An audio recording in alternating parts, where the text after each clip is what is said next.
We are back here for, I had to count, day number 4 of the ACL World Finals here in Rock Hill. Doug Coombs here, joined alongside Mr. Anthony Ione. Anthony, how you doing this morning? It's early, my man. It's early. After a very late last night. I think we finished, got off the mic, what was it, about 11 o'clock last night, Yep. finishing up mixed doubles. But, we're going to keep it going. Like you were saying, day 4, I think what do we go to day 32 here to get through Worlds? Yes. But this morning, we're going to get it going with women's, juniors, and seniors. And right out of the gate, we're getting one of the legends in Rosie Streaker. Interested to see what we get out of Lopez. This is going to be my first look for Women's Pro Lopez. Have you seen her play at all, my man? No, I haven't, not yet. So this is a first for me here. And throughout the day, like I was saying, we're going to bring you all 3 formats, women's, juniors, seniors. We got 4 brackets popping off. All bracket winners are going to be going to, essentially a Final Four scenario for the broadcast. And significant with here, as we see Rosie Streaker left side of your screen there in purple. Rosie Streaker tied in the 8th position with Peyton Haynes in the women's division. So they're saying, hey, whoever finishes further in the bracket is going to take that number 8 spot. And I think that's going to be significant when we start talking about the Invitational a little bit later in the week. And coincidentally, Peyton Haynes and Rosie Streaker end up in the same bracket in opposite sides, so it is possible that the bracket final could determine who ends with that number 8 seed. So that'll be kind of a cool. Yeah, and Peyton, she was on a roll last night in the mixed doubles. Her and partner Zach Aiken. Man, she cooked up, man, and got hot right at the right time. They ended up taking down Cameron Belvin and Jamie Graham to get into that last spot, that final spot. Rosie's got one bag up on that backside. In for the 10. Jessica can pick up 2. No, give Rosie 1. The early lead. I do like the stroke out of the gate there for Lopez. Real smooth, nice clean butterfly grip. But man, standing next to a Rosie Streaker, this girl can put him in at a high PPR rate. Actually, Rosie and I came into the pro division right around the same time. I actually played her a couple times when we were both pros. And man, you got to be ready to either put a nice level 1 to slow her down, or she will crank up high 10s on you, man. It is a high-level bag running game for Rosie Streaker, and she complements it with a legit airmail. Yeah, she's one that when she comes aboard, it's just gonna be a nice, fun game. But then she'll just turn it on very quickly. Jessica goes off that back right side, sitting behind the hole, just kind of grabbing on that backside. Rosie just hits that middle.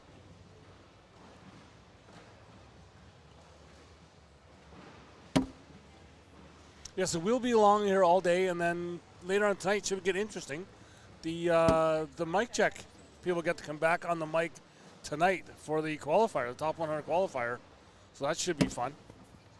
Nice pickup for Lopez coming in slick side. So she's showing a little bit of her slick side. Again, we're keeping an eye on what we're going to get out of Lopez. I love the speed and cadence of her pitch, showing that she has a slick side. Tried a level 3 block to slow Rosie Streaker down. She does have a style of grip that tells me maybe she might have a roll bag, but she kind of has a little bit of wobble to her bag, kind of Matt Guy-ish in the air, so you typically don't see that roll very well, but we'll keep an eye out for that. Rosie in with her first bag.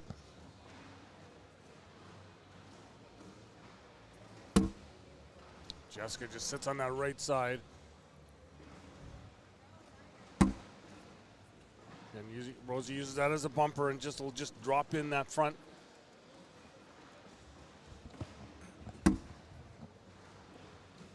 Jessica content to let her bag sit there for now. Depending on what Rosie does here, she may have to try and grab it. Rosie go in behind.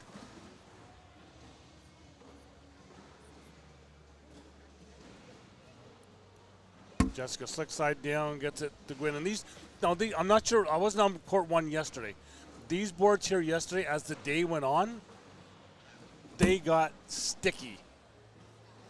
Very, very sticky here. Yeah, that was the same thing over on court 1. That was actually a huge factor in the last couple of games. Yep. It really played well for Peyton Haynes. She all of a sudden started going into a roll bag because she was just getting a lot of pop, a lot of grip out of that roll bag because of the stick. We actually saw Samantha Finley really struggling. Everything was moving left to right on her a little too much. That ultimately ended up kind of kicking her butt a little bit and wasn't able to figure out the speed. Yeah, I had found that even wasn't just the boards, it was also the air kind of got really thick up here, right? And then I did go down to the broadcast court there to watch a bit of the teams doing last night. Different temperature and air quality down there. So, but then we did have another storm move through last night as well. Another use of the slick side coming in for Lopez.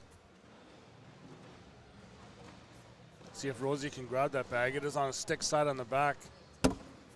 It's going to walk for her. Yeah, the air is definitely a lot cooler as we start the day here, 10 a.m. in Rock Hill. 10 p.m., much different. Yes, very much. Only 12 hours ago. Rosie put just a bit short there. Jessica will look to go around that right side. Hey, here's going to be a good look at her step-out package. Outside arm, is she cutting, is she rolling, is she lining? Nice little cut position. I like that out of Lopez. Ends up picking up Rosie a little assist on the PPR. Rosie Shrika will take it, but Lopez showing us she could put that bag on a little tilt there. Yeah, we had one game, like, just shows us how sticky these boards were. Jimmy Humans, Riker Wells against Jacob Harrison and Jeremiah Stewart, I believe. They were all throwing in the 8s at one point in their game. Like, it was really affecting PPRs on here. Oh, so. Big time, man. We had Bubenheim come in and throw a high 7, low 8. And I was like, what is going on here?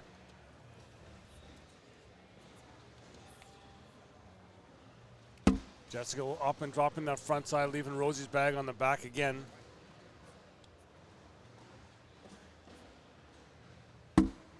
Rosie the same, her bag still does not move. Although I have a feeling it does want to drop down. Oh, it will now as Jessica hits it on that left side.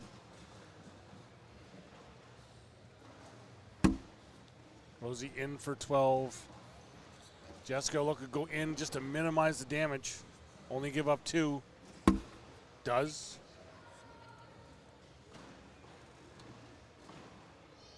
Makes score now 5-0 for Rosie.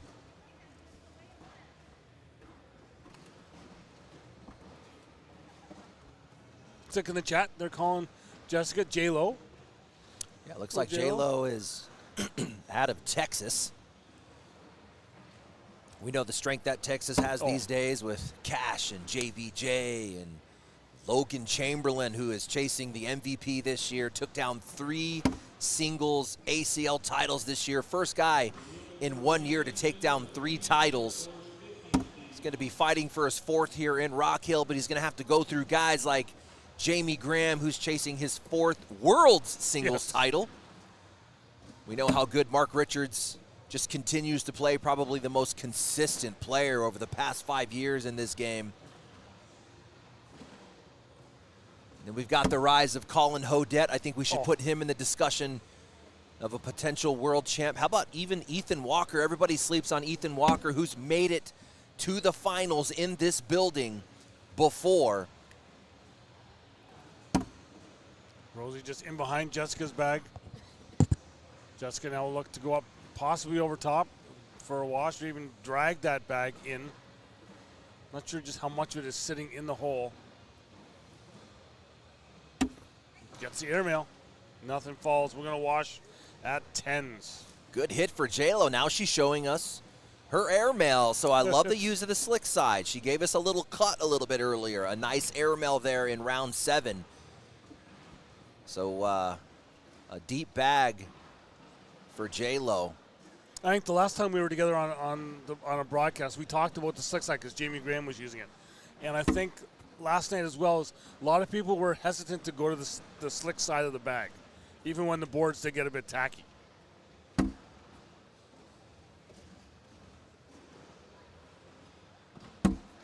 Rosie up and in.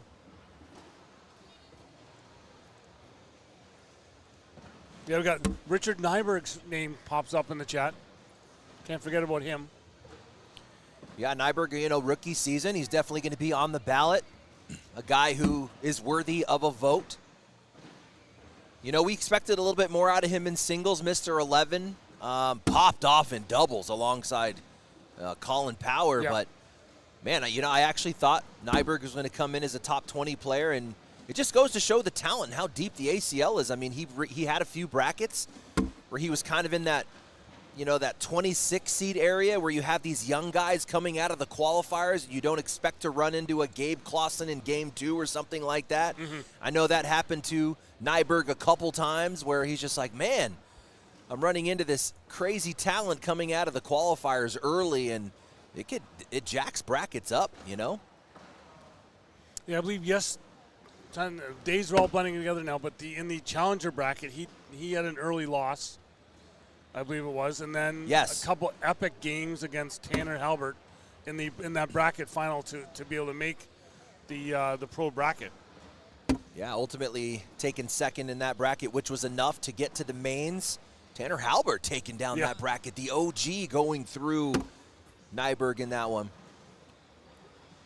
Little step out here from Streaker Slickside. Going to try and pick this up off the left side. This would be an inside reverse cut. No, it sits on that backside. Best play is everything to jam here for Lopez. She's going to try and just squeeze up in there, and it does. Good jam. That bag on the back is going to fall for Rosie Streaker. She's going to take a timeout and get a better look at this, but that is sitting slick side with a lot of room to slip. But again, I seen a lot of this on this board last night, and they would just stick there. I believe it was Jacob Trzynski had a bag like this, and he just sat it on top, and was just absolutely no idea how those bags did not fall. I almost like a back block here for Rosie, but bump the pile. The ideal shot is that bag falls at the 12, and then she ends up in a block position. There it is. That's perfect. Lays the block, gets the drip on the back. Now Jessica Lopez going to take a look, see what she's dealing with. If you're J-Lo, and the airmail is going to be the by the book here. Rosie Streaker out of bags, sitting 6. This would be on to wash. Anything to drop is scoring for Lopez. I think you're safe with an airmail here if you kind of blow the pile up a little bit. That one bag in the middle drips. She could get 2 off of a 6-8.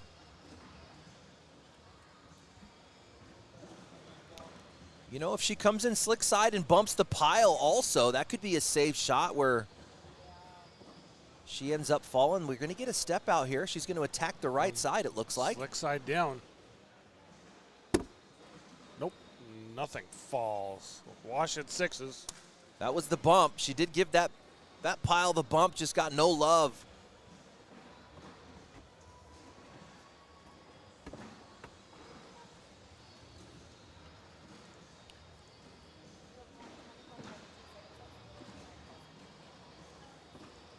We can take a closer look at the bracket that Jessica Lopez and Rosie Streaker are in. This was going to be a second round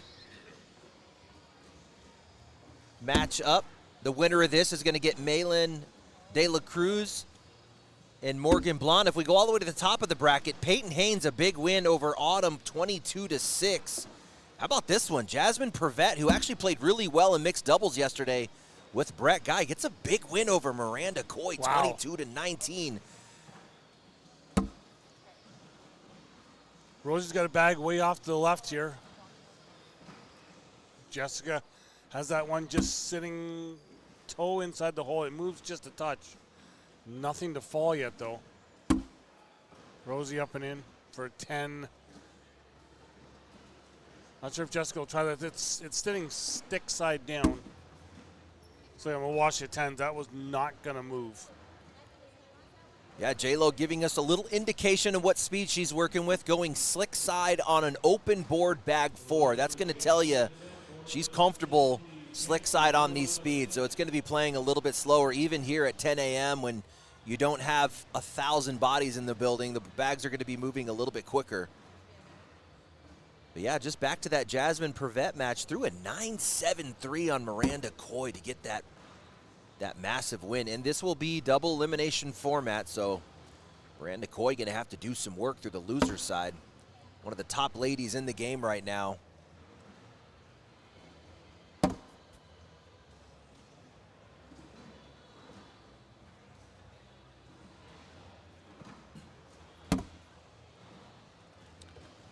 Since we just worked our way through round 10, we'll do a quick PPR check. That's Rosie Streaker with an even 10. And how about Jessica Lopez right there in the mid-9s, a 9.5.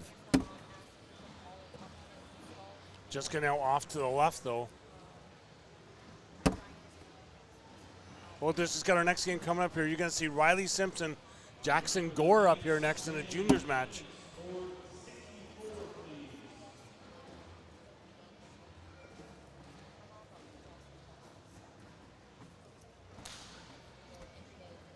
Rosie sitting 7-0 here.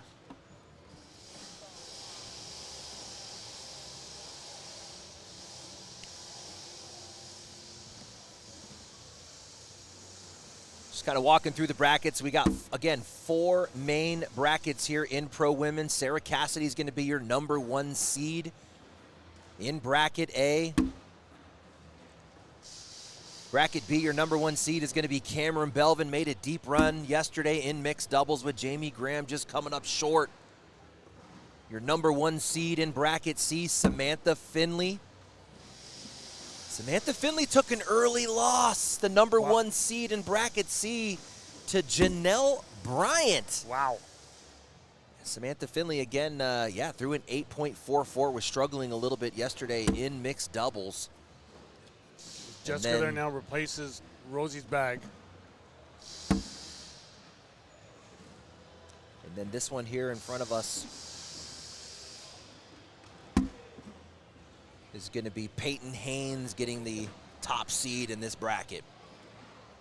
Give Rosie 2 more, and it's now 9-0.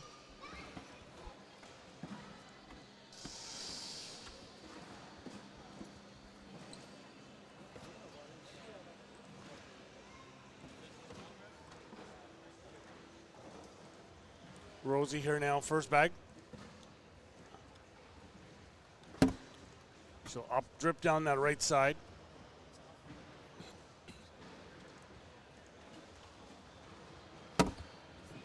Jessica follows her.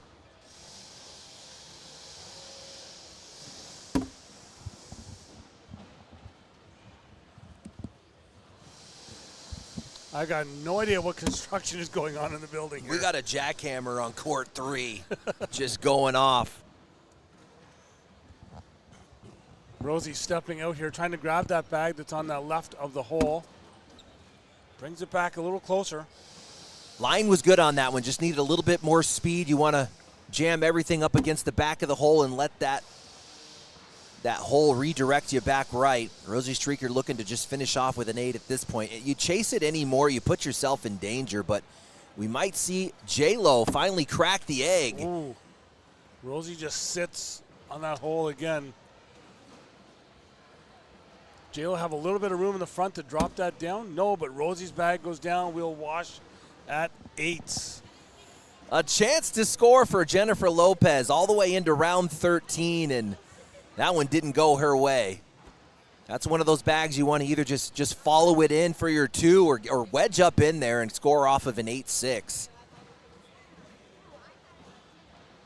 Lopez going to stay on 0. Rosie Streaker running away with this one. Let's take a quick look. She was now peaking above 10s, a 10.15 across 13 rounds for Streaker.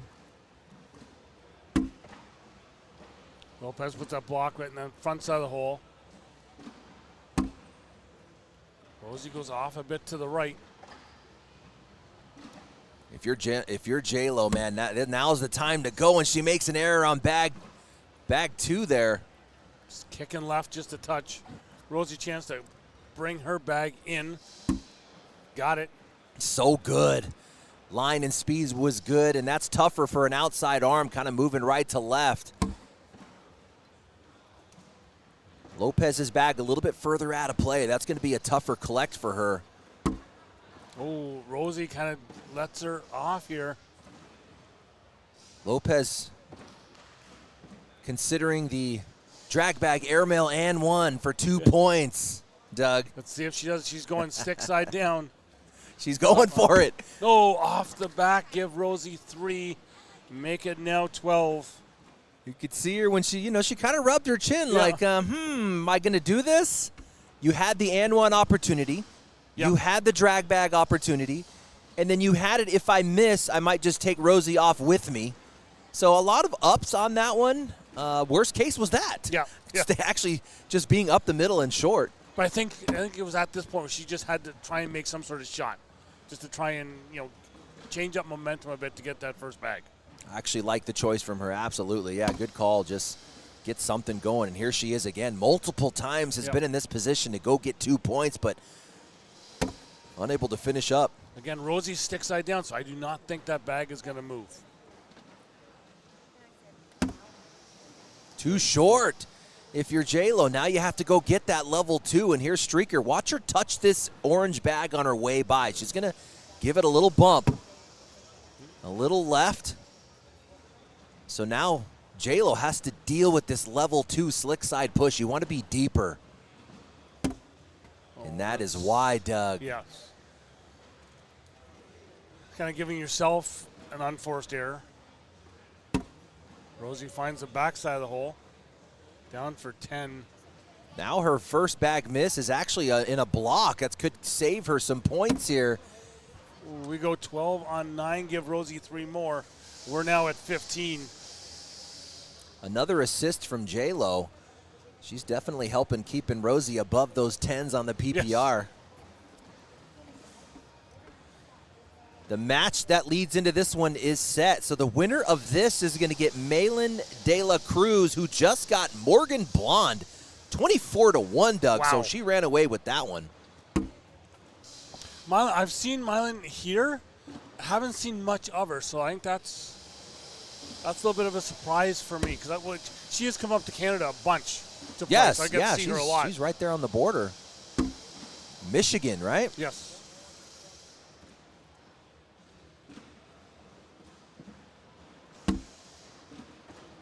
Jessica in.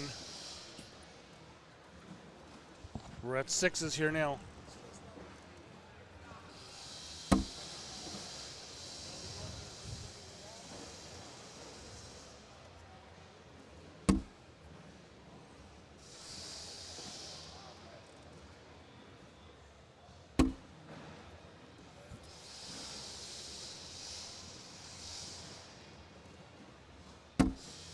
Well, Jessica just misses off that side. Give Rosie 2 more, and it's now 17.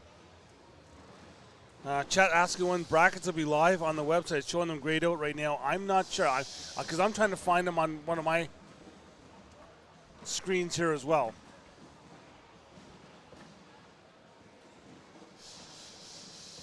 Yeah, we do know they're grayed out. I did hear Mike as he walked by said, hey, the brackets are grayed out right now. They're going to work on it, so hopefully they get that fixed here soon. So it does have the attention.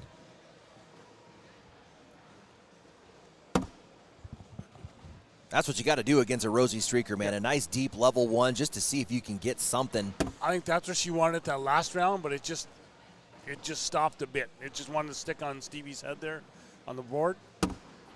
Rosie Streaker just dialed in this one. Everything is down the middle. Oh, and then as you say that, it's another one off on that right side. But does J-Lo let her off the hook again? I mean, she's been in this position. Let's go, girl. Finish up. Go get 2 points. Rosie not having long. She's going stick side down. She might shoot this. 17-0. It does not move again. So chance for Jessica to pick up 2 points. That bag is going to drip, I think. No. Oh, and it gets hung up. I think that's one where I think she may have, should have went slick side, I think, on that one.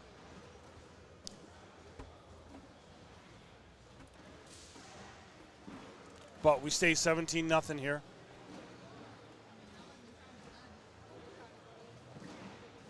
Again, the score does not kind of dictate how this game has been. Right? There's been no real big rounds for Rosie. You know, a 2 and a 3 points here and there. J-Lo will drop down that right side. Rosie hits the almost front side of the board, and will just kind of do a little bit of a low block. So she'll have to do that big push to get it up now. Jessica goes in behind it. Slick side coming in for Rosie, looking to push everything up close. Oh, and again, like Jessica, off the left side, right when she had that low block. Another chance to score for J-Lo. We got stick in the hand. Nice little cutback, gets nice. the roll action out of it. She was think- actually front loaded. She got it was more of a flop than a roll. I think that's the one shot that she wanted to do before. But Rosie does almost the same, but she sticks on that backside of the hole. On or in to score for J-Lo, and she's going to get some Oh, points here in 12. round 18. It happened. We go 12 on 7, give her 5. And she grabbed a bulk of points. 17-5. She's got a big hole to close out of here. I mean, Rosie Streaker, guys, throwing gas right now, but gave her a round. But I think that there's that's one of those times where that had to work at some point, because she's had that bag to get points the last couple rounds, and it's washed out, right? So it had to happen sometime. If you're just joining us, one of the storylines that we're going to follow here is Rosie Streaker is fighting for her spot in the Pro Invitational. The top 8 ladies in the rankings make it onto the Invitational. She is tied with Peyton Haynes. They're both tied at 8. So whoever finishes further in this bracket earns their ticket into the Invitational. They happen to be in the same bracket, and Peyton Haynes is rolling today, man. She just won 24-0. Again. So Rosie Streaker has to win this one and her next one. If that happens, we get a head-to-head match against Peyton Haynes for the queen seat. J-Lo drops down that right side again. Well, Rosie looked to possibly drag her bag.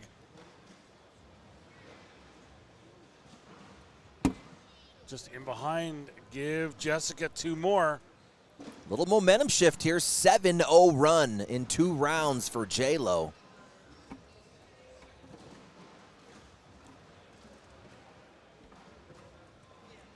Let's see what she does with this lead bag. Does she want to try and continue to run bags with Rosie Streaker? Or does she want to force some mistakes, manufacture some points, and she's going to give Streaker a wide open hole here on her lead bag? But I think that's what she has to do, is just kind of maybe force those mistakes, because we've seen Rosie has had 1 or 2 bags just kind of stick on the side of the hole. There's that deep traffic. Little step out here for Streaker, outside arm.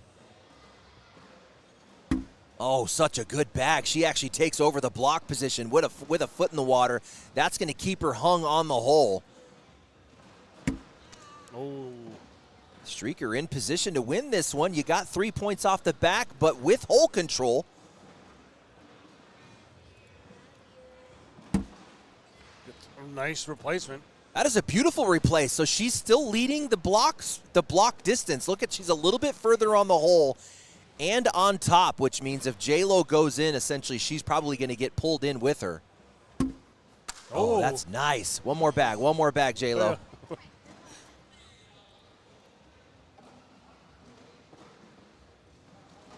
I think she may have forgot that she did score points.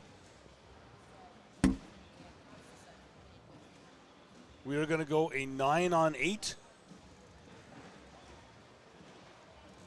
Oh, that's wild that Lopez actually got some points out of that one. Little misfire on the line there for Streaker to get 3. I was going to see Peyton Haynes sitting across from us in the front row just to check out Rosie's game here. Yeah, she's scouting. She wants that Pro Invitational spot.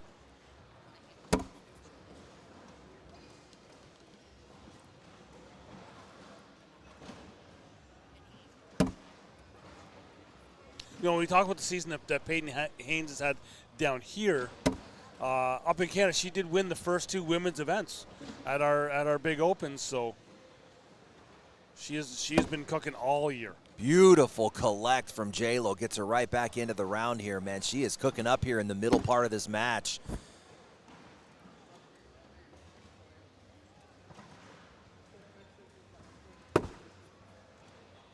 J-Lo in. Rosie can be in for 12. No, give Jessica 2 more. 17-9. The lead is now in half. 10-0 run for J-Lo. Let's take a look at the stats here. It started in round 18 where she got that 5 spot.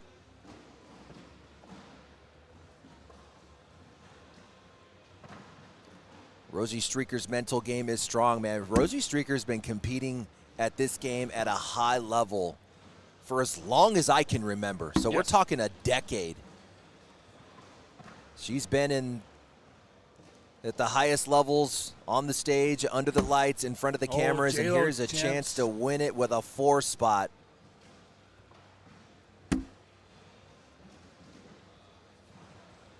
A little daylight for J-Lo. Left on her mark, that's going to be a tough pickup, but she does have all those bumpers up the left side. Anything but right here for J-Lo. Electing to not go slick. We're going to go stick on this one. Oh, and a good pickup. That's a game-winning pickup. Nice collect there for Streaker. All you can do is in and cross your fingers if you're J-Lo.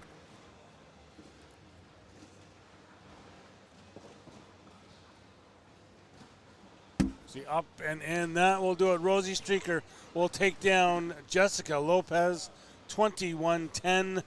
We have our next players are already set to go here. Juniors are ready to go. We got Jackson Gore, Riley Simpson up here next.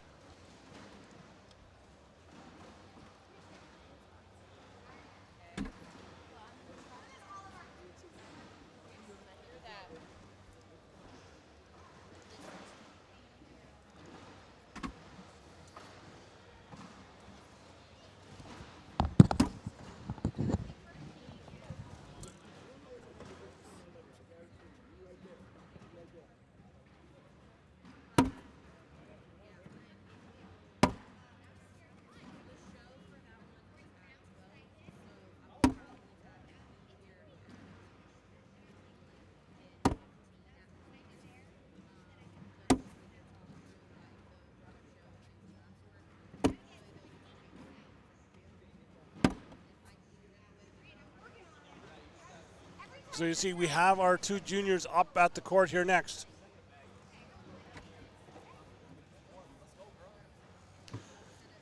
With 12 brackets here, we may not get a chance to take a break here, Anthony, with these 12 brackets.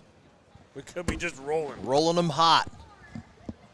Rosie came over all excited. Did you see that bounce? Yeah, she's been working on that, you know, you can call, I don't want to call it a roll.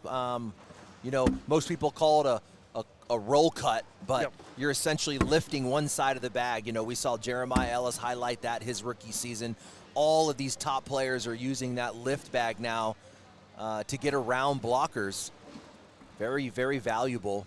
And she's been working on that shot.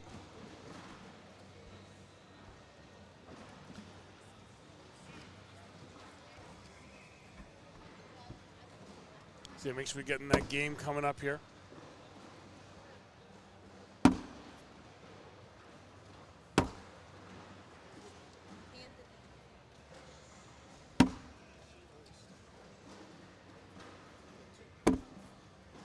Got to see Jackson on the feed here the other day as he made his way into the pro bracket through the challenger.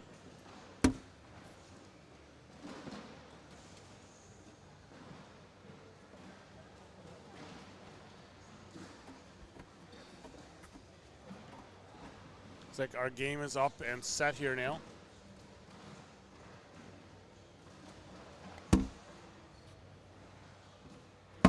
Tell you, some of these junior players that are coming up through are just making life difficult on these OG players. It's just it's almost the fearlessness that they have just stepping up to the boards with some of the more established players.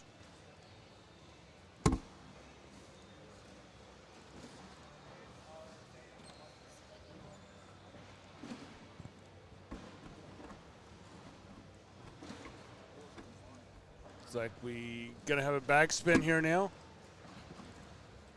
It's like it is gonna be Jackson throwing first.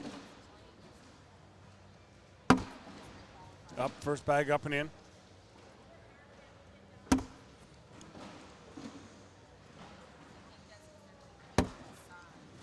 Jackson a block up in the front. Riley goes to the right. Jackson collects. Riley sits on that back side of the hole.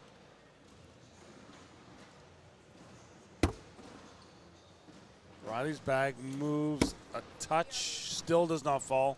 We are going to go 10 on 8, give Jackson 2.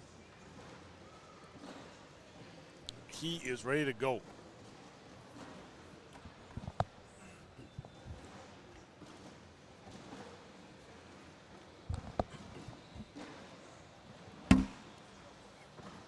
Yeah, Jackson Gore, left side of your screen, just one of those players that's been around since he was just a kid, man. Yes. And he came up in a tough region right here in the Carolinas. So, you know, when you're, I don't know, 12 years old and you're standing next to Jamie Graham and Josh Holland and these type of players, man, they just make you really, really tough. And Jackson Gore came on with a vengeance in his rookie season. He was fighting for a number 10, you know, one of the top 10 players in the game, and had a great pro season here in 2026 in doubles alongside Zach Aiken. And those boys having to do it coming through the qualifiers. So they got to actually win a tournament or win a bracket to get into the real bracket. So yes, they're almost doing double duty. What a season for this kid, man.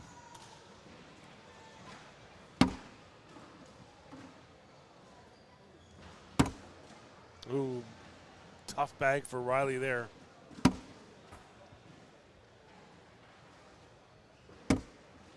Again, here what I like to see is, like I said, that these younger players are just no fear stepping up against some of the more established players.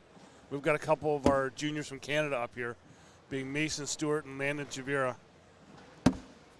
So looking forward to seeing them a little later on in the week playing against some of the other juniors as Riley's bag falls off that right side. We're going to go 12 on 5, give Jackson 7, and it's now 11-0.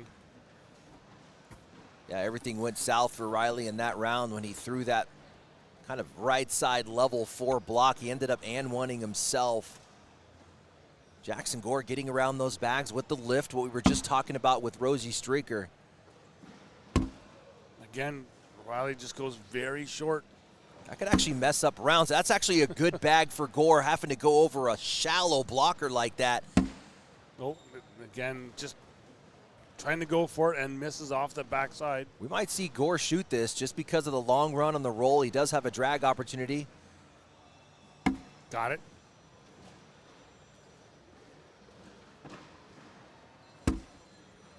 Oh, that is wild. Somehow, bar of soaps. Little smile from Jackson. He goes like, okay, what do I got to do with this now?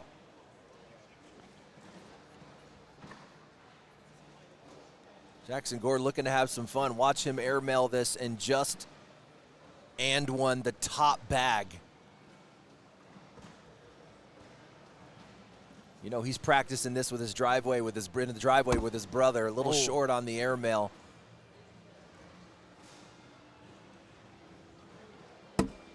Oh, Riley off the back. We're going to go 8 on 2. Give Jackson 6 more. We're now at 17. Now this one's ready to be over quick.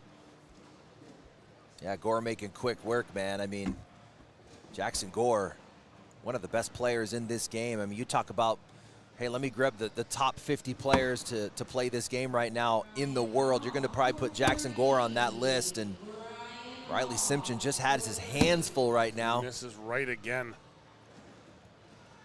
Oh, he drops down that left side. Jackson off to the right.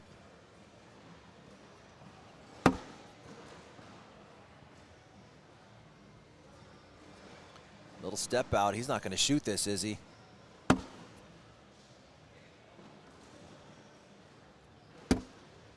Oh, Riley with the slow drip down that back left side. Wash at 10s.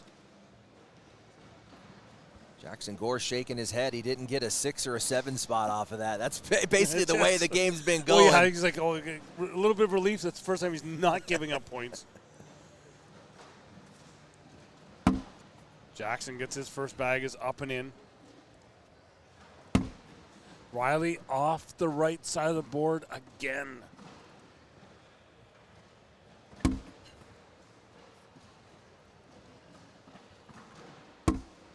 Riley down. Jackson's in here. Riley misses left. In for the win? Because Riley's going to have to try and drag that bag.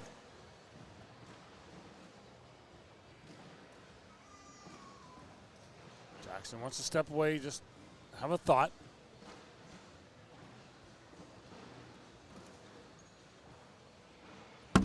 Since in. Riley up, trying to drag, gets the airmail, does not. That will do it. Jackson Gore finishes off Riley Simpson real quick. And with that, we are waiting for a game. So we're going to take a break. And we'll be back here from the Rock Hill Sports and Entertainment Center. This is women's, juniors, and seniors pro singles. Back in just 2.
back here, we have our next game up.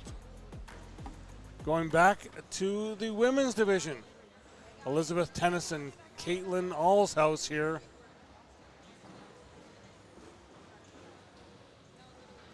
So what's this bracket looking like on this side here, Anthony? Yeah, this one's going to be coming out of bracket C. So a little bit about Caitlin's path. Gets a bye in the first round. Gets a big win over Dia Lee. Dia Lee, of course, came onto the scene a couple years ago. Wins that one 23-19. And then Elizabeth Tennyson rolls Kirsten Leos 24-1. So Caitlin a little bit more battle-tested coming into the third round of this bracket C for women's. And in the top side, the winner of this is going to get the winner of Janelle Bryant, who with a big upset over Samantha Finley and Katie Matthews. So winner of this gets a winner of those two ladies.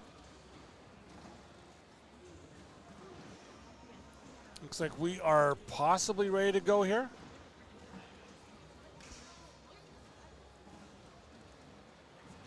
Yeah, we're getting a bag spin.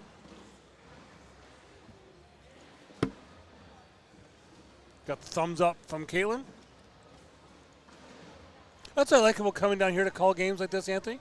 You get thumbs up from the players. At home, it's just, they just start playing. You're like, I wasn't ready. Someone let me know. Caitlin, a little block up in behind Elizabeth's bag, but Elizabeth, I think, can get around it.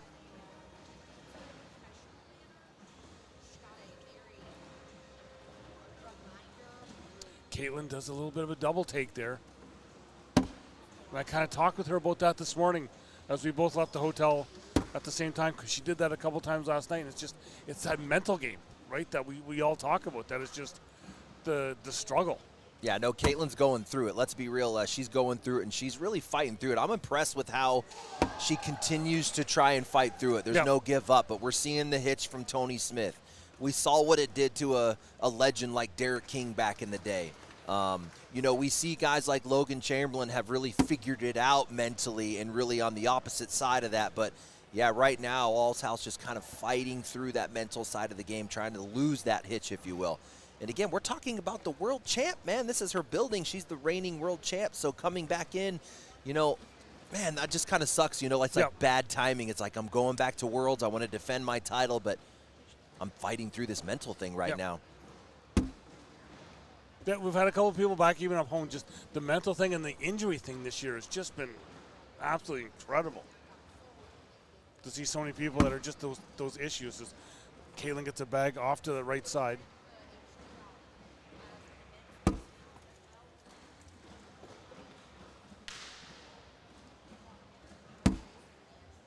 Caitlin blocks up that middle.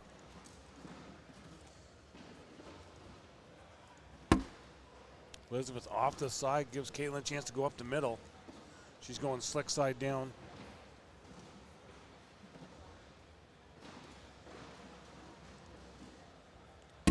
Got it. There you go.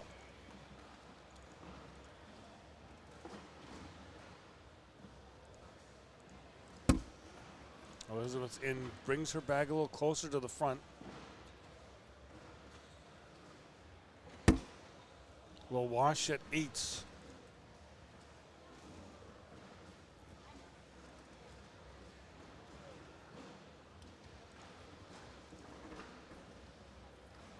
Danielle in the chat saying, gotta have that mental game straight in all sports. Is that not the truth?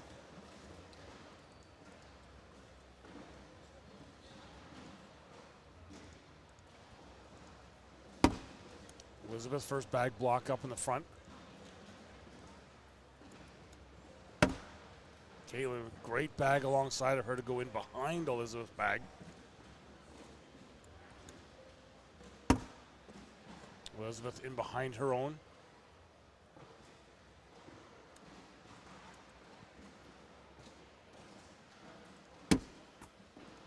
Caitlin gets her one to fall and it'll sit on that right side.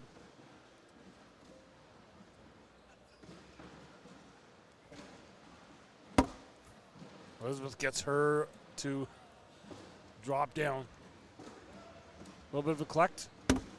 Caitlin in.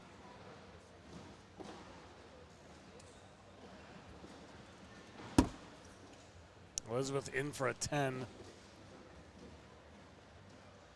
Caleb drops in, wash it, 10s again. I love that bag right there out of Caitlin's hand. That looked confident. Good arc. That's what we want to keep seeing out of that one. There, we have 3 straight washes here.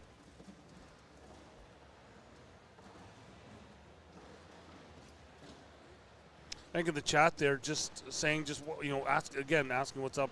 I think it's just a mental game. That whole confidence in yourself to, you know you can do it. You know you have the ability. It's just when you get inside your own head, it gets tough.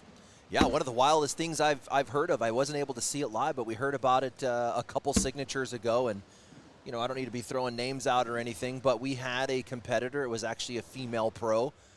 The mental part of it actually consumed her so much she could not release the bag, Doug. Yeah. She had to use all of her timeouts. And we're talking about someone, everybody was like, she was cooking up the whole time. Another great bag by Caitlin there to collect everything. Elizabeth stays to the left. So this pro kept trying to throw the bag. Couldn't let it go. Yep. Took a timeout. Took breathers. Tried to throw it. Couldn't let it go. Took a second timeout. Done. After that, it was done. Yep. The tournament was over for that. So you can see how much that mental. We are going to go 10-on-6 for Caitlin. Give her 4, and she's got the 4-0 lead.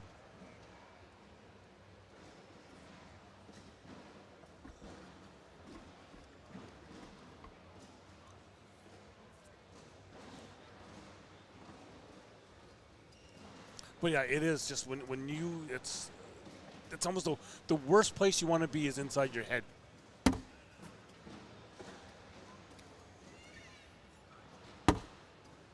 Caitlin in with her first bag. Elizabeth off to the left with hers. Caitlin stays center again.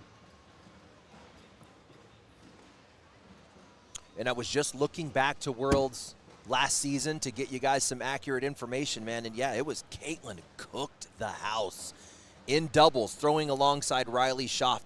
She takes down Cheyenne Bubenheim and Gina Ramirez for the World's Doubles Championship. Then you go over to singles. Caitlin Alshouse makes it all the way to the finals and takes down Samantha Finley in the finals. So you're talking about Caitlin swept women's.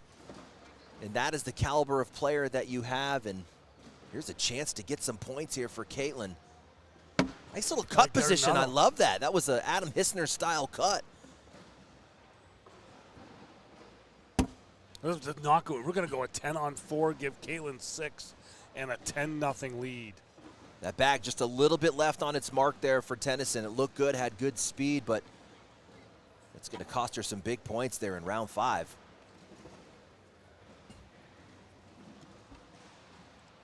Again, could this be a type of game that gives her that confidence to go on that run again today?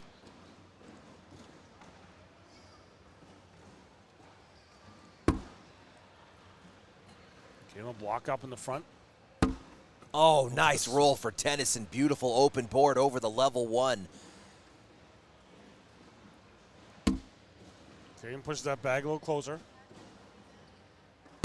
And again, 2 in a row. Tennyson showing she's got that roll bag in her back pocket.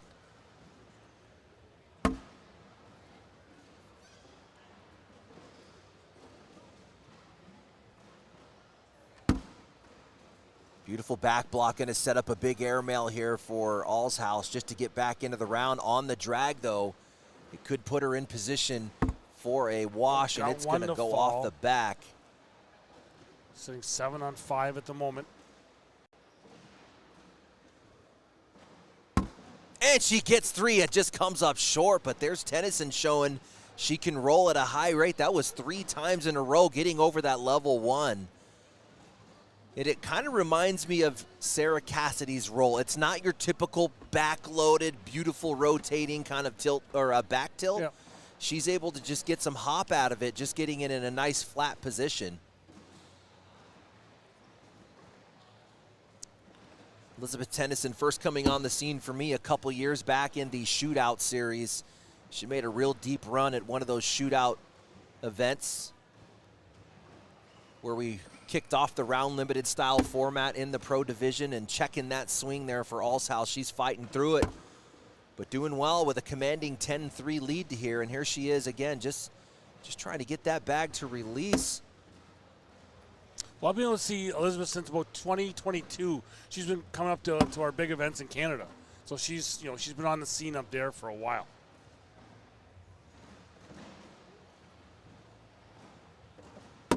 Oh, nice bag there by Caitlin again. Getting through that one with the slick side. We're going to get another roll here. Landed a little bit short on her mark. Allshouse going to take a look, see what she's working with. The drag bag is available, sitting at the 6 o'clock. She's got the clip up the right side, which was the shot she did on bag 3 with the slick side, trying to clean up the right side. So options, whatever you're feeling here. I mean, remember she missed that airmail a little bit short in the previous round. I'm sure that's still stuck in her head. And just the hand signals that she made there, I think she just wants to go through it.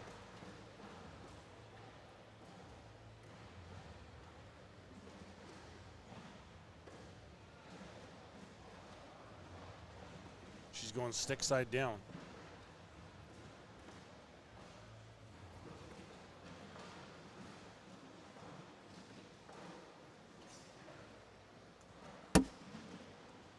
Oh, we'll watch at 6s here.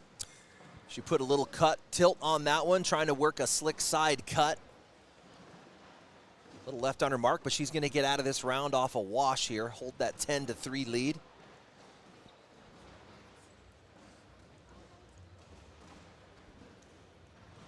And the match that leads into this one is set, so the winner of this is going to get Katie Matthews, who just took down Janelle Bryant.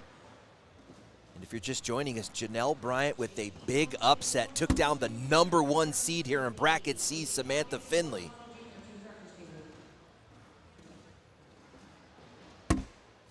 Caitlin up and in. Elizabeth, her second bag is in.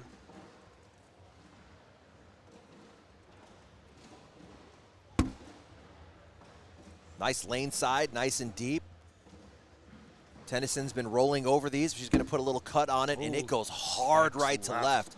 And that's what these pros are able to do. You could see how much right to left movement she got out of that. That was a little unwanted cut, if you will, but that is what they're able to do. I was going to say, when you say that they're able to do that there, does that mean that I'm a pro making a cut like that? Because that's what my bags do all the time. And I am far from it.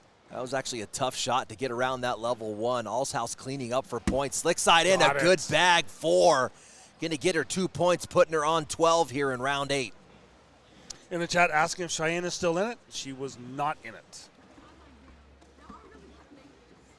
Yeah, this is pro women's only. These are your ACL pros.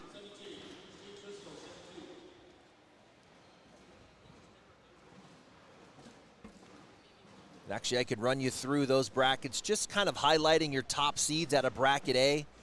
Your top seed, Sarah Cassidy at the 1 seed and Mary Tao at the 2 seed. If we move into bracket B, your top seed, Cameron Belvin at the 1. Number 2 seed is going to be Gina Ramirez. And Gina Ramirez just took a loss to Allison Springer. Okay, the OG and Allison taking down Gina Ramirez. And what do you know? Cameron Belvin also taking a loss into that one. So both top seeds in bracket B are in the loser's side of the bracket.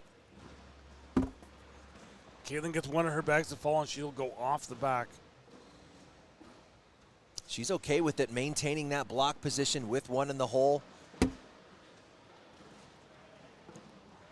She hasn't been able to get that airmail going yet, so she's going to come up the side here, slick side. She does have that tilt. She's tried the slick side cut a couple times, just doesn't seem comfortable. Well, she's going flip to the stick side.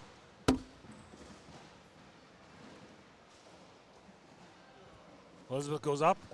She is up and in. Give Elizabeth 3. Make it now 12-6. Good shot for Tennyson on 4. Hole was wide open. She's going to get some points out of that one. And just to finish that off in bracket C, your top seed, Samantha Finley, also in the loser's side of the bracket. And Elizabeth Tennyson right here on the left side of your screen. She's the number 2 seed here in bracket C. And finally, Peyton Haynes, the number 1 seed in bracket D, and Rosie Streaker we saw a little bit earlier. She's the 2 seed.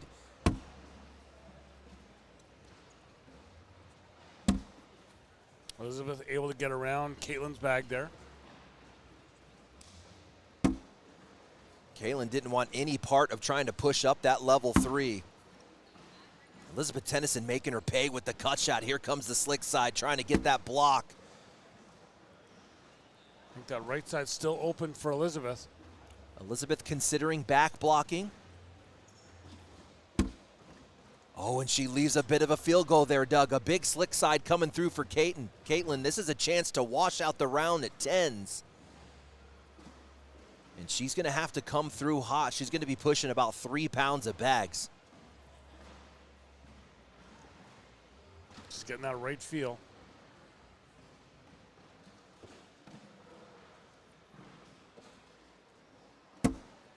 Does not fall. We will go 10 on 4. That's a 10-6-4. She did get 1 to drop, but needed more speed on that. 12-10 score now.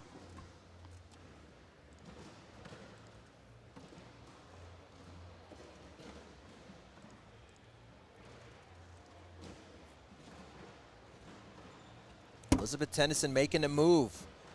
It was round 5. The score was 10-0 in favor of Caitlin Alshouse, and since then we have a 10-2 run to get back into this one. Elizabeth just goes into Caitlin's back, and Caitlin goes almost off the back.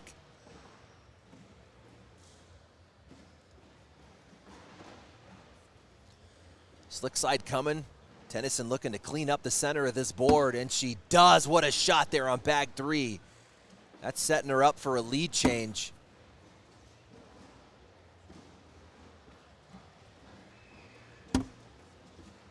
So catch on Caitlin's front bag. Caitlin goes for airmail off the back. Go 10 on 5.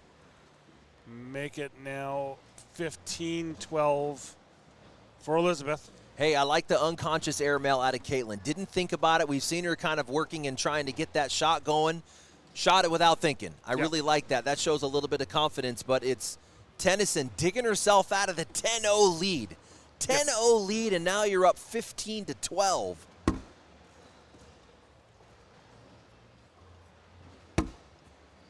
Caitlin replace of Elizabeth's bag. Elizabeth now in behind Caitlin's bag. She can put her in the hole just a touch more. Caitlin with the replace, but Elizabeth is a little bit more of a toe in the water there. Let's see if Tennyson can push that white bag, kind of bully that one out to the left a little bit. Even better, she's going to get the, almost gets the replace, but takes over, she bullies into the block position. One of Elizabeth's falls. I don't really mind that bag from Caitlin going in behind like that. Tennyson's rolling this. She's been rolling this all day with that outside arm, with that little 1-foot step. And there it is again. Wow. Good bag from Tennyson. That's high-level play.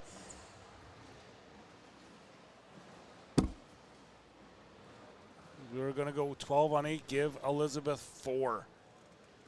Tennyson is cooking up here in the back half of this game.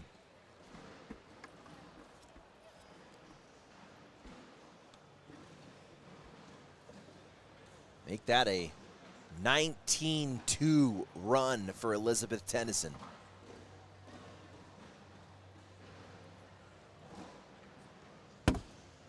Sitting on that left side of the hole. Caitlin will sit on the right side.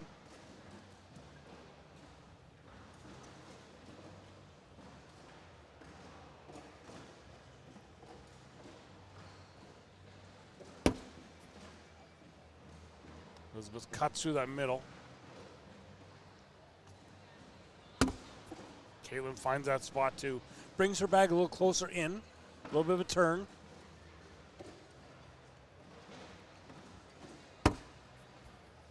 Elizabeth's bag down. That could be a game-winning collect. What's going to happen here for Alshouse? You need everything to go. There is a game-winning shot if she can slip in the left side. Oh my goodness, that is so good. Elizabeth Tennyson is dialed in. Allshouse has to pick this up to stay alive in the cut position. It's going to be Elizabeth Tennyson with the dub, Doug. Coming all the way back. Yeah, Elizabeth Tennyson finishes that one off with a 23-2 run. Wow. She's going to pull Katie Matthews next for the queen seat. Okay, we are going to take another break because we have our first seniors match coming up in the court here, and they are not around just yet. So we're going to be waiting for some guys to come. We are going to take a break and be back here from the Rock Hill Sports and Entertainment Center. This is, oh, we got a Matt Guy sighting coming up here. Pro women's seniors and juniors. Easy for me to say early in the morning. We will be right back.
How about this for a seniors game, Anthony? We've got Matt Guy, Jeff Reynolds. We got the OGs here playing.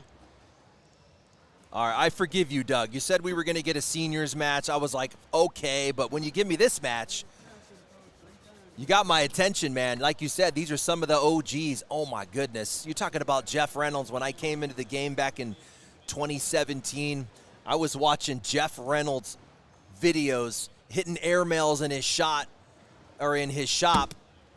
And at the time, you know, if you're going back to 2015, 2016, watching a guy hit 16 airmail in a row was like amazing, right? Yeah, I mean, the game was just developing, and that's what Jeff Reynolds was doing back in those days, just banging 16 airmail in a row. I thought it was the greatest thing ever, but he's standing next to one of the best airmailers that have ever played this game, arguably the best airmailer in Matt Guy. And that's what you're going to get out of these senior style players. Look for them to have high PPRs. They're going to be running bags. Board's going to be clean. And when it's not, that's when the airmail comes out. Yes. These guys are going to be banging airmail. I still laugh. We get some of the newer players back home. We'll say, hey, did you see this video of this guy hitting all these airmails, Matt Guy? I was like, yeah, it's been a while since I've been seeing him doing that. Yeah, these boys are going to be coming out of bracket A. Hey, this is for TV, guys. Winner of this is going to be in the king seat. And they're going to be done for the day. So that's the cleanest path through the bracket. Yes. You win 4 quick matches, you're done for the day. I'm going to end up on TV sometime. Do an hour's worth of work, and you're done. Take the rest of the day off. And this bracket is playing out as chalk. It was Matt Guy with the number 1 seed. Jeff Reynolds with the number 2.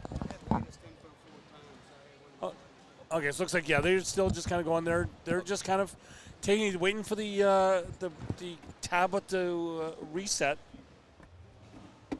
So Matt Guy gets a bye in the first round. Stomps on Brent Ditchery. Threw an 11.6 in game 2. Wins that one 21-2. takes down Mike Miller 21-7. Matt Guy has given up 9 points this entire bracket. And looking down at the bottom at that 2 seed, Reynolds also gets the bye. Goes through John Brannon, Jake's Pops, 23-7. And then allows Brad Kraft to put 13 points on him. But yeah, both boys have had kind of a pretty easy path to this point. This is when it gets serious. Yes.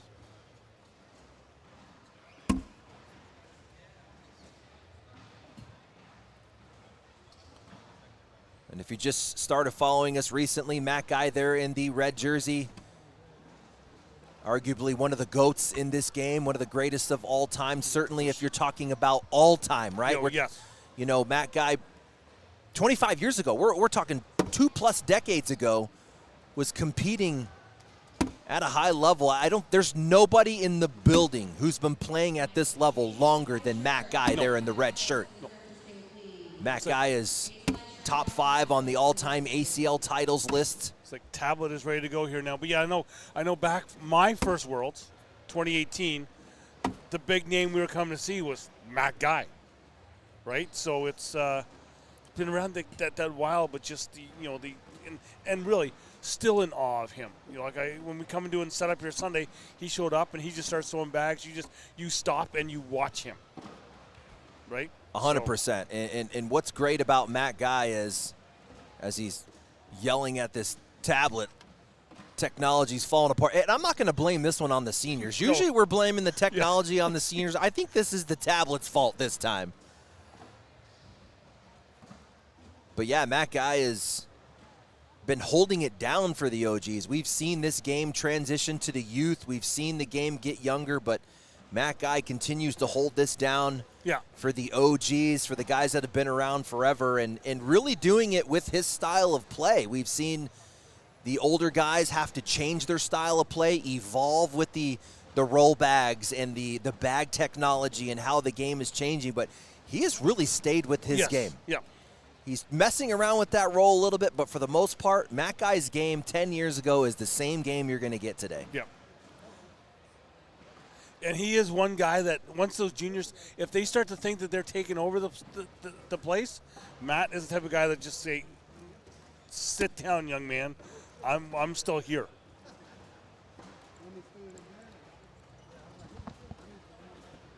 Looks like we got a bag spin here now.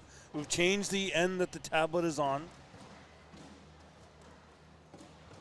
We are going here, Matt, up with first bag.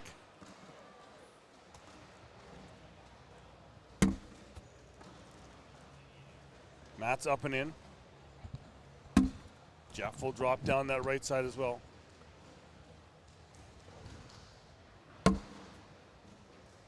You know, we talk. You know, like say we were together in Cleveland, but I had the senior division there on my last day on the Sunday, and I'm seeing Mr. Plunkett, who's over on court 1. He had to play Matt, and he said it took him 6 rounds, even as a senior, to calm the nerves of I'm playing Matt Guy.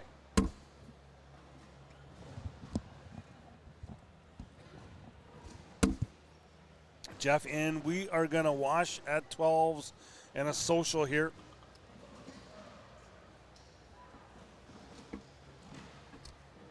Another person I'm seeing in the chat, BJ Oikel from back in Canada, new rookie pro for next year in Canada. He earns his spot through his points play in his province.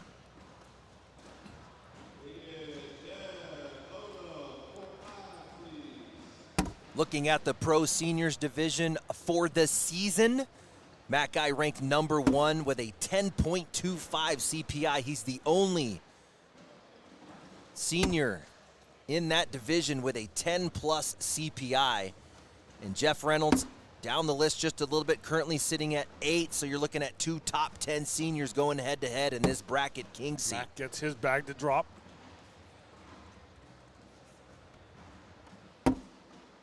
Jeff over the left side.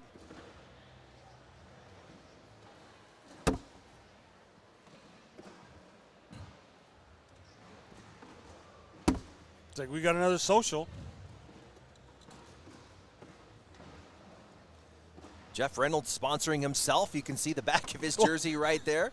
Jeff Reynolds actually transitioning to the bag making side of the business and making some of the best bags that this game has ever seen. Actually going back to my pro days, man, when he came out with the Pro Advantage. I'm not sure if you threw that bag a little bit. It changed everything, So man. I go back to Pro Advantage, to my first time in the Worlds of 2018. I had thrown nothing but slide rights. I go to Worlds down there. I get Robbie Graham out of Georgia. He's like, oh, I throw these Reynolds Pro Advantage. Like, yeah, okay. Wow, that was a little bit of a change. Dude, it changed the game. I'm the same as you. Actually, my first season as a pro, I threw slide rights. Yeah. And in the mid-season of that, switched over to the Pro Advantages. It was like going from driving a Prius to putting me in a Bentley, dude. It was like, holy smokes, this is the bag. It was kind of that first real drippy bag that you were going to get. Yep. Now, the thing about those bags, when you worked, and there's a Matt Guy going up for the airmail 12 drag. 12 on 8. Oh, sorry, no. 12 on 5 at the moment. Well, now it's 12 on 8. When you would work the carpet side of that bag over 1,000, 10,000 times of hitting the board, that carpet would get slower and slower. Yeah. It would get to the point where it was like, oh my gosh, this is actually too slow with these advantages. But absolutely loved that game, man. I think he was one of the first to come out with that fast side of the bag. I think it might have been Razor that was the first one to come out with that rave style material. But yeah, Reynolds bags, man. And we joke up home that, every time we see at the start of the season, when each bag maker puts out their sponsored players, we like, oh, for a record 12th season, Jeff Reynolds is going to be sponsored by Reynolds bags. It's like the longest tenured pro with any bag company. Yeah, he had the Pro Advantage, he had the Pro Touch. Threw those a little bit as well. The Patriots. Messed around with those. Pro Edge.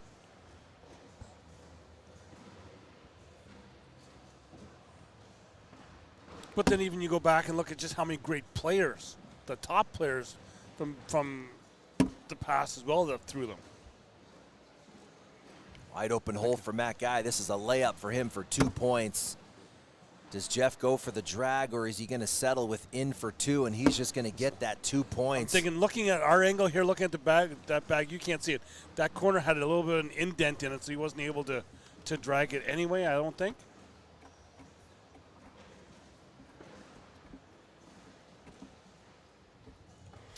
They changed the side of the tablets. I'm looking for it. It's not over there. The score's right in front of me as well, but I look at the tablet. It is 6-0 for Matt here. Notice Matt Guy throwing logo down. That's telling us he's electing to use the faster side of the bag for his standard slide, and then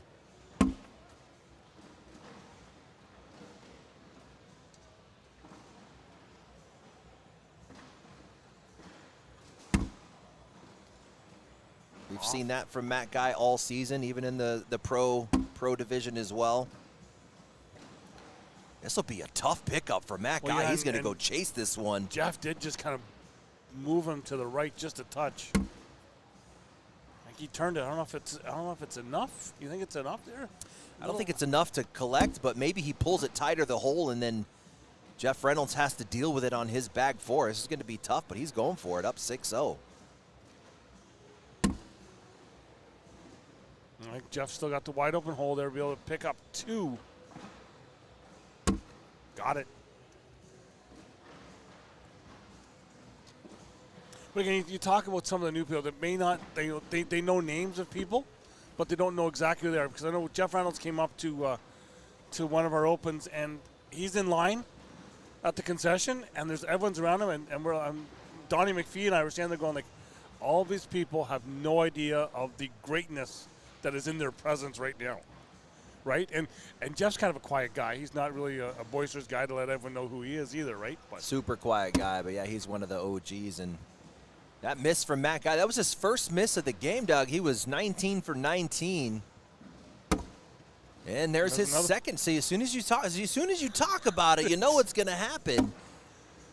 Jeff sits one on that front side of the hole. I mean, Jeff is throwing a 10.8 and he's losing. I mean, that's crazy.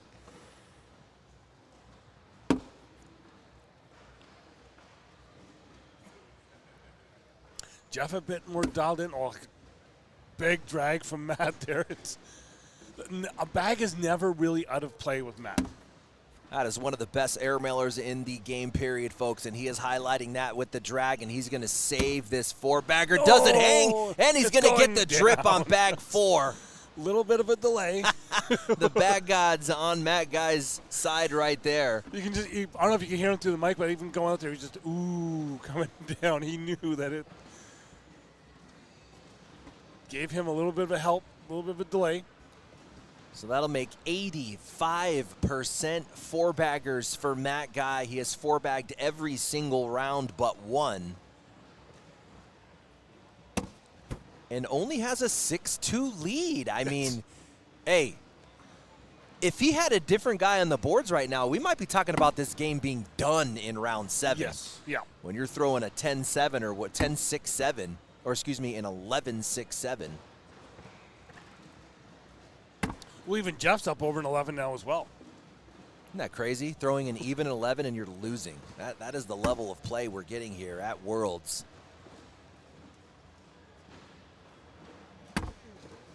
Matt, another miss off to that right side of the board. Jeff stays straight. Jeff is looking good, man. He is down the middle.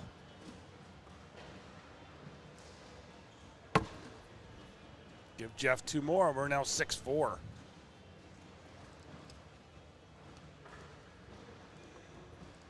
And these guys are throwing at a high rate. We got 2 guys throwing over 11 over 7 rounds of scoring. These are your number 1 and number 2 seeds, folks, in this bracket. And this is basically everything as far as getting to the next level of TV. So the winner of this takes the king seat.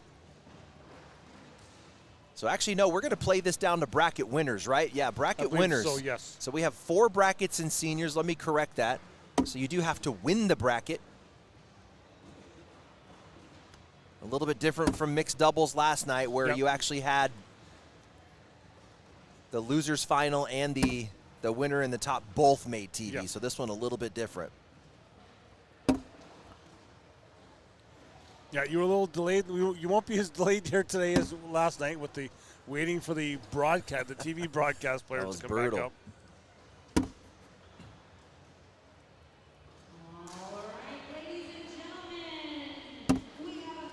Up and in.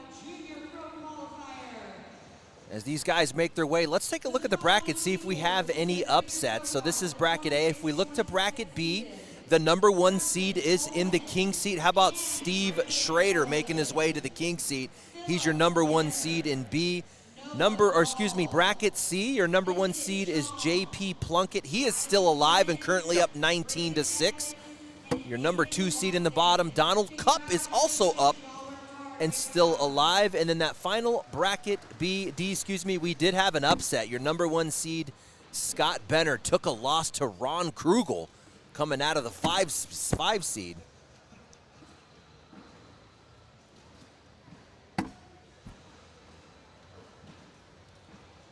And Ron did make, I'm not sure, it was Wayne Tibbs was his partner yesterday for the challenger bracket. They did make a deep run in that as well.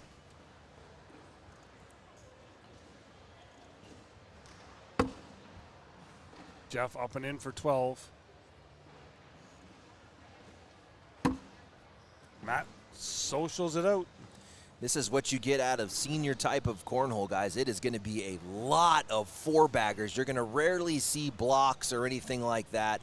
We're not going to be highlighting the roll bag or anything crazy with cuts. They're going to be down the middle, showcasing airmail in high PPRs. Jiminy Christmas, check this out.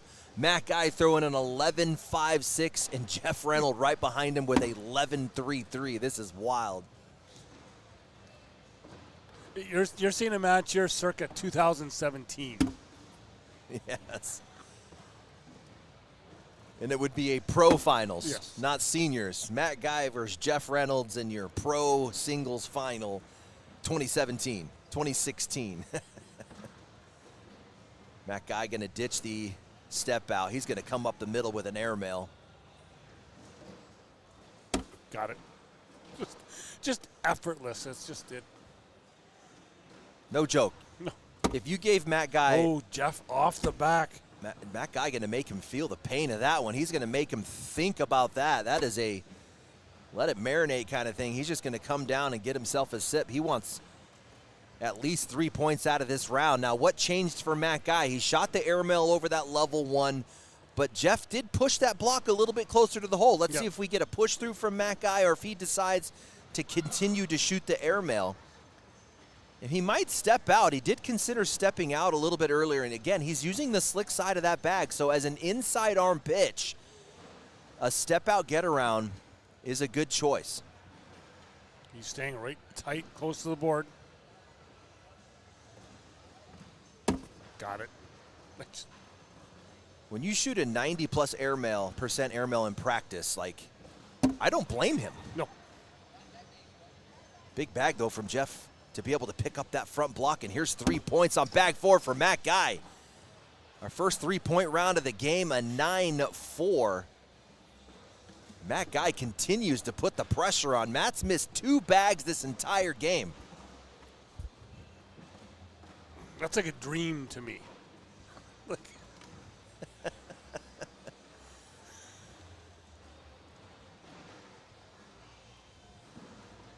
38 of 40 bags in the hole for Matt Guy through 10 rounds of play. And what's wild is Jeff Reynolds throwing an 11.1 in losing. Yeah.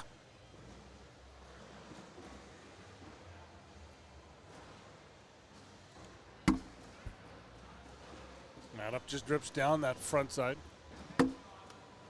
Jeff sits on the back, stick side down.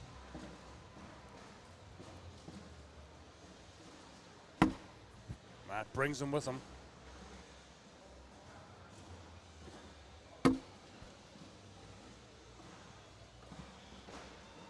Matt can be in for another 12. Drops.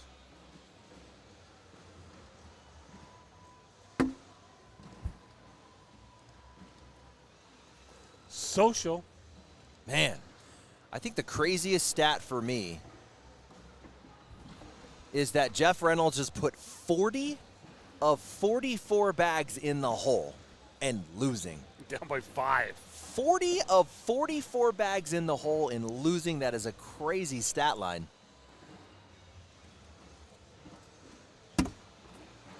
Matt's first bag is up and in.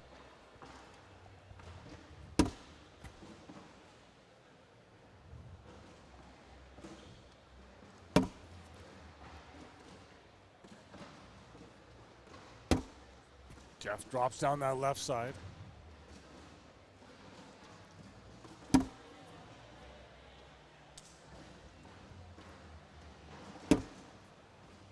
I think probably even the crazier thing is, of all those bags each player's put in the hole, I think we've only seen like what, 2, 3 airmails? Of that, they've always just been sliding shots, yeah. And the loser's side of this is almost set. So we talked about the winner going to take the king seat. The loser of this match will get the winner of Brad Kraft against Mike Miller, and currently Brad Kraft up 14-2. So we are down to the last 4 players in seniors bracket A.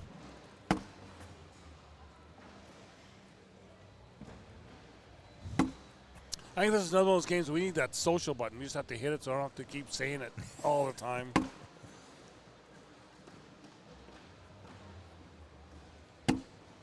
Jeff misses to the right. Chance for Matt to pick up 2 because that bag is not coming back.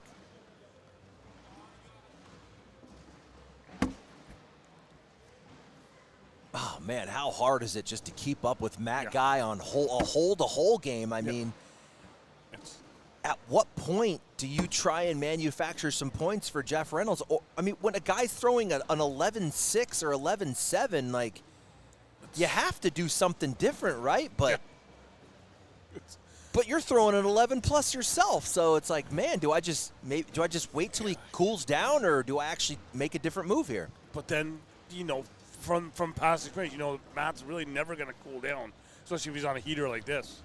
That's exactly it. If you are Jeff Reynolds, you start laying a deep level 1 block. What you want to do is force Matt Guy to shoot the airmail, and he's going to shoot it over a deep level 1.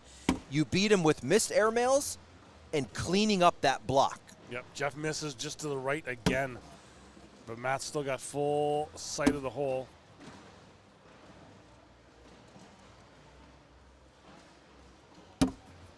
Matt's in. Matt's looking to pick up another 2 points here.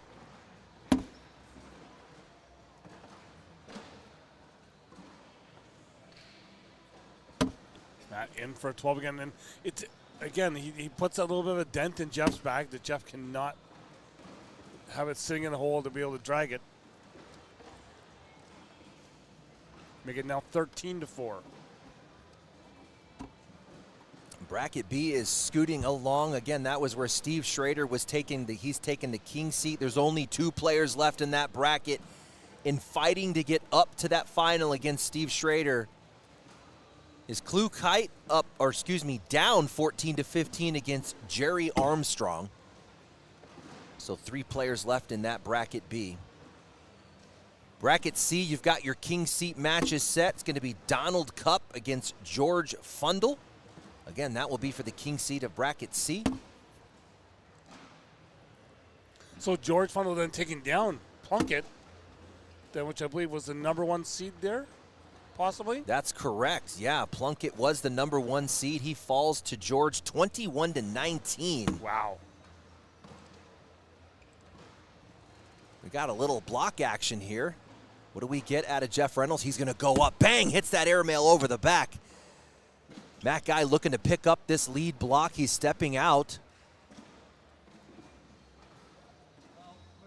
Little bit left. A chance for 3 points on an airmail.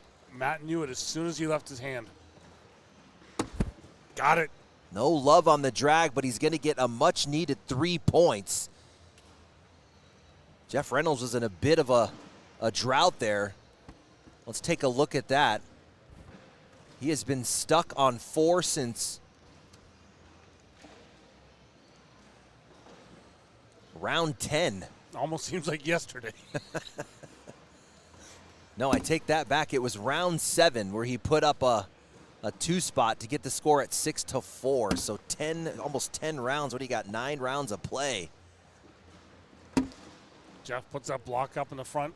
I think he wanted maybe a bit more left, more center of the hole. 100%. I love the deepness, though. I love the distance. That's where you want to be. Matt kind of turns it a touch. But Jeff collects and brings it. Oh, what a rescue for Jeff Reynolds, collecting that one way out to the right side. That's going to get him back in position to wash out this round, and that's really what you got to do with Matt Guy. Like, take your washes when you're there and then get those 2s any chance you can get. For those of you wanting to check out the brackets on the website, I've been told everything is up and fixed.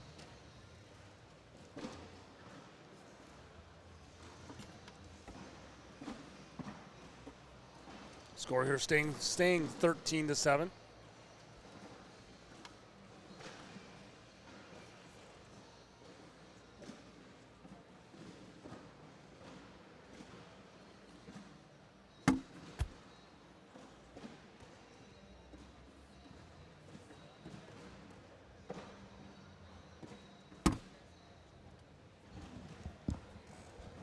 Matt's got that block up on the right side now. Now he's trying to get that first bag back. Trying to put something in Jeff's lane. Jeff will go into it. The problem with that is you just put Matt Guy in a drag position with 2 bags left in his hand. Matt Guy going to be tempted by that backside. A block would be by the book, but wow, not bad. But Matt's bag does move a touch. Jeff Reynolds going to take a look. I like that because you don't know from his angle. He couldn't see what Matt Guy's bag was doing on the backside. It's kind of buried underneath. From his angle, that block takes away the push. The short airmail is there, kind of blowing up the pile, or maybe you just go clean. I think there's so much of Matt's bags hanging in. I think even just a bang of the board could make it. Oh, I didn't see that happening, but he lands on the blocker, rolls over the top, and it just jams up the hole. And now Matt's got a scratch of the chin now. He's got the clip up the right side, but you don't want to jam everything or break everything loose and then everything falls for Jeff Reynolds. Right. Oh, short, not what he wanted. Give Jeff one. Yeah, that's one of those shots you wanted to stay as far away from that pile as possible. So I think you're okay there just giving up the one in the dirt, man. Again, what's the hardest shot in cornhole? Just board it. Just board it. That's how I won my Colorado single state championship. I had to board it for the win, man. I tell you what, that was the hardest board it of my career. Because you wanted to get it just far enough to be on the board, right? And you're always going 26 and a half feet. Or maybe even 20. Sometimes for me, it's 26 and 3/4. And 3/4. You're just the big disappointment. Jeff's got that bag off on that right side. Matt bullies it a touch.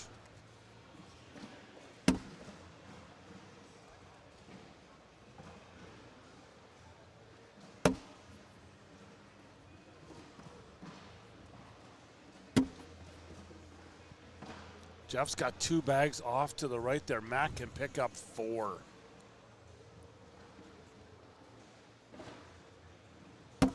Does. Make it now 17-8. That's a big turnaround in this game.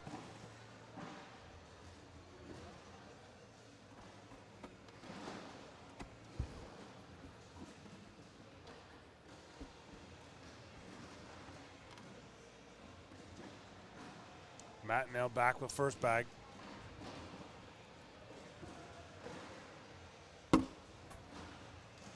Up and in. Jeff misses left. That's going to put Matt Guy on 19, and no, he's out to the right. That puts Jeff Reynolds right back into a wash. And even kind of gives Matt's bag a little bit of a bully.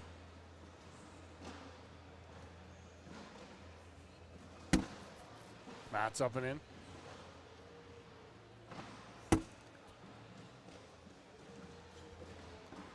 Matt in for 10.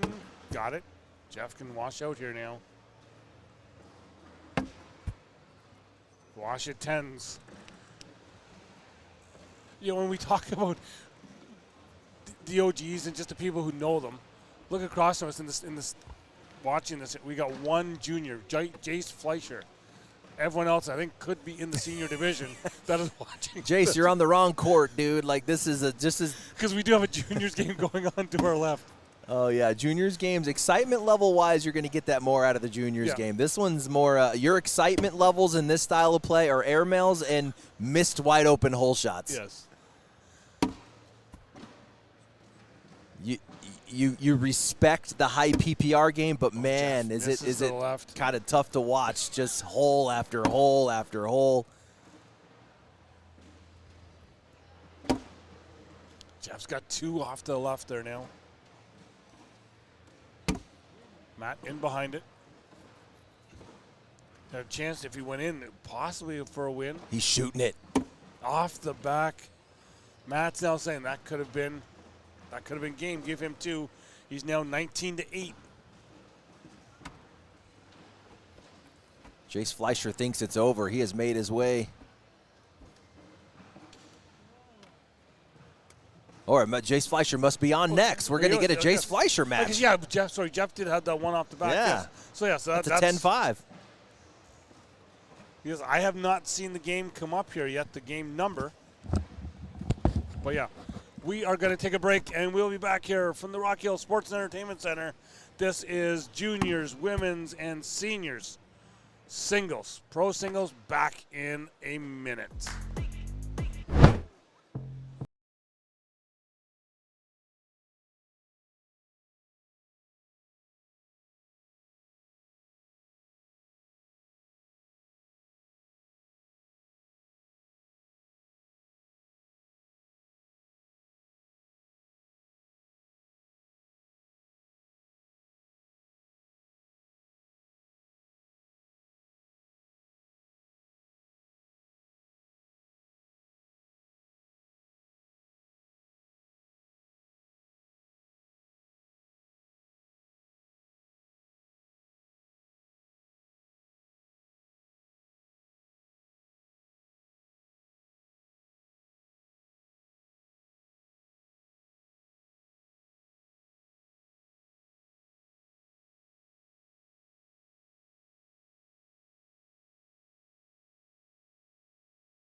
back here as we now go from the seniors to back to the juniors.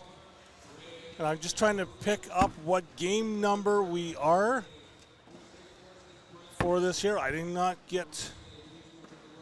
Do you see the game number we are on this year? What bracket they are in? Yeah, I got you covered here. Let's give me a moment. We've got 12 brackets we're managing for this court.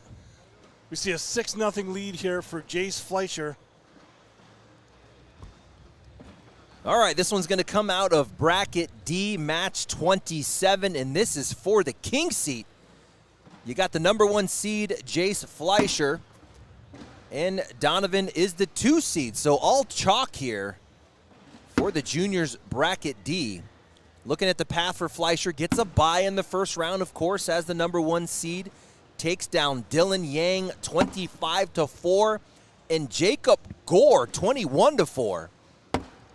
I heard Jacob Gore threw really, really good in that match. Yeah, Jacob Gore threw a 10.72 and lost 21-4. That is wild. Jace Fleischer put 69 of 72 bags in the hole to win that one with an 11.67 PPR. He missed 3 bags in 72 attempts. Wow. That is actually crazy. Donovan Vasquez, I believe he is out of Cali, gets a bye in the first round. Gets a win against Eagle Feathers 21-10, and then takes down Zane Krotz, who's a solid player as well, 21-12. To go watch that game at 10s. So in the chat, they are asking if there's any video of you throwing in competition.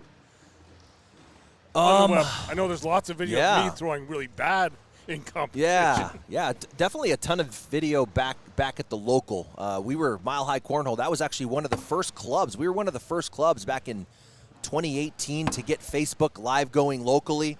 That was actually something I did back in 2018. Got the 2 camera setups just like you're seeing here, and got on the mic for the first time. That's when I got on the mic for the first time calling matches. So yeah, a lot of video. You definitely don't want any footage of me throwing a bag now, Doug. It is.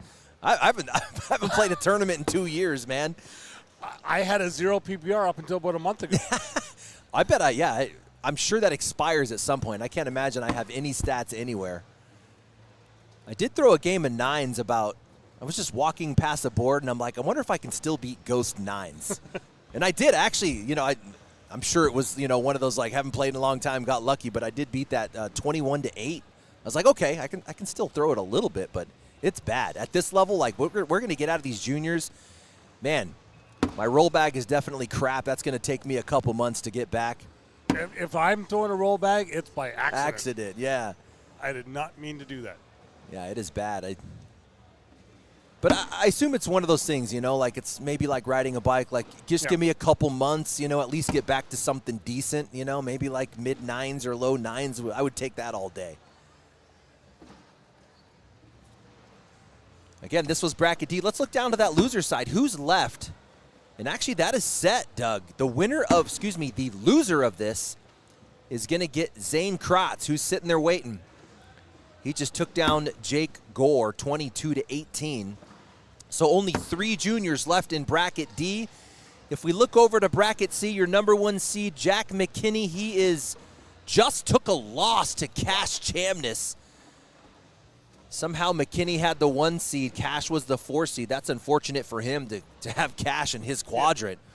So you got Cash in the king seat match, and of course Ethan Farias also in the king seat match, who had to go through Peyton Mister. Bracket B, your number 1 seed is Zach Aiken, and Zach Aiken is still alive, currently down 10-4 against Madden Franco for the king seat. And bracket A, your number 1 seed, Gabe Clausen. Your number 2 seed, Jackson Gore, that one is all chalk.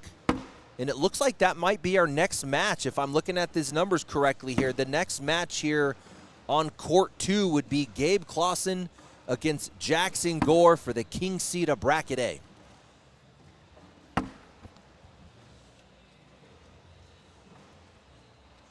We watch that round out again.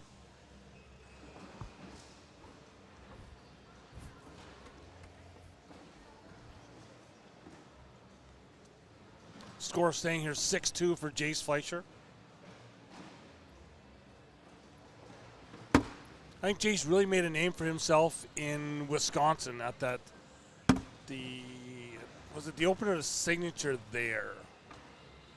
But really just kind of took over everything. Vasquez goes in, keeps his bag on that left side. Jace will go in along beside it.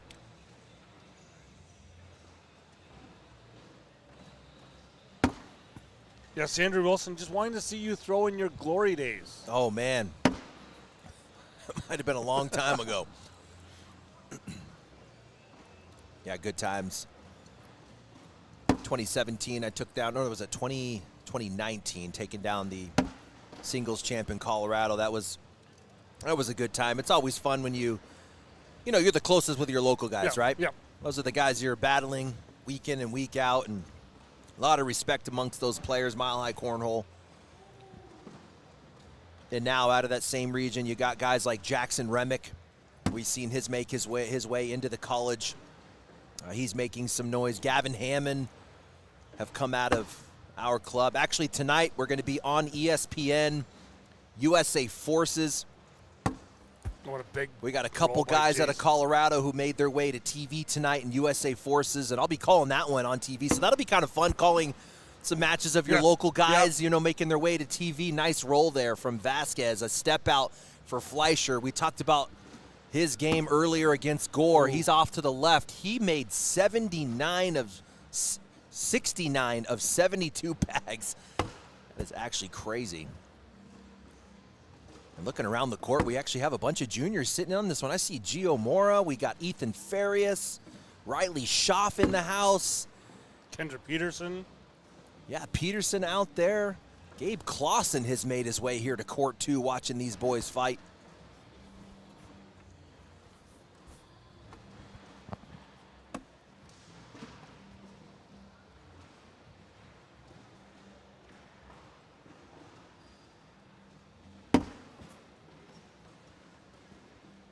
Donovan's first bag is up and in. Jace is up and in.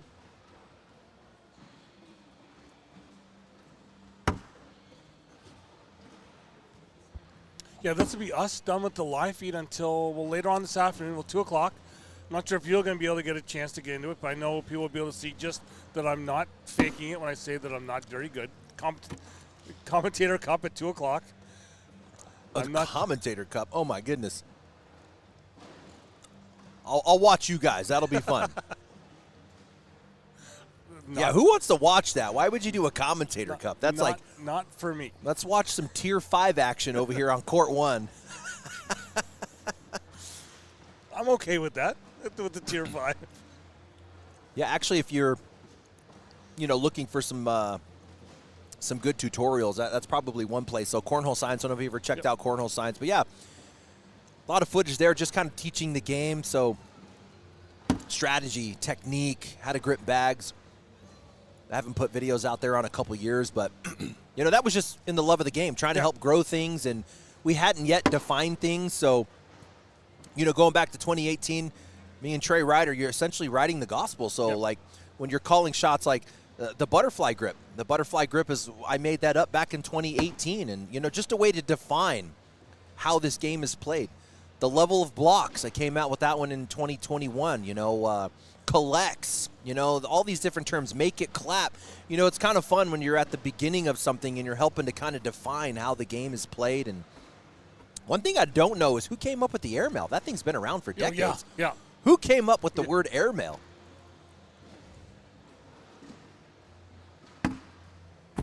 People asking if Logan Dupler is playing today.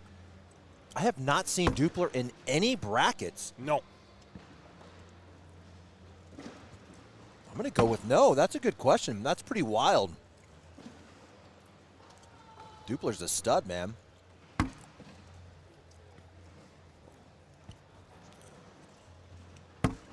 Oh, and a great roll by Jace.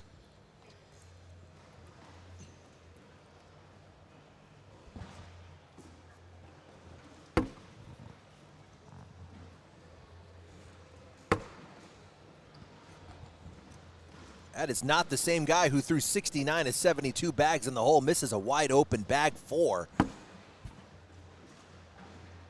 Jace Fleischer, man, came onto the scene. 12 on 8, 10-9 score now. If you've been following us through the opens, Jace Fleischer took down one of those opens in commanding fashion. Man, I've never seen someone throw so many drag bag airmails, and he did it on the back of that and actually won a walk-off airmail drag bag to take down an open. So Jace Fleischer's got his first ACL title in his pocket. And he took down some big names to get there as well. Yeah, I think it was Sammy Soto he had in the final.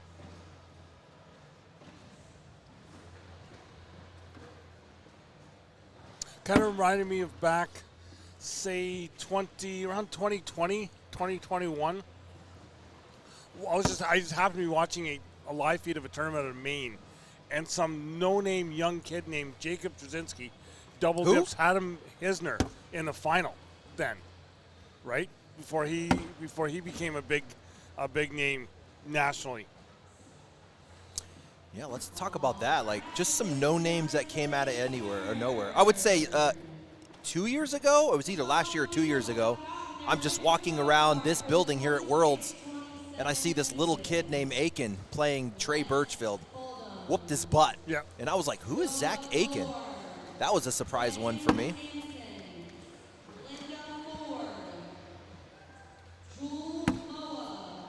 Actually, Logan Dupler. Someone mentioned Logan Dupler. He came onto the scene for me when he beat Ryan Smith in a big regional. I didn't even know who he was, and he just mopped the floor with. I'm like, who's Dupler? And then he comes onto the scene.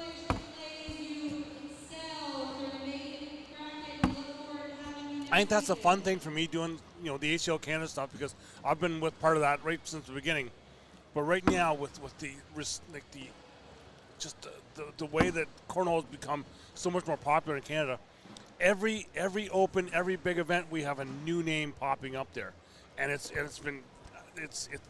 fun for me for that there, just to watch the sport grow, and even down here, like, you still have the chance of getting no names to come in and just kind of mop people up. Looks like the Zach Aiken Madden Franco game is now finished over on court 1.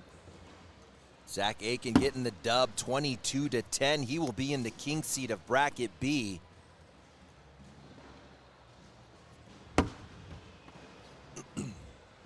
Donovan goes in behind Jace's bag. Roll coming for Jace. Perfect. More of a lift. He just picked up the right side of that bag, worked himself over the blocks. We should get a similar shot here out of Vasquez.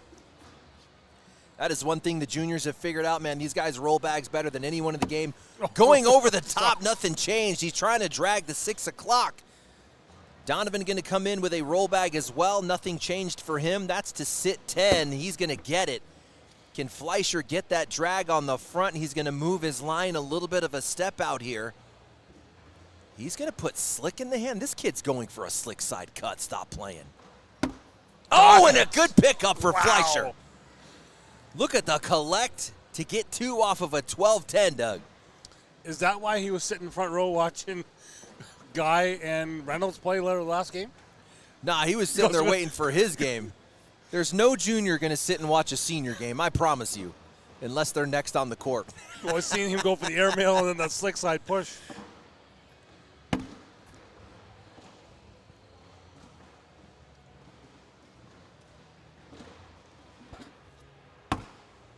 Vasquez drops down that right side.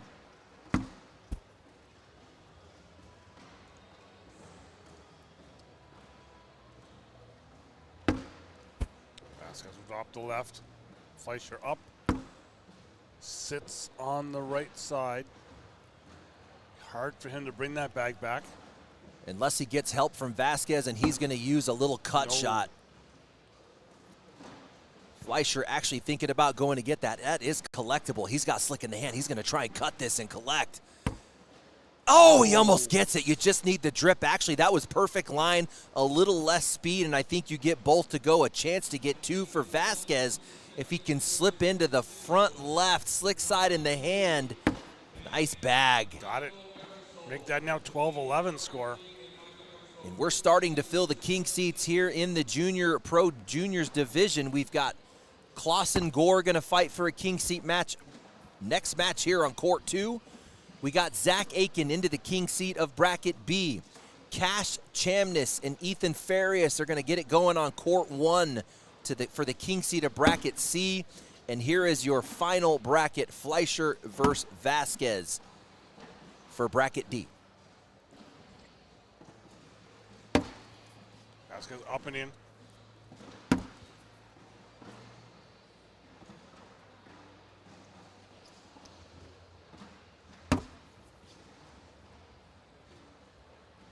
So they're just going to run bags here now.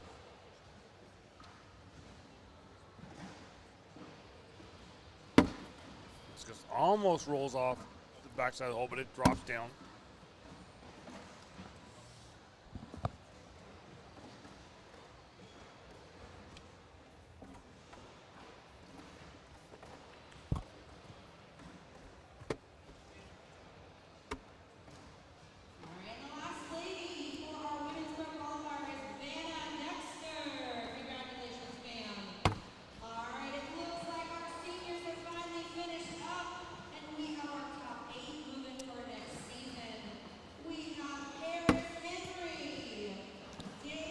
Vasquez had that bag way down on the board.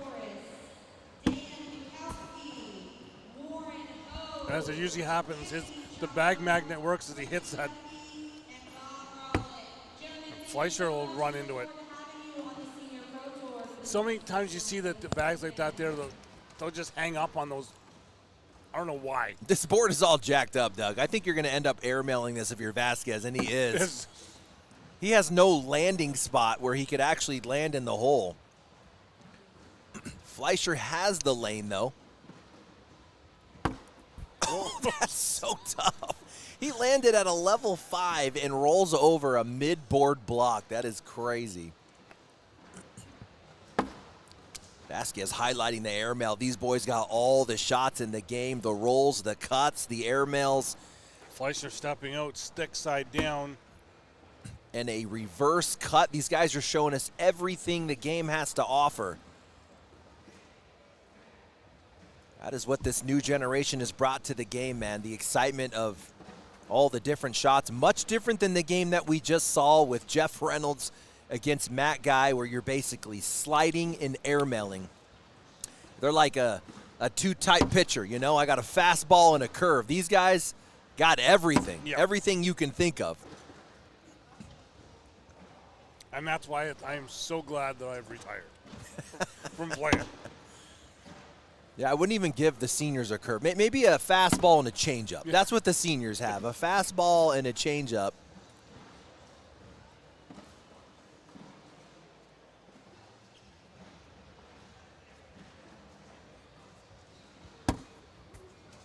Donovan gets one to fall and one sits on that backside of the hole. Jace to go sitting on the right side.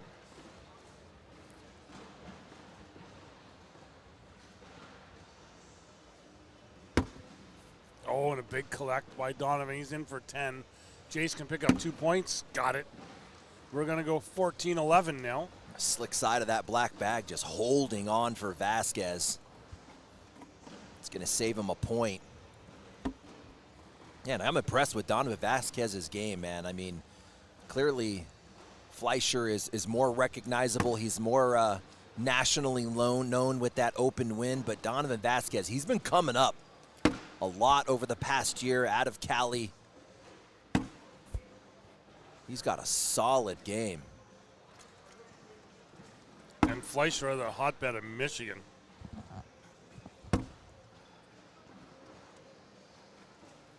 Nice deep level one. We should see a cleanup or just kind of push through this for Vasquez. He misses it right.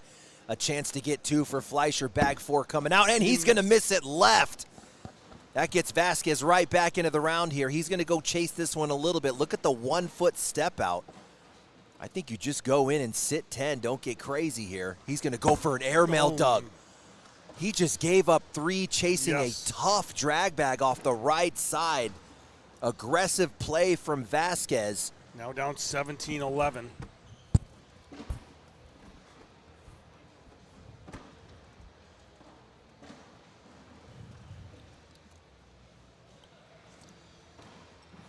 As these brackets start to wind down here this morning. Beautiful deep block. That's going to force box movement there. And that's what you want to do in this game, Doug, is if you can get your opponent to move around the box, you're getting them uncomfortable. Yeah. We know 90% of your throws are going to be tied to the board. If you can get them to step out, you're just moving that little bit of probability into your favor.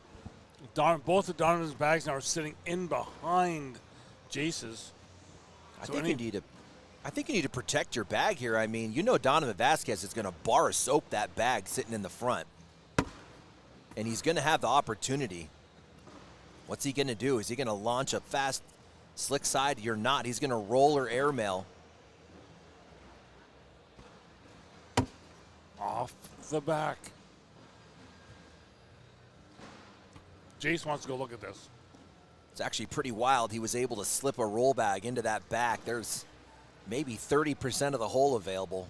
Well, now, do you think Jace has a chance to kind of blow up that pile, go straight through the middle, knock Vasquez's bags either side? I don't think you need to. I mean, you're already going to score.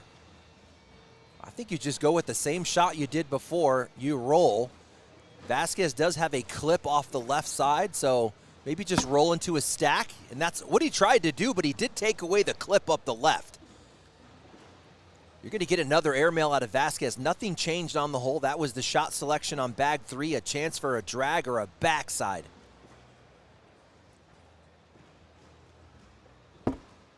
Just into that pile. We'll sit 6 on 3. Make it 20-11 now.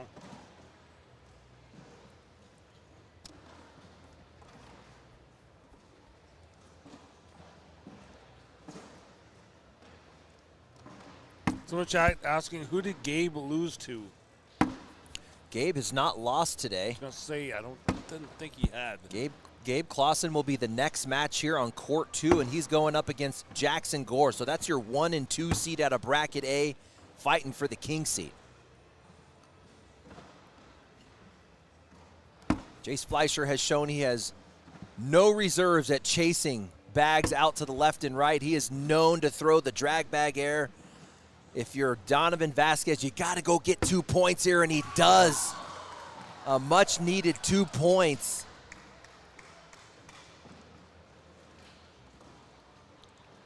Big cheer for women's division. Deborah Odom and Lori playing over behind us. Donovan Vasquez was stuck on 11 since round 13 on a bit of a drought. Now you have no more mistakes available, and there it is. Jace Fleischer could take the king seat of this juniors bracket.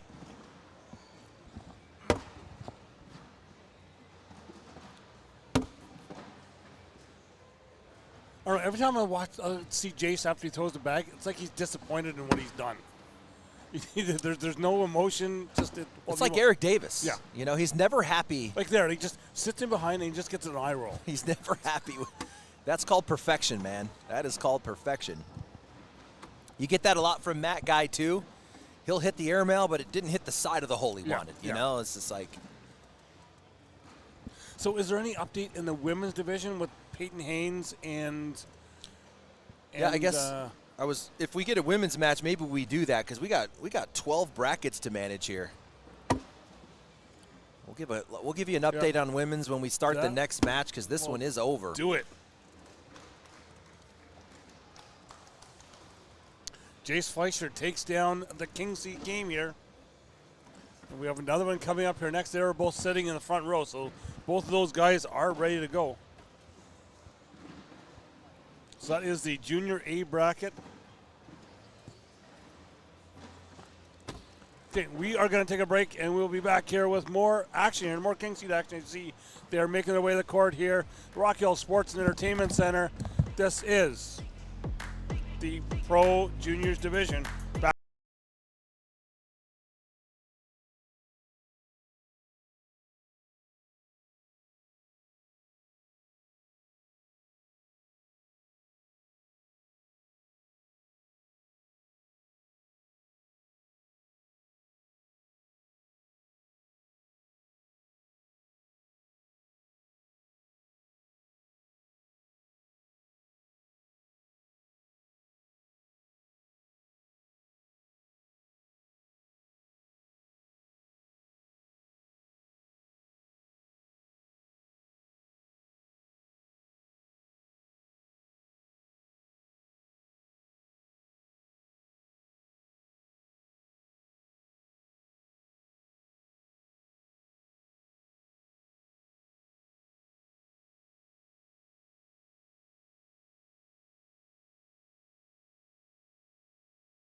We are back here, and as you can see, we have our two players at the court.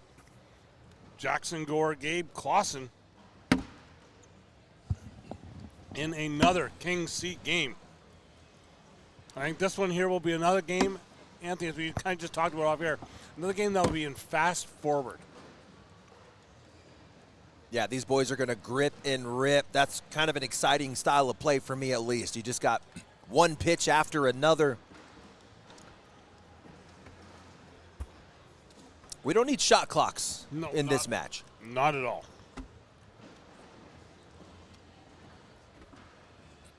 Gabe Clausen coming into Worlds this year as one of the players you have to talk about, right side of your screen in red, as a guy that could take down a World's singles champion. This dude has actually been killing it this year, working his way through the qualifiers. A top 10 player in singles. Actually, probably would be positioned higher, just had that weird kind of travel issue trying to get into Mesa at signature number 6. Had some flight issues, couldn't get in time to hit the qualifier, so it dropped him in the rankings, still holding a top 10 spot.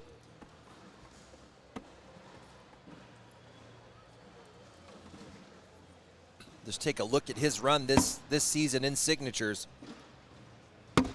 Gabe Clausen comes out to signature number 1, ends up in a bracket final. Came out to signature 3, took 3rd in bracket, and then won his bracket at signature 4 and signature 5.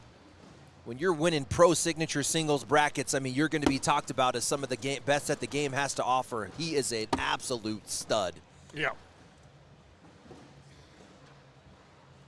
Nope. Game still hasn't been assigned yet.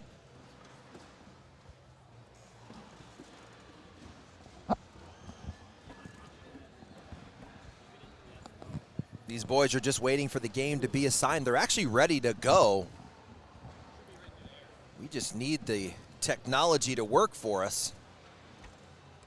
And if you look over into the next court, you can see Cash Chamness right there. It looks like he's got Ethan Farias. That's another King Seat match. I'll just kind of walk through these juniors brackets again for anybody just joining. This is your bracket A King Seat match. Clausen versus Gore. If we go over to bracket B, the King Seat is set. It was Zach Aiken taking down Madden Franco. Madden Franco drops down and loses to Mason Trader. Okay, Mason. 21-4. Mason Trader having an unbelievable 2026 season as well. So your King Seat match is set in bracket B. Zach Aiken versus Mason Trader. Bracket C, that's the one kind of over the screen. Over the top of Jacob Gore's shoulder, you can see Farias versus Cash. That is your King Seat match of bracket C. And then D, we just watched Jace Fleischer take down Donovan Vasquez 25-13. Vasquez now takes on Zane Krotz to get back up to Jace for the final of that bracket. Clausen goes, I'm not sure. I believe these bags here are live. These bags are live. I see zeros on the scoreboard. And we watched it 10s to start this one off. Real similar to the previous game, folks. We're going to get every shot that this game has to offer and at a high level. Gabe Clausen, left side of your screen, is going to be your favorite in the red jersey. This guy has taken down so many juniors titles this season. Jackson Gore was at the top of the game a couple years ago, fighting for a top 10 spot in pro singles. He can still shoot him with the best of them, has had an unbelievable double season. He replaces his bag. He's just a little left.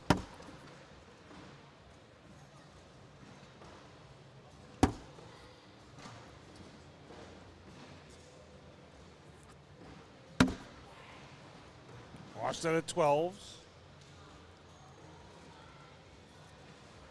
Little social, and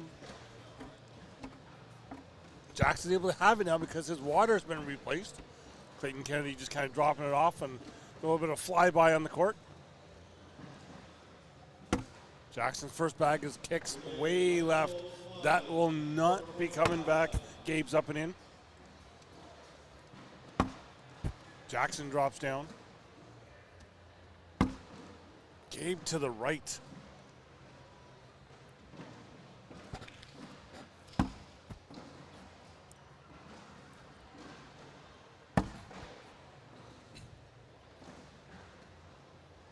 Jackson up and in for a 10. Gabe in for another 10-10 wash. And actually, both of these boys dominating in the pro doubles division. Gabe Clausen taking down a signature title win this season. Doing that in Fort Worth alongside Ethan Farias. They were the champs coming out of that one. And then Jackson Gore sitting at the number 12 spot. So I didn't notice him, but we've now been said in the chat. El Dupe is here. He's playing mini bags just off behind. Oh, there he is. He's on TV. I haven't seen him in any brackets. He's just here for funsies, I guess. He definitely doesn't look like he was playing in juniors. Not at all. He doesn't have he's got his hoodie on. He's just chilling. Gabe's got that bag off to the right side. Does not pull it back. Give Jackson 2. And how about that for Gabe Clausen, man? Finishing in top 10 in doubles and singles in the 2026 season. What a stud. One of the nicest kids you'll meet, too. Very respectful. I'm a big fan of Gabe Clausen, man. And he just stays locked mentally. Watch as this game goes along. You're rarely going to get much reaction out of him, whether it's a make or a miss. He kind of just stays real level. Kind of polar opposites on either side of the boards here. Yeah, a lot more emotion out of Jackson Gore. Jackson's got that one bag sitting on that backside. Gabe puts a block just kind of sitting almost in the hole. I got to say, though, I'm really impressed with the way Jackson Gore has matured into a young man. If you go back to, when he was 11 or 12 competing, a lot more emotion out of him and his brother. But he has definitely matured into a nice young man, and you're going to get emotion out of him, but it's still respectable, and it's still level. Yep.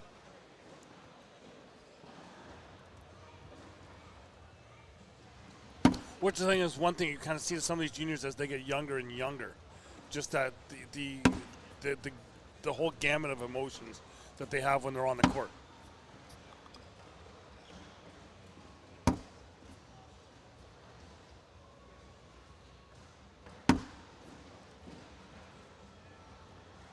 Gabe is up and in. Jackson's in.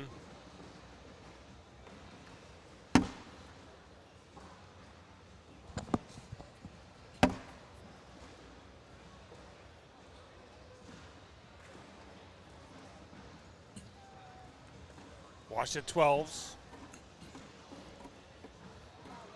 Just over the back of that camera, I'll give you an update on that Ethan Farias Cash Camness match. Look at this one. Or the Cash Chamness match. Ethan Farias up 17-11 on the top 10 player in Cash Chamness. That would be a massive win for Ethan Farias to take down Cash to get into that junior king seat bracket. Jackson just rolls over top of that hole, and then Gabe will just slide down his bag. Jackson, another miss to the left.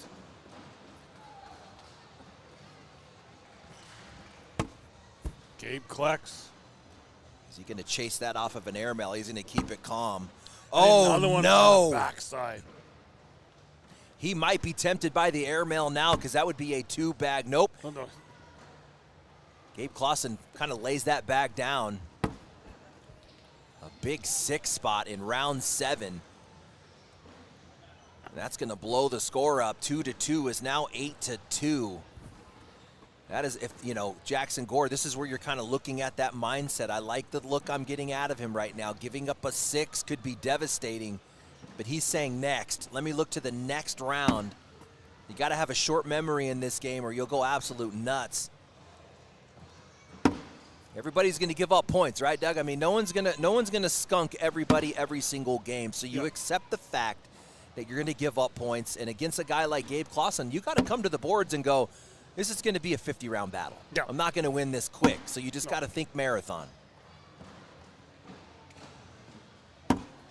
You know, and we did talk to Jackson there after his last game on the court here, and he said he kind of took that step back because felt his legs shaking a bit, right? So you got that's the whole fit. You know, if you talk about the mental issues, you can talk about the whole physical as well with these games.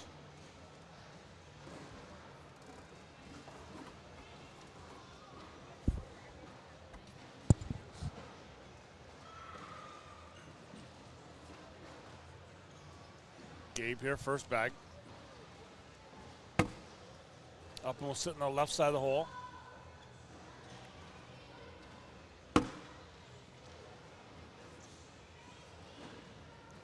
Nice block position. We should get a roll here out of Gabe Clausen. He's actually thinking through this one a couple times. Maybe just didn't like what he was feeling in that bag, and here comes the roll.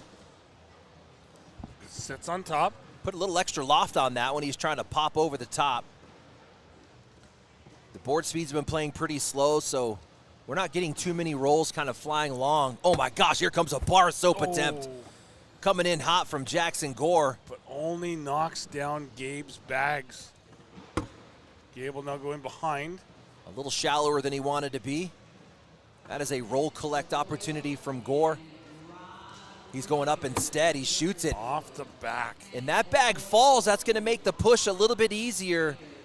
This is a 5-spot opportunity for Gabe Clausen, and he is going to clean it up on bag 4.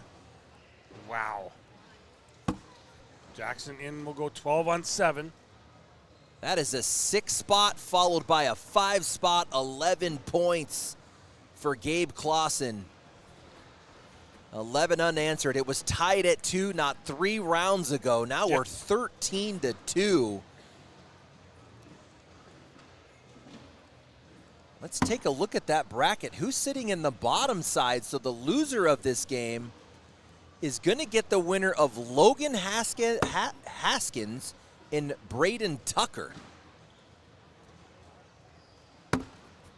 So kind of looking at the bottom of there, it's not going to be Jace Webb. It's not going to be Colt Kenner, who's having an unbelievable year. It's not going to be Braden Berry, who's also well-known. Jackson drops down that left side. Gabe up and in for 12. Jackson, he'll drop down for 12. Almost went by the hole. Another social, washing out at 12s again.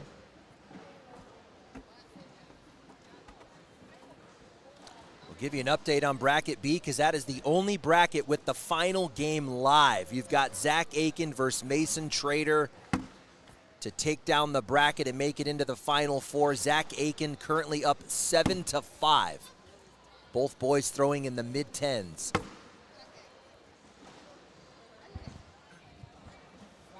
Gabe's got that bag up in the front. Jackson will go alongside of him.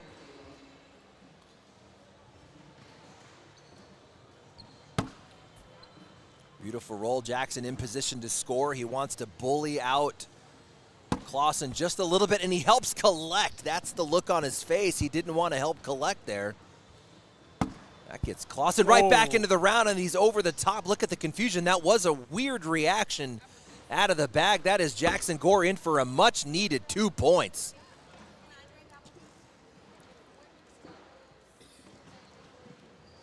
Could we just had a little bit of a turnaround that Jackson needed? Because we've seen that our last game, I believe it was, where it was just, it got to be, well, I guess it may have been now 2 games ago where we had the big 20-point turnaround. Yeah, Jackson Gore scored first in this match in round 4. And he didn't score again until that past round, so a bit of a drought. And Gabe's off the back. That was a slick side reverse cut collect for Clausen, a chance to get 5 for Jackson Gore. Drops down that right side. Look at this. Clausen saying, I'm still going to go get that bag. That is confidence, man. You throw a slick side off and nothing, and then you go do the same shot on the next round. And he has a chance to get right back into this. He was in position to give up 5. He might give up 1. No. Oh, my goodness. It wedges for Gore. That's unfortunate for Clausen. You count to 3. I think you grab those bags as soon as possible if you're Jackson Gore. He let him sit for a little long. I'm sprinting down the court. 13-9 now the score. Gabe Clausen still in the lead.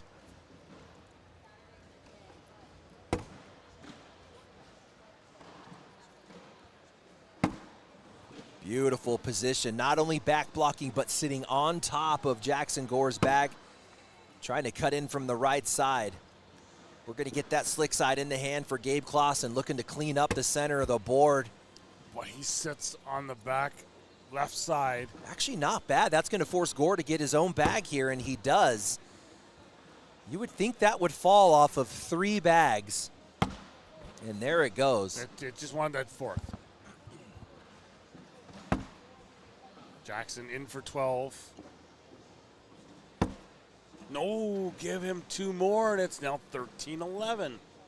Jackson Gore making his move. It was Clausen with 11 straight points. Now Jackson Gore with 9 straight points. We got a ball game here in the middle part of this match at round 14. Well, it's like we did talk about at the top. This is going to be a fast-forward match, but a long match. Will not be quick. Gabe goes over top of it and in. Jack drops down. Gabe's down.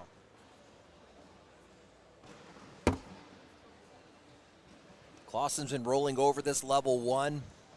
This is an open board roll. Nice loft on that. Look at the height on that roll bag. He had 11, 12 feet on it. Jackson collects. Social one more time at 12s. Man, I love this style of play. We're gripping and ripping. We're getting blocks. We're getting rolls. We're getting slick sides. We're getting airmail. We're getting it all. We even had a bar of soap attempt from Jackson Gore a couple rounds back. This is where cornhole is at max fun, at least for me. Yeah, yeah. Some people love the hole chasing game, like, oh, 60 bags in a row, is it exciting? For me, this is exciting. Yeah, it's a bit more of a chess game. Yes, and it's not me repeating myself over and over again, the same line.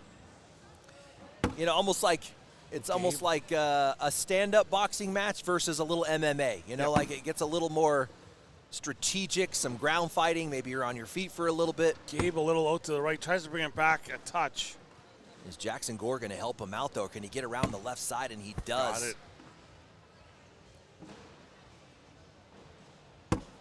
Oh, off the back, that's a lead change. 16-13 now for Jack Gore. We got a completely different game, folks. It was 13-2 in favor of Gabe Clausen, and now a 14-0 run for Jackson Gore. Holy smokes, this game flipped upside down.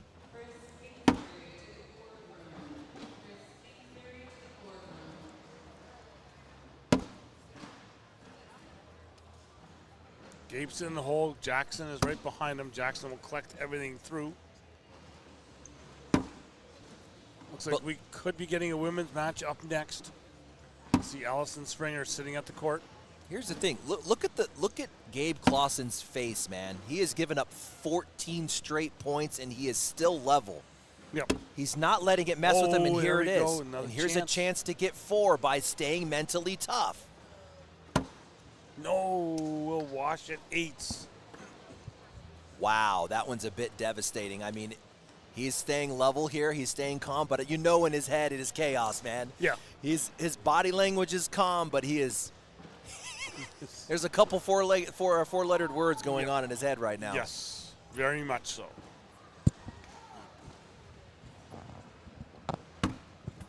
Jackson up and in. Gabriel sits on the right side. Jackson going behind him.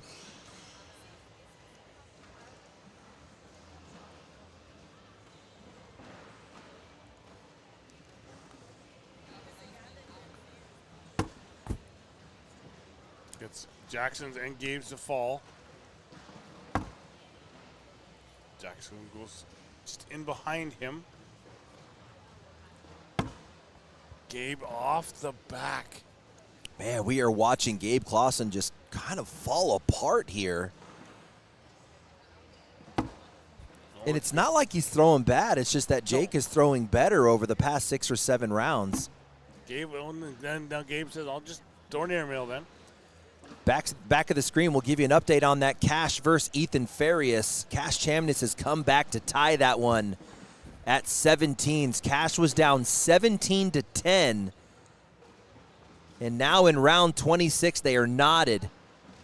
Winner of that one takes the king seat of bracket C. Jackson up in. Jackson is one miss by Gabe away from taking this game.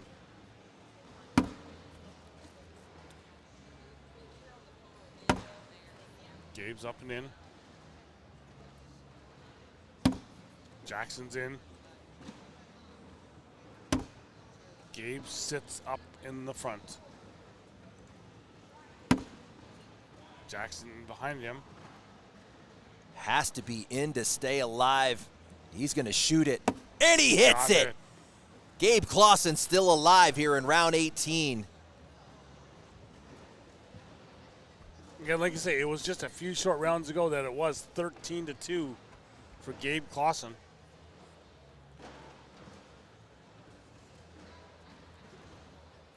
This would be a massive win for Jackson Gore, and he leaks out to the left right away. Look at the timing. Look, Gabe Clausen's going to take a step back. He's like, wait a minute here. I need to go get these 2 points.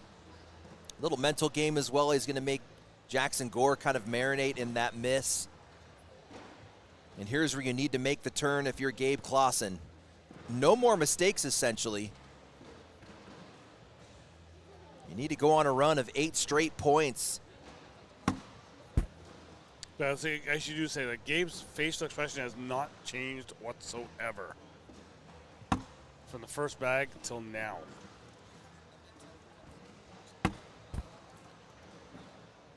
And I feel sorry for whoever's going to get the loser of this match. Logan Haskins waiting in the loser's side of the bracket.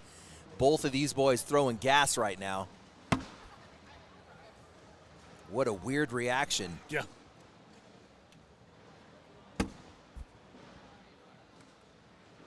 Gabe in for 2. Got it. Yeah, Clausen just getting some weird reactions out of his bag. I mean, even he's kind of stumped, and he knows his bag's better than anybody else. He's like, what was that? Why did it go that way?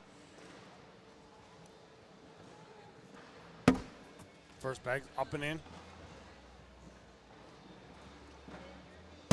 Jackson drops down.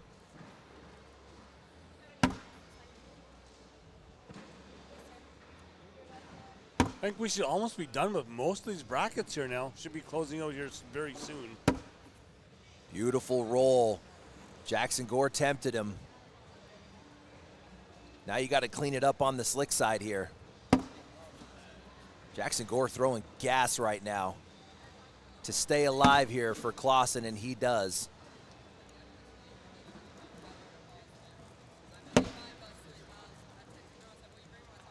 Let's get you an update on that Cash Ethan Farias.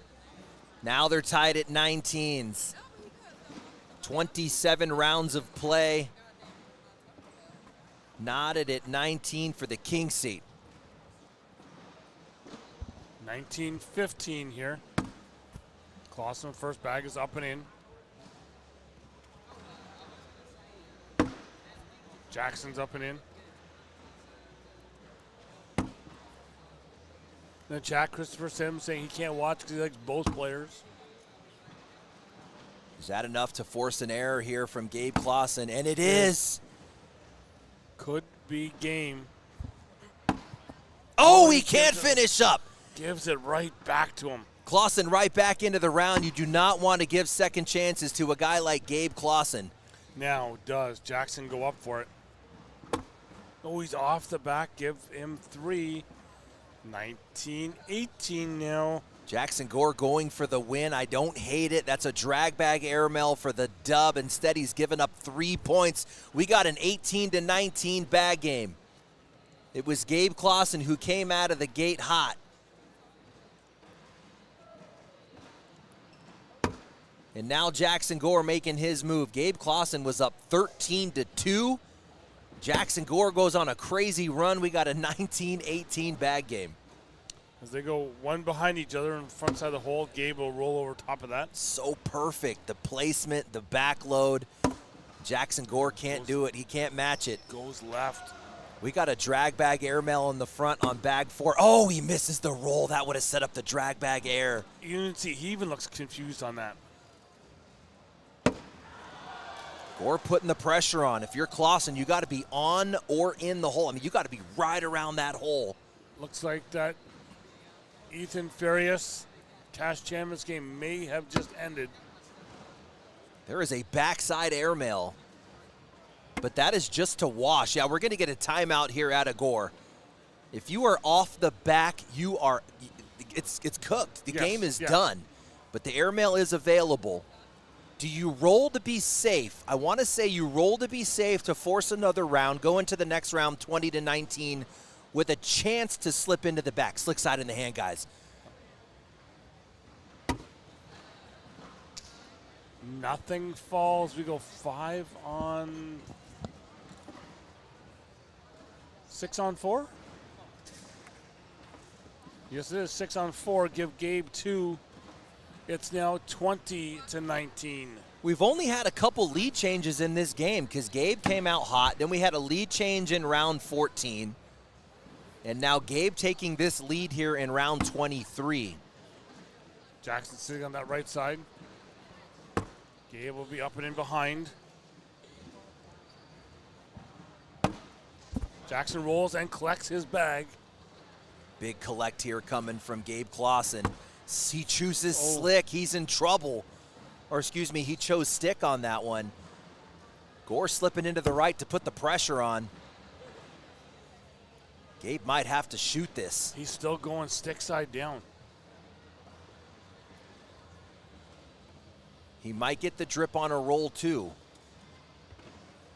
Oh, he hits it and gets the drag. Still alive.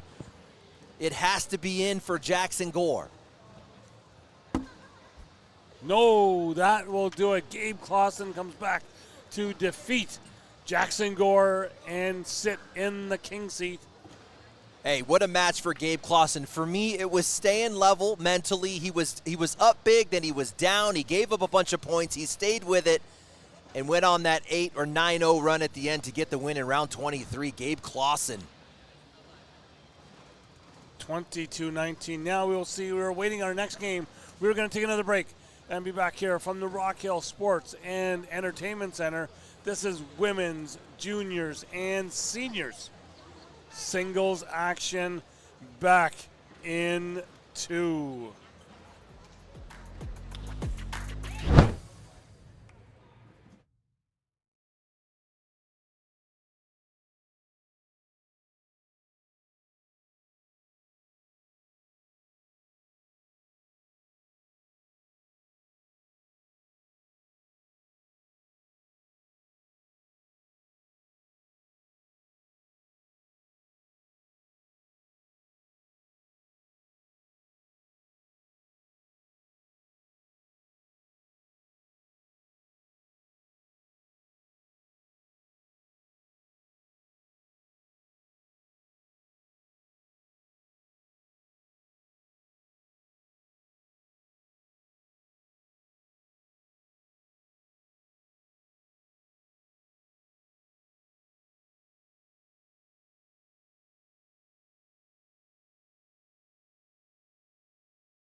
We are back here. We have the B bracket women's final.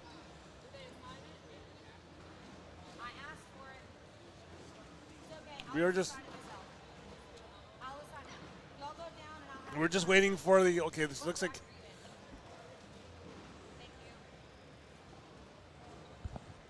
luckily we have Kat sitting alongside of us because she is just going to assign the game herself. Not sure, are these bags are live? Did she just say just to go down that these bags are live? These bags are not live. Okay, and they're not live. No, they'll throw when they get down. Okay. They'll start down there. Okay, they're starting on the right side. Okay.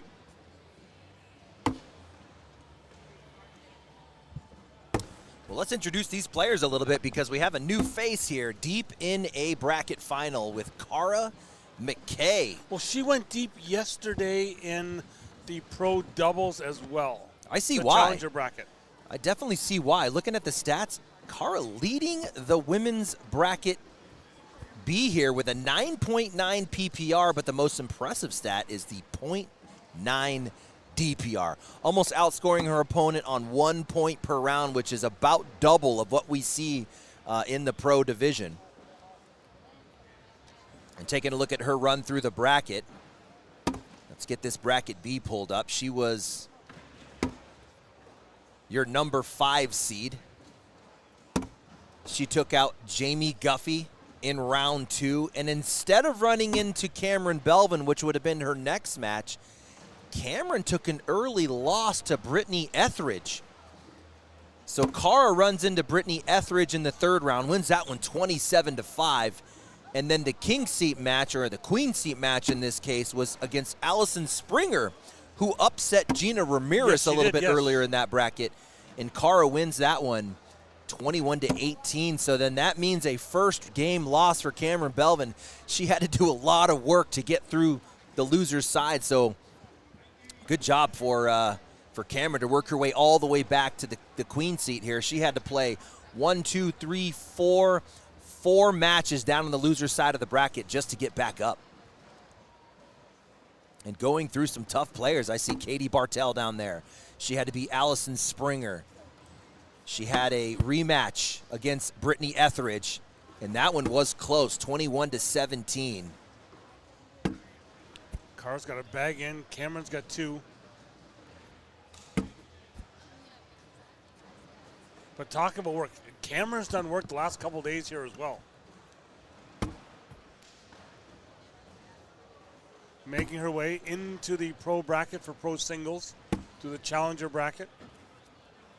Yeah, very impressive what we saw out of Cameron Belvin yesterday. Might have been 2 days ago. All the days are starting to mesh together. Cameron Belvin went through A.J. Sims in the losers final to get up to that bracket final and earn her spot in the main, in the pro singles main. Cameron Belvin having an unbelievable season. Up 3-0 right now. Finishing top 10 in pro doubles alongside Ryan Windsor, becoming the 2nd female in the history of the ACL to finish in the top 10 of the pro division. I'm now seeing Landon Hunt in the chat. He's saying, let's go, partner. It was, Cara was partnered with Landon. Roger yesterday. And they went on a great run.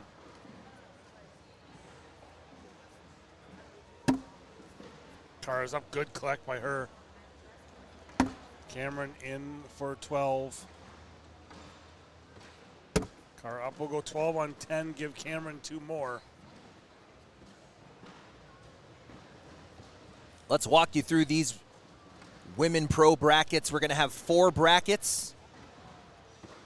Once we get the bracket winners, we are going to play it down to the final 2. So we will do a semifinal here today, and then those last 2 are going to go to the broadcast court. But out of bracket A, that one is chalk. You have Sarah Cassidy at the number 1 seed. She is currently sitting in the queen seat.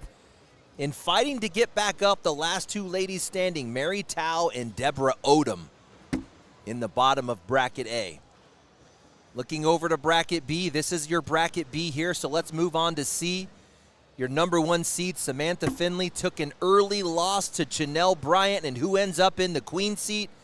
Elizabeth Tennyson has now has now pulled Katie Matthews. That one is set, just set. That one's going to be on court 1. Your next match on court 1 for a bracket final. And then if we move on to the last bracket D, it was Peyton Haynes, who was your number 1 seed. And there was your storyline we were talking about, Doug. If we look at the pro women's rankings, we have a tie at the 8-9 seed. Why is that important? The top 8 women pair with the top 8 men for a pro invitational tournament.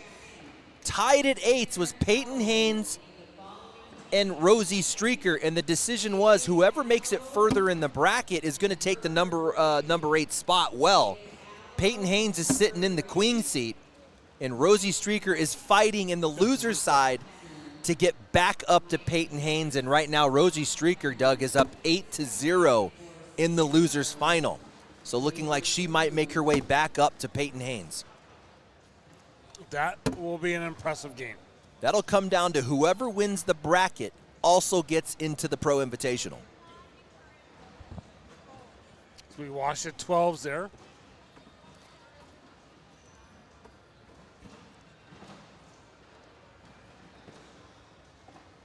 Cameron Belvin coming out throwing gas.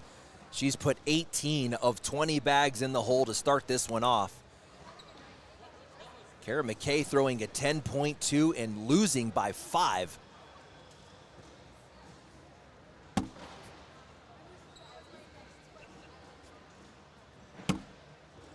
Cara off to the left side. One Cameron sits in front. One little fun fact about Cameron, I don't know if you've noticed this, but her entire career, watch this, watch her eyes on this bag, watch where she looks. Right before she throws, she looks down at the floor. Yeah. Like most people dial their eyes into the hole and they don't take it off. She will look at the floor and then look up. Here's her last pitch, watch her eyes. Looks down and then back up. She's always done that. Oh my goodness, a 6 spot for Cameron Belvin in round 6. We got an 11-0 bag game. Now keep in mind, it's Cara McKay in the queen seat. Cameron Belvin's gonna have to double dip this one to take the bracket B.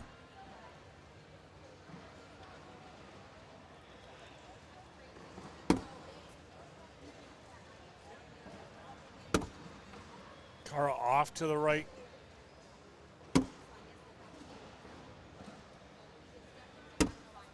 It is a different game when you make your way to these live streams. I mean, you've got an audience. You got these commentators who won't shut up. Exactly. You got the cameras. It's a lot more pressure mentally to continue to play at a level. A nice back block. Are we going to get an airmail out of Belvin, or she's going to try and work around?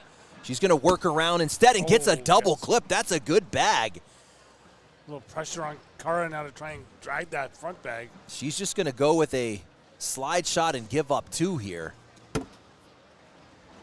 Make it 13-0 now. Where's my guy Noah Woot and his ladies here fighting in this bracket final? He might be out there watching. I seen him yesterday here. Noah's in the building. Love it.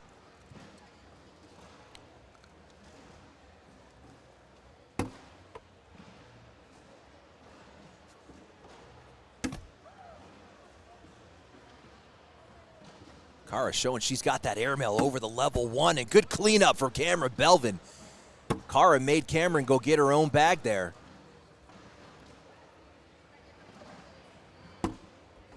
Nice deep bag. I love that for bag 3, a little 3BB.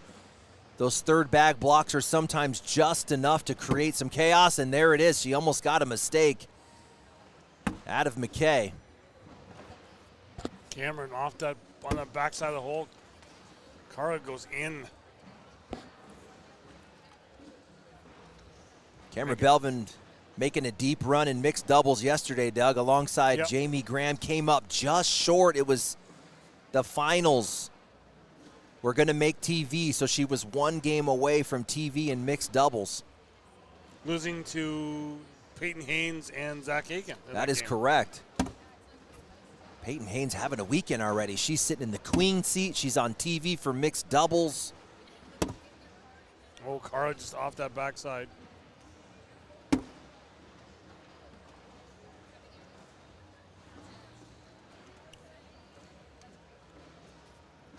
We'll keep you updated on the Rosie Streaker, Peyton Haynes storyline. They're both in the same bracket. Whoever wins the bracket Cara up at the airmail. gets the higher seed. Rosie Streaker up 13-2 in the losers final. Give Cameron 2 more with another perfect push and collect. Yeah, we're seeing some of these here players here now in these here brackets that, you know, they still seem so young, right? But I remember 2018, Cameron Belvin was running around the young crew that was kind of going around like we see now with some of these players.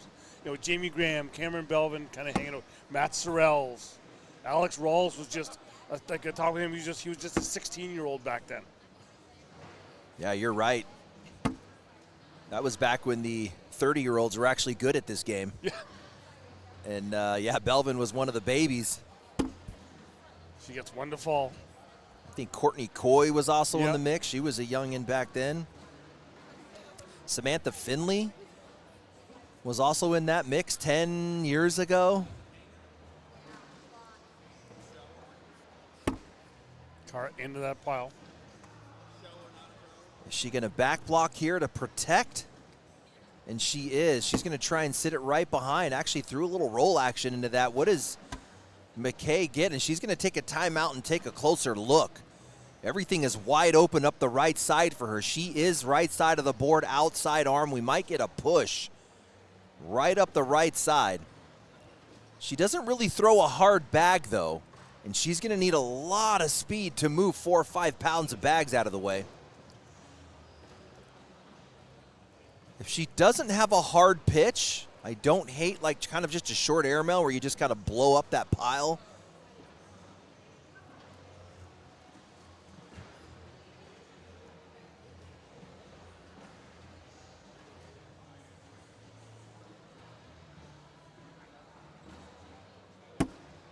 Oh, sits on top. Does not fall. And that was a slick side laser way left. She threw that as hard as she can. Washington at 6. Cara wasn't sure if she had one in there. From here, it definitely looks, you're right. From here, it definitely looks that way. But I can say from my angle, it does not look that way.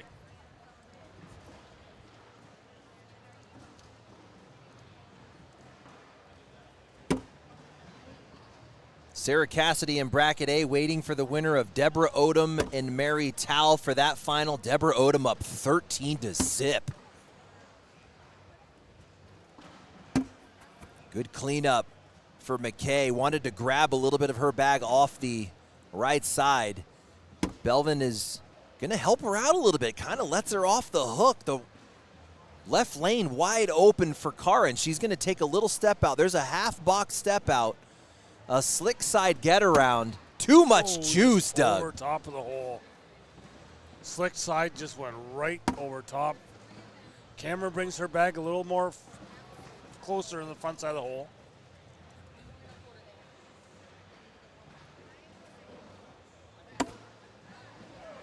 Impressive airmail from Cara. Wash that at 8s. Cara's got that airmail dialed in, man. I love her airmail. She's going to need a lot more of those to dig out of this 15-2 hole. Again, this is the first scoop of the bracket final. It's Cameron Belvin that's going to have to win twice. And she is off to a good start here. Looking over to bracket B. That final is what we're looking at here. Elizabeth Tennyson against Katie Matthews. Still set to fire up on court 1. That'll be behind the seniors match that's currently playing.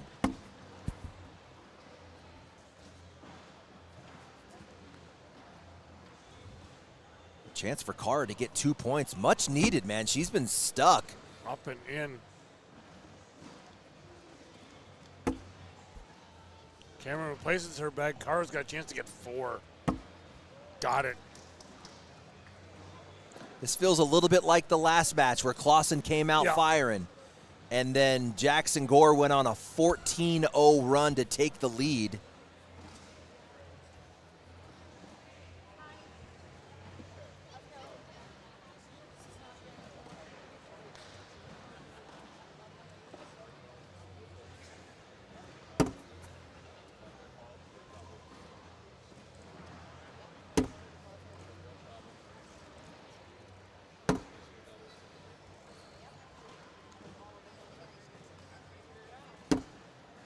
Cameron now sits both bags in front of the hole.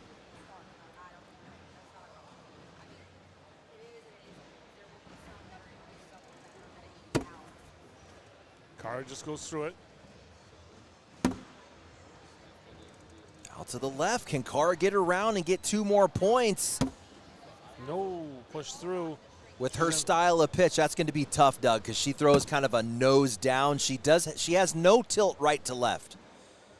All of her load is in the front, so it's going to be hard for her to cut around right side of bags.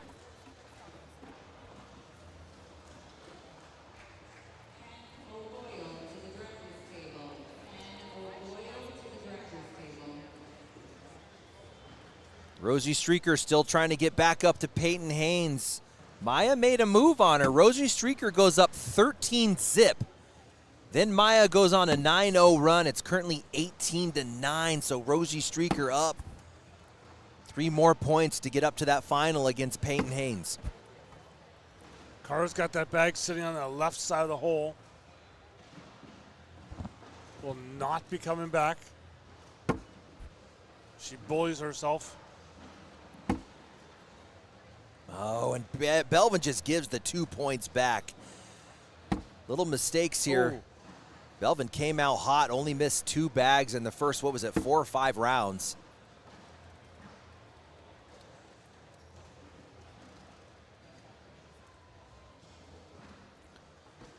Still keeping my eyes out for my man Noah Wooten with his lady out here fighting for a bracket final. He's got to be in the, maybe he's on dad duty, man. Maybe he is on the dad duty. It is nap time, if you think about it.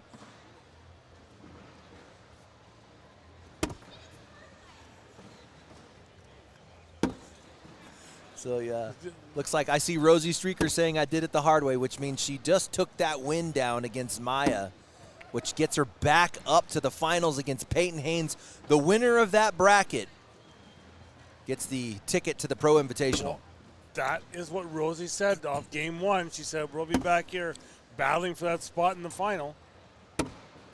Off the back, go get those 3 points if you're Cameron Belvin. Finish up, girl, and she does. Going to be sitting on 18.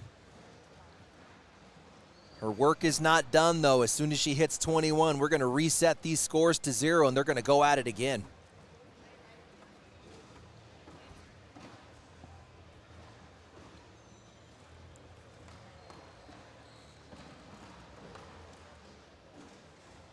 Looking down right behind, if you look over the shoulder of Cameron Belvin, that women's final, let's see, that's going to be bracket C, has started. Elizabeth Tennyson against Katie Matthews. Kara one off the back, but one of hers falls. Cameron replaces. Looks like Cameron chance to pick up just one, as that bag is a little far off to the left.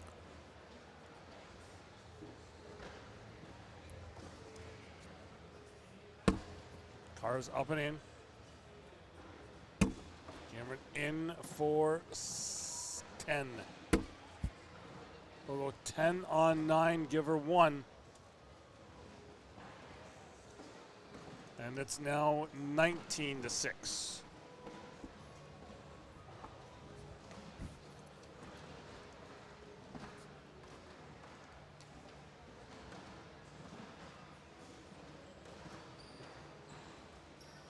Deborah Odom having a hard time closing that match out. She was up 13-0, Doug. She's been stuck on 13 for 6 rounds.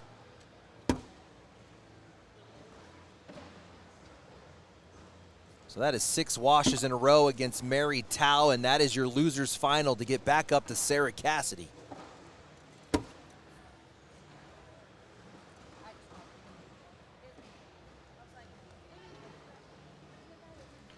Kara's got that bag sitting on that back side of the hole. And now she's off the back. That will do it. We are going to game number 2.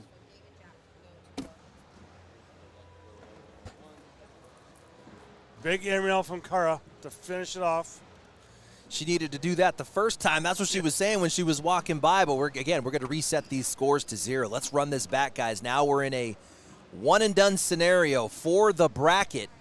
And to make it to the Final 4, For those just joining, we have 4 brackets for the ladies. All bracket winners. We take those into a final 4, and we're going to play it down to 2. So we're going to play our semifinals matches today. The last 2 ladies standing make it to the ESPN broadcast. Looks like Jake Fleischer's making his way back to the court here. Actually, he's thinking he's going to be playing right now, but he is not. Hey, Cameron.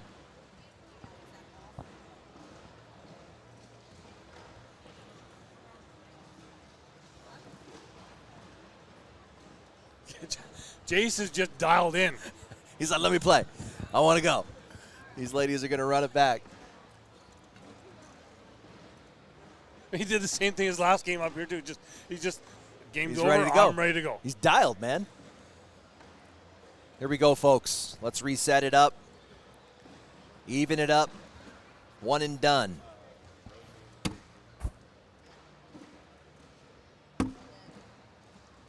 Cara bag in. Cameron up in front. Cara will go in behind. Not Yeah. bad. You got a foot in the water there. Yeah. That's the key. See that little corner just kind of right over the red zone there. That's going to keep her in the hole. It's actually a great bag from Cara. I like that bag. Cameron going behind. Better there than in. That's going to force Cara into a back block. That would be the by-the-book shot.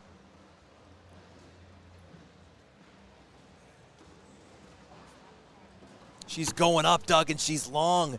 We're going to get a slick side push out of Cameron. You don't want it to bunch.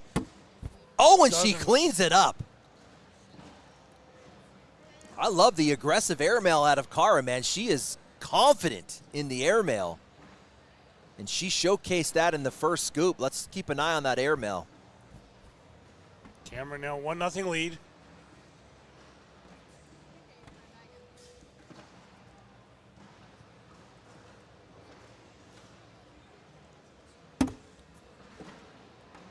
Someone in the chat asking if Cash won his junior king seat game there. That was actually Farias who took down the king seat. Cash will drop down. He's still alive.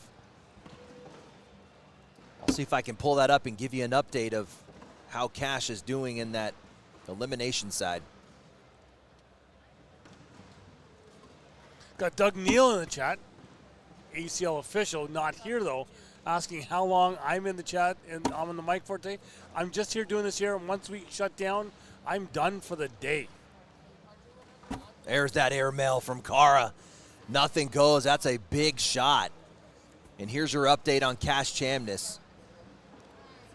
He dropped down after the 21-19 loss against Ethan Farias, and now up 8-2 against Nash Hess or Hesse. That's a new name for me. Cash throwing a 10.8 in that match. Nash has his hands full. Nash versus Cash. Yeah, say that 3 times. Glad it's somewhere else. Not saying I don't want to watch them play, but just it's. Belvin in position to get 2 more points. Can she get the drip on the It back? And it does. goes. Balls. No step out for Cara. She's going to abandon ship. Here comes bag 3 for Cameron Belvin to keep the pressure on.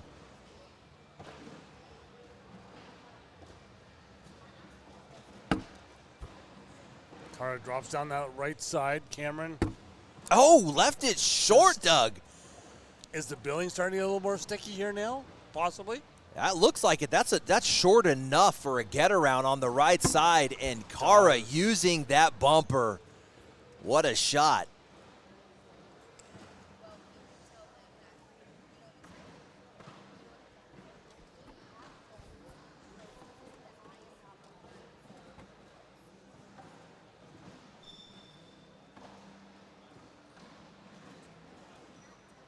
Yeah, someone in the chat, thanks for that update. It saying Emax hit a nasty airmail drag to win that one, 21-19. Yeah, Jonathan Tripp as well. Yeah, thanks for that one. Oh, Doug Neal's headed this way. He was talking to me all last weekend during our nationals up in Canada. He was in my chat. I was like, well, maybe we'll get to work together. maybe tomorrow. He's a Canadian too? No, he's American. Oh, okay. But he was up in all of our chats. He was ACL official.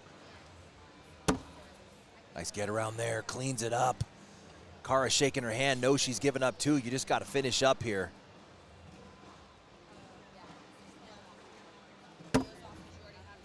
Give Belvin two. It was kind of good that he was in the chats because it was like, like you watch NFL games. They bring in that referee every once in a while to talk about maybe a rule. Right. So he was in the chat and he would jump in for that there, any kind of rule if someone asked about it in the chat. So I didn't have to worry about being the official. Nice. Yeah, Cameron is just absolute. Oh, and as I say that, she's off the back. I mean, if we look at the two games, Doug, she is 28-6 on the score when you combine the two games. Cameron Belvin definitely has Kara's number, but that bag off the back is going to cut this lead in half.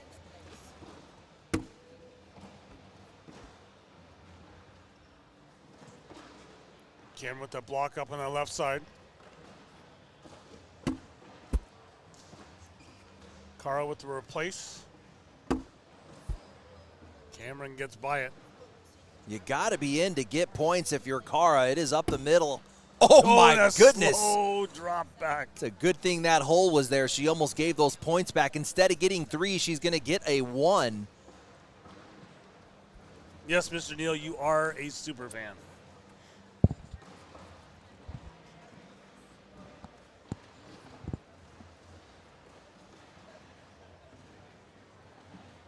So 6-1 nil score for Cameron Belvin. It literally says on our website all time.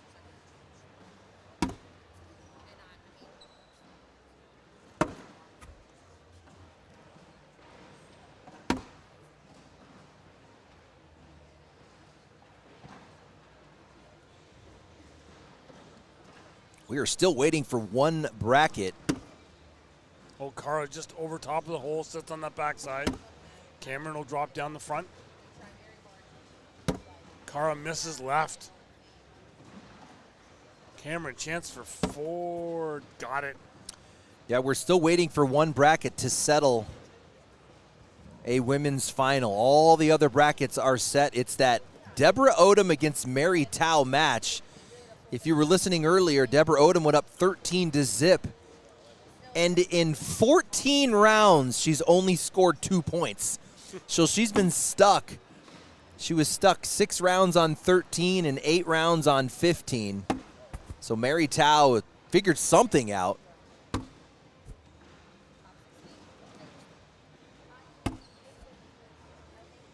Deborah Odom up 15-7 in that one.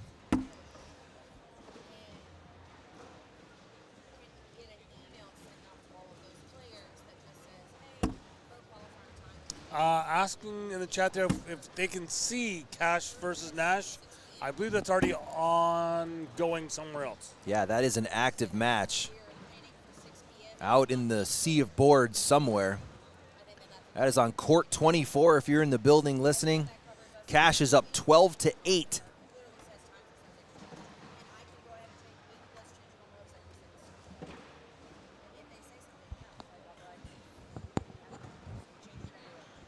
Score here 10-2.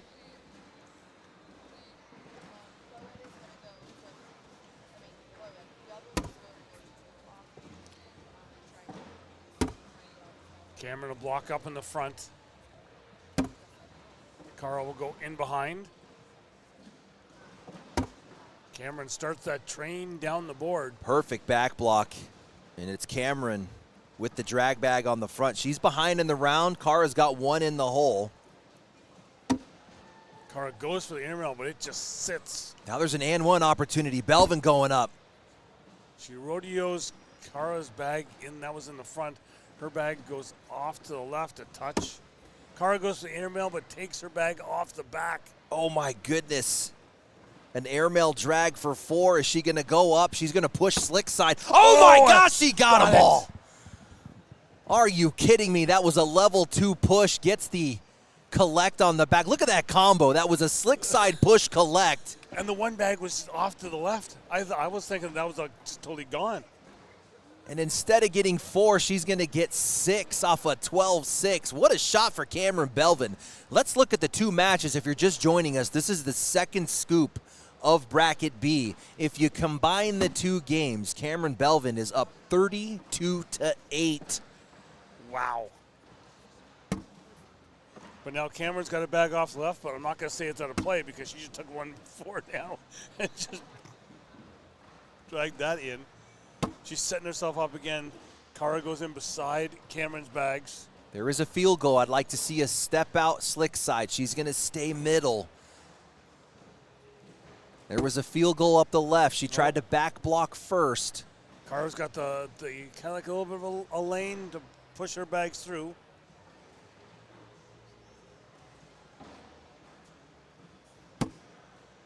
She hit it, but just not hard enough to push it all the way through. Might get a back block here, and that's what we're going to get, and she lays it nicely. Cara has not been shy on the airmail. I was just going to say, was she going to go try and grab that? Oh, my good shot. Gosh. She grabbed a bunch. We are Either gonna way, go you're going to 10 get on 6. Give her 4.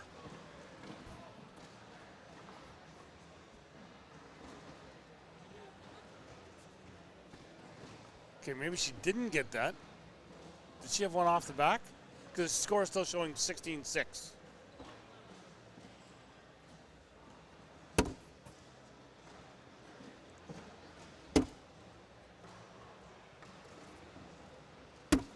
Someone in the chat asking if Paul Alexander still throws bags. Oh, my goodness. Somebody knows Colorado Cornhole. Yeah, Paul does still throw bags. I see pictures of him. I haven't seen Paul throw bags in a couple years. I do miss playing the game, but yeah, I see photos of that guy still. Cara, still competing at a high level. Airmail drag gets 1. Still has 1 sitting on that backside. Cameron up and in. We are going to go 12 on 10. It's now 18-6. From the chat, will we go live with all junior bracket finals? Probably not, but we don't know exactly what's going to happen next. We're running seniors, women's, and juniors. I imagine we'll get one of the junior bracket semis at least. I think we've got Jace Fleischer's up here next, so that's going to be a bracket final. Yeah, we can't hold games just because you've got 3 different formats, a lot of semifinals.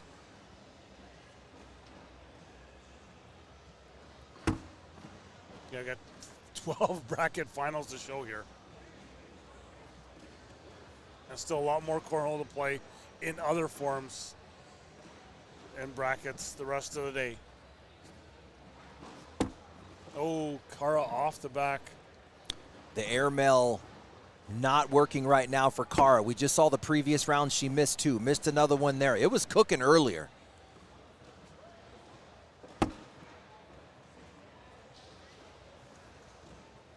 That's still going to be a point off of 7-6 for Cara. She's making a little bit of a move here.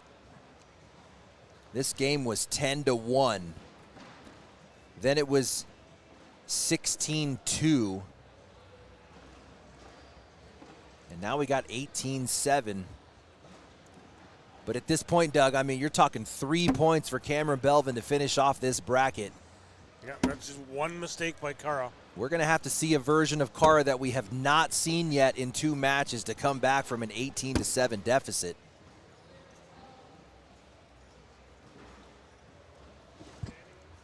In chat, wanting to see Jace. Yes, Jace is up here next. Cameron's got a bag off to the left. She's got 2 bags off to the left now.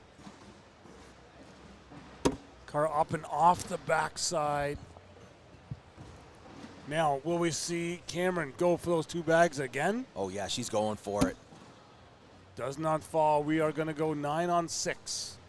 All right. 18-10 now. Don't call it a comeback, but Cara is making moves here.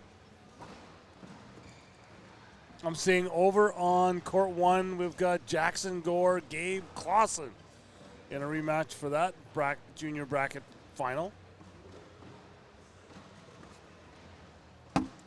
Cara on an 8-2 run. Cameron off to the left.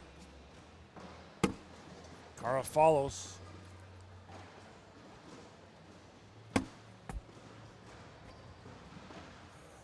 Deep breath from Cameron Belvin, like what the heck is going on here?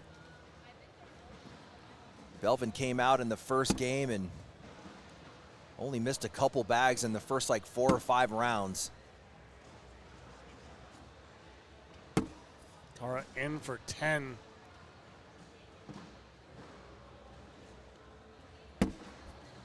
Wash it out.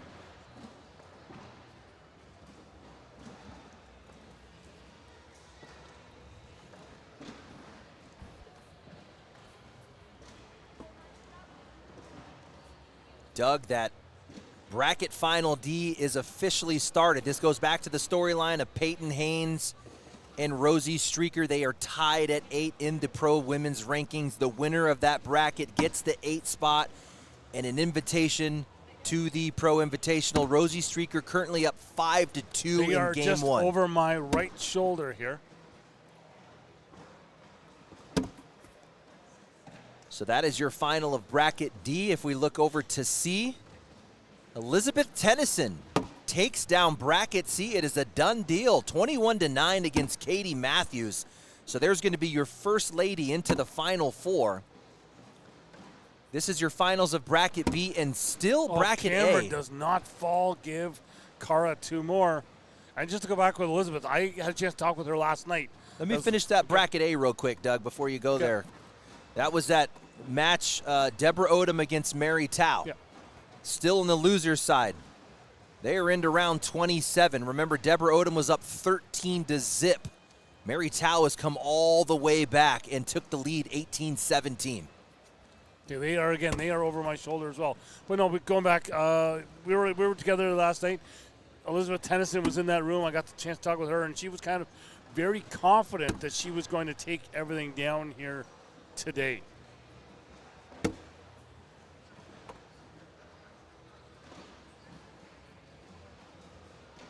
So she was on a mission. Cara looking for a little drip on the 12 o'clock. Oh Cameron's- my, and it's moving. I think Cara's gonna get this to fall. And not when you pin it. She pinned her own bag. This is Cameron Belvin in to sit on 20. No. She almost knocked those loose, Doug. Yeah. There was some movement out of And the those. smile on her face as she Ooh, walked in. that would have been a 4 spot on 12. We'd have had a 16-18 bag game. She gets off the hook there.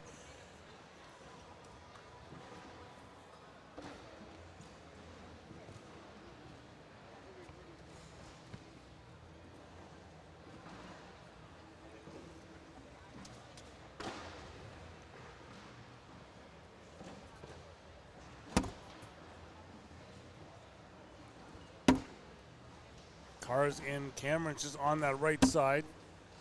Cara will try to bully Cameron's bag.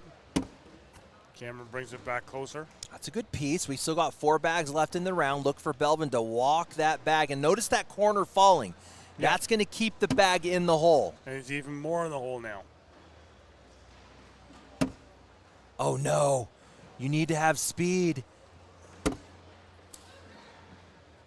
We are sitting a 12-on-5 right now. Cameron up off my the back. goodness, that's a 7 spot, Doug. We got a lead change. Wow. Cara McKay, 19-18. Are you kidding me? What a comeback. Let's pull that scoring up real quick. But she is on a massive run. She was down 16-2. Yes. And really not long ago.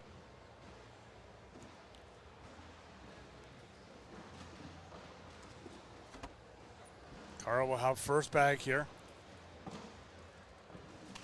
Cameron Belvin has been here many times before. I don't see that shaking her. We've got Mr. Steven Bernasette in the chat. My goodness. My man. Steven Bernasette, man, missed that guy. Yes. There's 2. That would put Cameron on 20. No more mistakes, and she gives it right back, Doug. Now it's Cameron Belvin and no mistake. Let's keep an eye on that back bag. If it's going to get a little drip off the back, it's not moving. Not at all. Cameron misses again. In for the win. Sorry, no, now. Cameron has to be in. We are sitting at 10 on 5. Cameron's got to drag it back. Cam has to get it back here. She's going to take a timeout. What a comeback from Cara McCoy, and this is in the second scoop. Cara makes her way all the way to the queen seat undefeated. Belvin comes up, takes the first game, had a 16-2 lead. I mean, it looked like Belvin was just going to run through this, and here comes Cara McCoy with a 17-3 run. And now Belvin has to drag just to stay alive.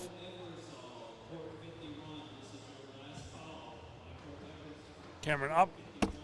Oh, does not get it. That will do it. Cara McKay will take down this bracket in the women's division. She will play on TV. Not yet. We're going to play that first round of semis. Yes. And we'll get down to the last 2 ladies. Then we'll go TV. Okay, almost there. So we know we have one of the juniors who are on next. Jace Fleischer's already here. We are waiting for a second. We will be back here from the Rock Hill Sports and Entertainment Center. Back in the middle.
We are back here, and how about that scene behind us?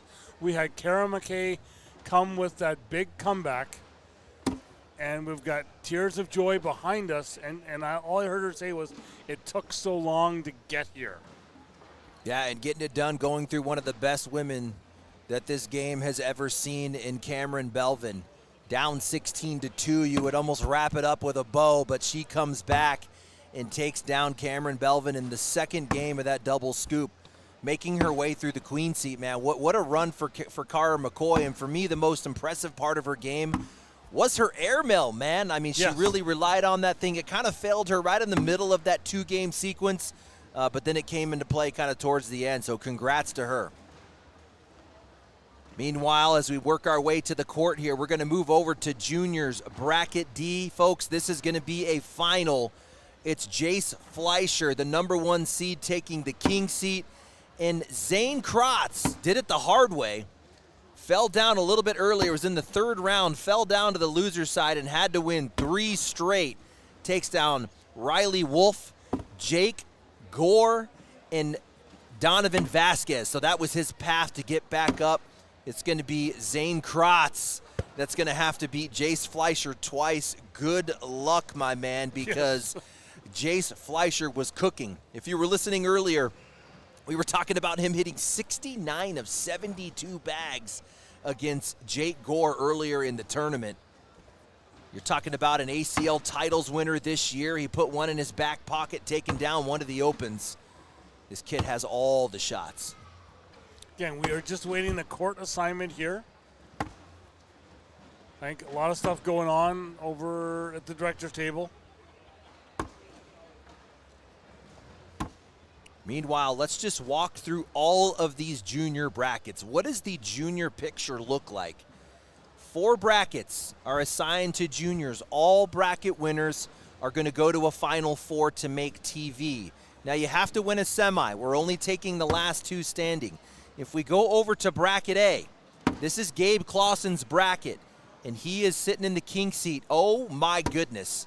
He is currently up 18-0 on Wow. Jackson Gore. That is a total opposite of when they played here in the king seat game.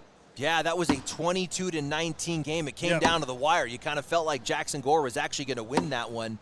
So that, I mean, you're 3 points away from locking that up. That's bracket A. Let's move over to bracket B. That bracket's a done dealio. You got Zach Aiken taking down bracket B, having to go through Mason Trader 21-10. In the final bracket C, Ethan Farias sitting in the king seat. He went through Cash Chamness. Someone in the chat let us know, hit a drag bag airmail to win that one when they were sitting on 19s. And in that loser's side, actually just now, Cash Chamness won 23-13. So your bracket final is going to be a rematch between Ethan Farias and Cash Chamness. Fleischer up and in. He is going to pick up the first 2 points and get the early lead here.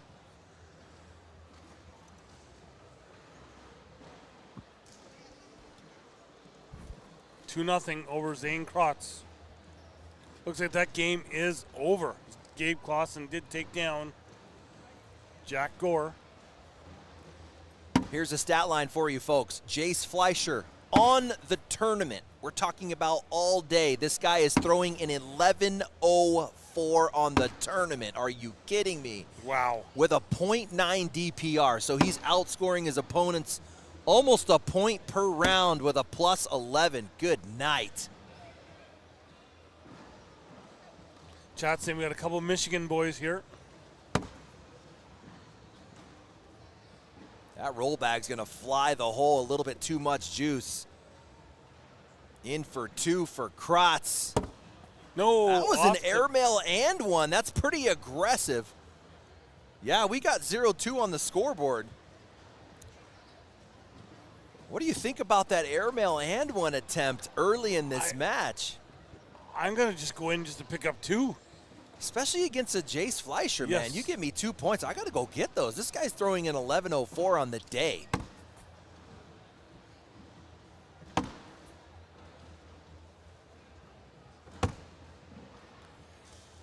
Jason block up in the front. Zane will go over top of him and roll. Jace does not fall.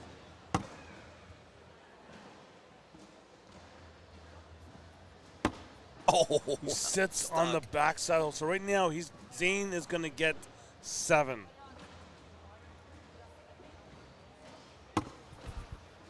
Zane will collect. We're going to go 12 on 8. Give Zane 4. And a 4-3 lead over Jace Fleischer. Yeah, Zane Krotz got a nice game to him too, man. This guy has all the shots, and he's going to need them and against an 11.04 Jace Fleischer.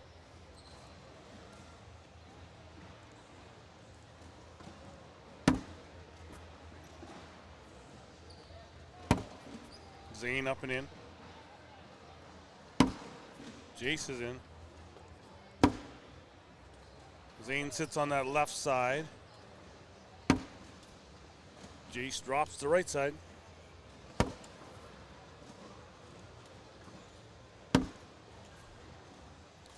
Wash at 12s. That bracket A match is a done deal, Doug. It was Gabe Clausen taking down Jackson Gore. Skunked him. 23-0. Let's pull that stat up real quick. He threw, oh my goodness, he missed one bag the entire game. Wow. Gabe Clausen threw an 11.8 11.8. Good Lord. That is Gabe Clausen, man, a top 10 in the pro singles division, a guy that could come in and take down a world's title. He's certainly in the discussion. If you were saying pick 5 guys that you think could win the world championships, I am definitely picking Gabe Clausen as one of those guys. For sure.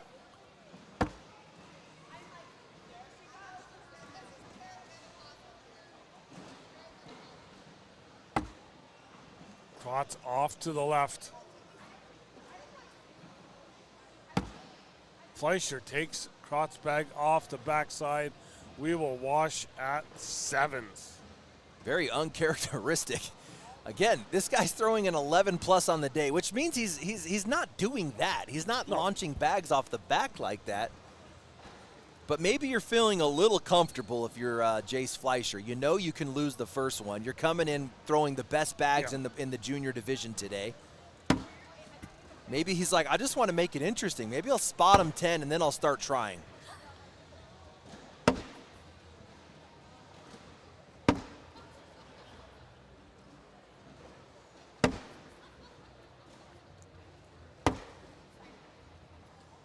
Just running bags here, bag for bag. Jace is in. Zane up, but no. Give Fleischer 2, and it's now 8-4. That is your world champ, Caitlin Allshouse, in the back, working with the kiddos, working with the next generation. You got to love that.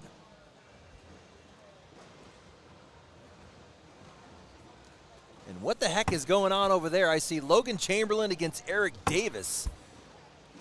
What in the world is going on in that match? Well, on the far side is Wiedenfeld. Oh, you got and doubles. I believe Waskow, is it? That must be for funsies.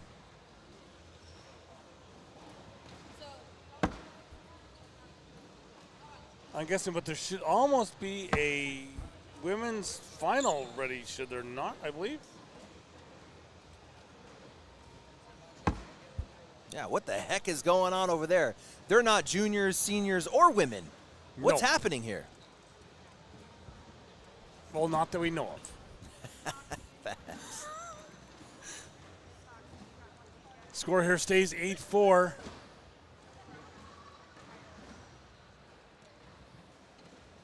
We got a next match for you. Anybody out there listening, you're going to love this one. We're going to get the finals of Bracket C Juniors. Okay. Give us Ethan Farias against Cash Chamness. Stop playing. We're getting all the good games over here. Stop playing. You want to watch a good match, stay with us here on Court 2. Because that one is going to be fire. Well, again, I guess I'm not sure why they're not getting that one over in that court.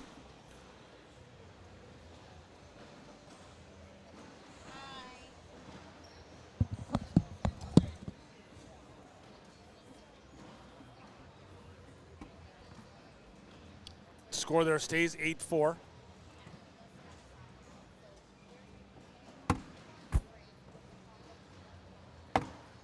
About to put a block up in the front. Fleischer just goes through.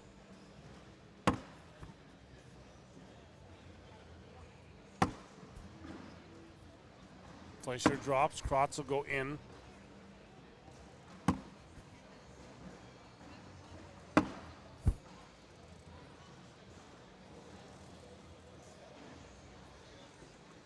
We'll wash that one at 12s. Continue on.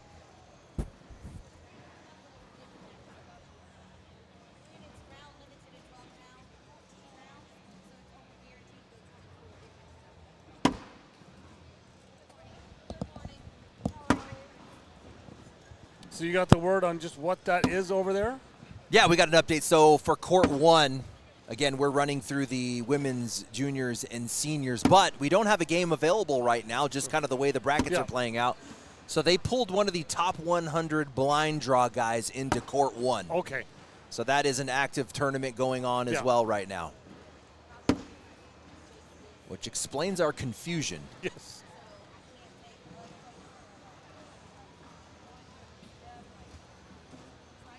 Score stays 8-4 as they wash at 12s again.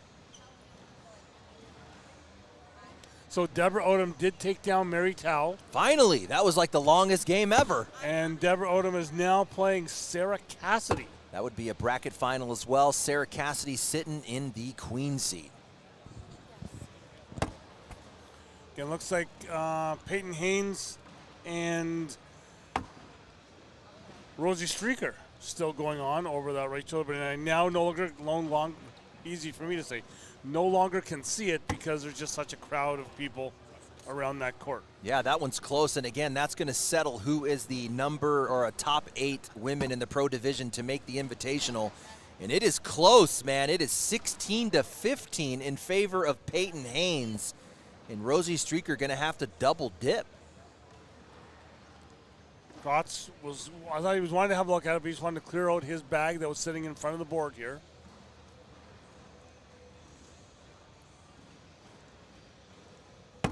Kotz with a roll shot.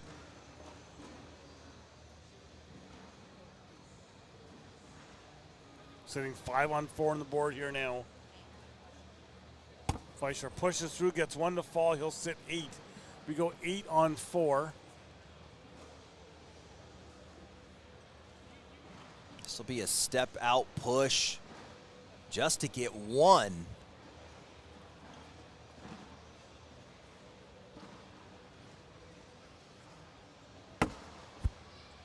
It looked good out of the hand, Doug. I thought it was going to be good. He got a unfortunate reaction out of the push.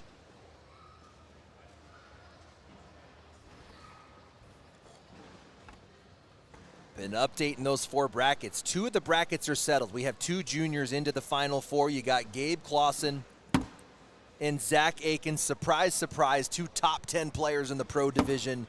And then still alive, our next match, Ethan Farias against Cash Chamness. So 2 brackets left to be settled. And they did go for a massive king seat game. Oh, slow roll, and it does not fall.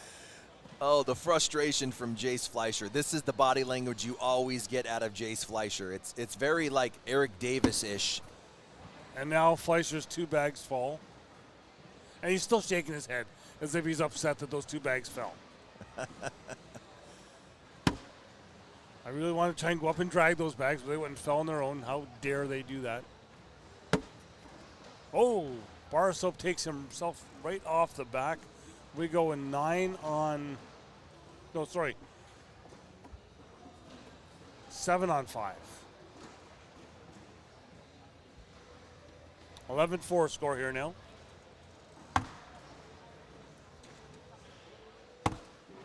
Beautiful roll from Kratz, man. He's got that thing nicely backloaded. Good slick side collect. A little bit out to the left. Let's see how the bag settles. It all depends on how that corner falls. And there it is. It falls, but you got nothing hanging. That was a foot short, man. Wow. This is not the version of Jace Fleischer that got here. If you're just joining, Fleischer came into this match throwing an 11.04 on the day. Fleischer replaces for a 7. I bet he hasn't thrown a 7 all day, dude. Oh, nice cut in from the right from Kratz. 12 on 7, give him 5, and it's 11-9. Look at him shaping that shot. What he's doing is he's taking the bag, he's tilting it right, and he's tilting it back. It's almost like an airplane taking off, wings down on the right, and he's able to get that bag to cut. We did have our backdrop fall in behind there, so we're seeing the outdoors.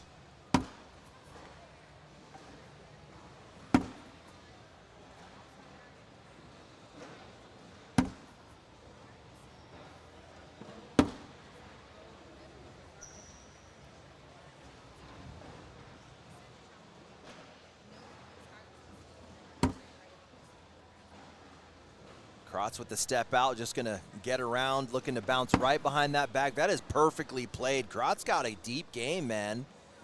I really like what I'm seeing out of him. Jace tries to collect, but it does not go. We got an 11-11 tie. This body language out of Fleischer is actually hilarious. It's entertaining, man. He just seems so aggravated about everything. Yeah. Is that incorrect?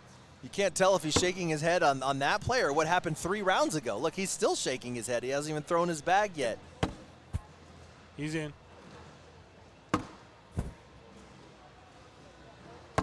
Fleischer in again. He's like, finally.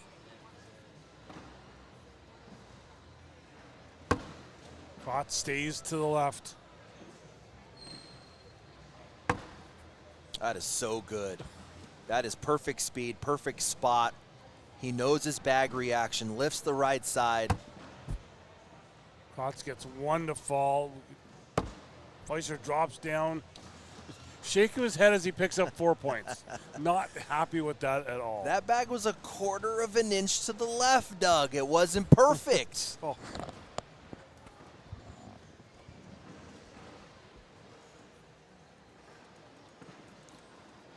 Someone in the chat saying a regular regional match here, so these boys must be out of the same zone. Yeah, both out of Michigan.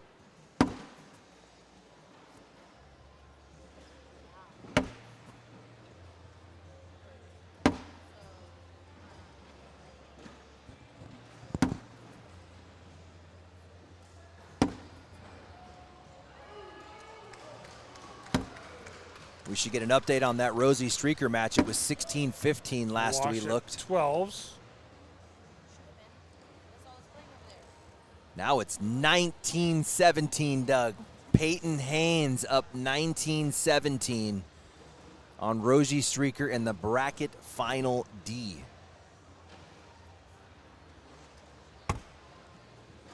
Jace off to the left. Krotz just kind of up in the middle. Fleischer's up and in.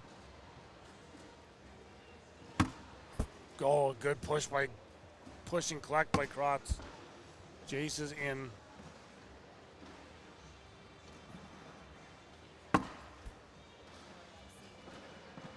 Fleischer in for 10. Krotz. No, wash at 10s.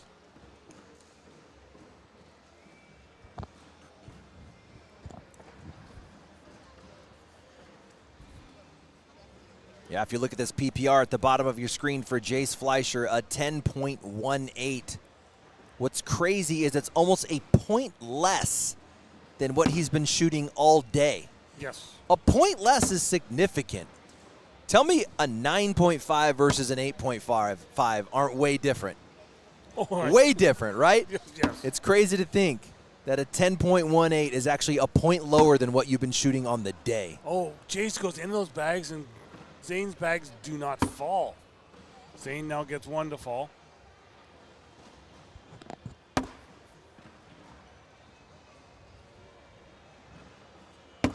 Zane up and in, gives Zane 2 more. 15-13.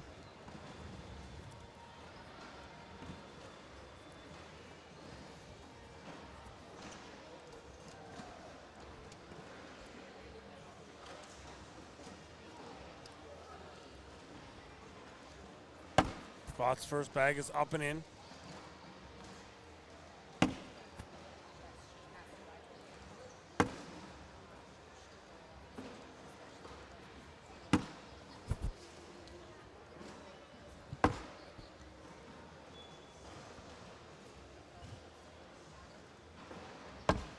Fleischer's up and in.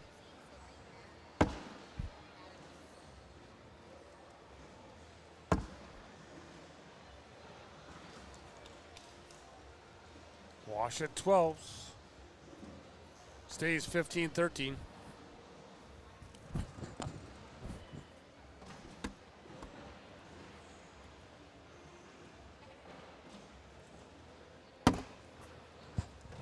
So asking you how you find streams to other courts. On YouTube, you just go over to Court 1. But Court 1 is also on Facebook and I believe ESPN Plus. Am I correct, Anthony, with that one? Not 100. Okay. But we know they are on Facebook and on YouTube. And then the winner of Peyton Rosie plays with Chamberlain, I think. in the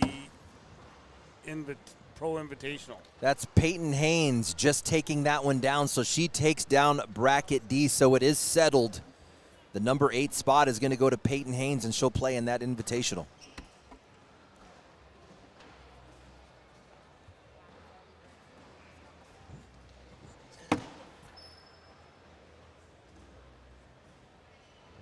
That was a definite block attempt from Jace Fleischer. That was high. You do not want to chase that. He's going to abandon mission. Somehow, the guy throwing an 11:04 is looking at a 15-15 tie here. Now, this is the first scoop of the bracket. It's Jace Fleischer in the king seat. He can afford one loss. Oh, big bag by Krotz. Give him 2. 17-15. Zane Krotz.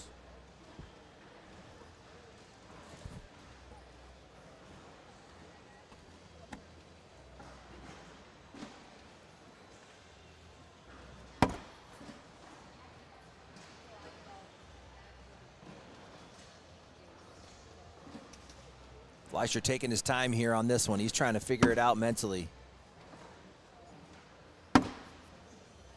You kind of expected him to come in and just roll through Krotz, but Zane Krotz holding his own, man. Yes, Jace Fleischer's been making a few more mistakes than he's been doing today, but you got to give some props to Zane, man. He is bringing a full package, and he goes long, a chance to get 2. Oh, that just kind of came back. Another wash here, no change in the score, and Cash Chamness has made his way to the court. That is going to be your next match. Cass Chamness versus Ethan Farias.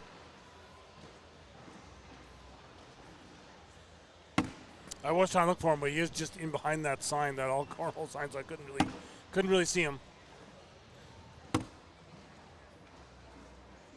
Nice block. He's on top of that bag. Roll comes up short, but ends in the stack. Can Krotz get over the top? Fully load. Man, that backload was nice. Krotz can really put that thing on a backload. That's crazy. That is crazy. Big airmail.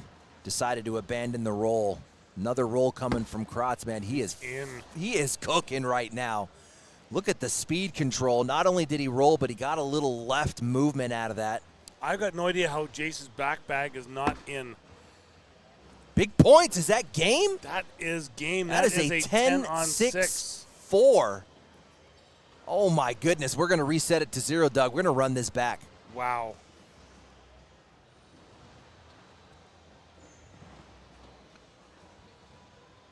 Well, they're going to have to finish this game in 8 minutes because it says I'm done at 2, Doug. Yeah, I'm supposed to be playing at 2. So, yeah, sorry, folks. So we just hit off at 2 p.m. We hit the off button. You'll have to follow it on Fan Zone. We're going to stay live for you here. I would think that Corey may have an issue with that.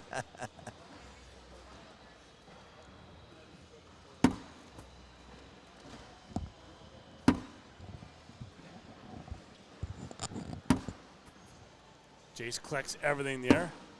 Zane will go in.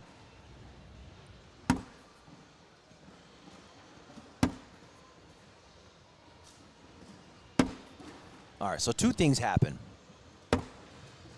Fleischer comes out and wins this thing 21-2, or he loses 21-2. I just feel like one of those scenarios are going to play out. Yes. Do you want to play against an unhappy Jace? I guess you play with that. Okay. Yeah, it depends on what does an unhappy Fleischer look like? Is it sure. Dominating, or is it just just like demoralizing?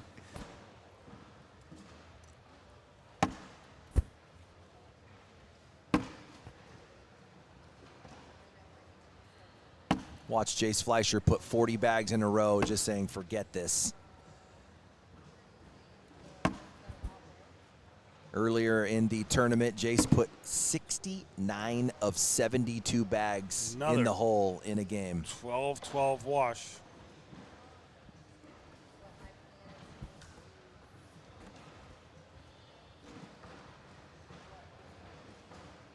Can see Jace's dad looking a little stressed. Just in that opening across him, it's just he's in that back road to the right.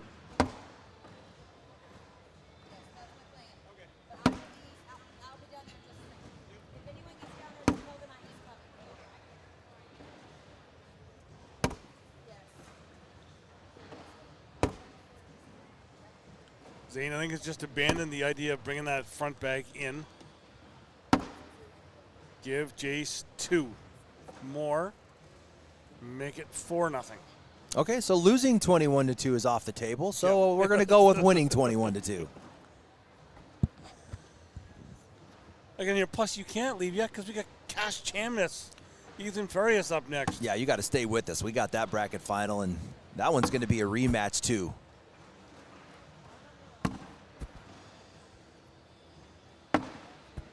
Jace is up and in.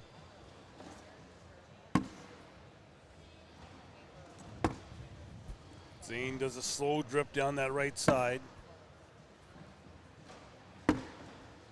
Wash at 12s again.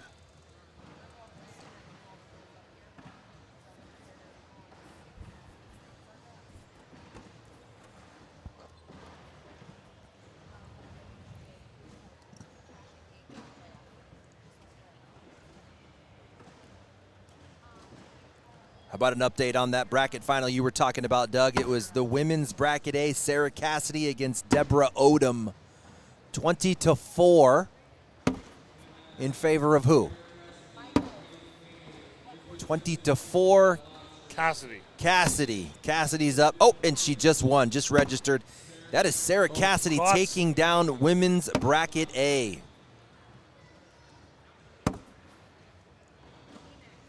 Give Fleischer 2 more. So, Doug, that means all of the women's brackets are done. Let's talk about that a little bit. We got our 4 bracket winners. Sarah Cassidy takes down bracket A. Cara McKay takes down bracket B. We got Elizabeth Tennyson taking down bracket C. In your last bracket, Peyton Haynes taking down bracket D. So your 4 women's finalists is set.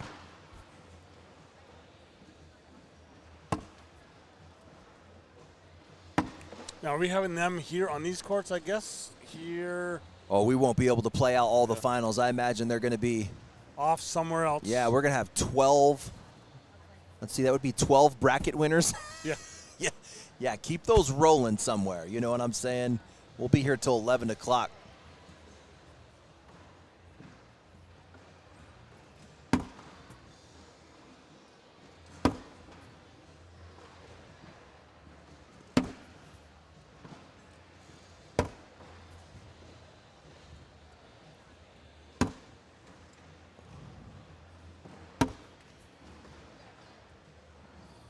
Good job. Sarah Cassidy making her way to the broadcast court, just taking down her women's bracket.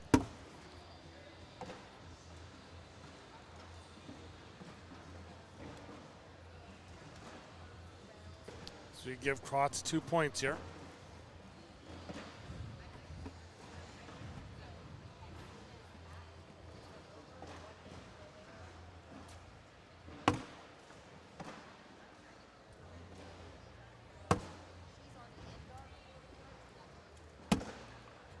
Krotz now sits up on top of that pile. Jace rolls right. Jace not getting the right movement that he wanted out of that. He was a little bit long on that roll.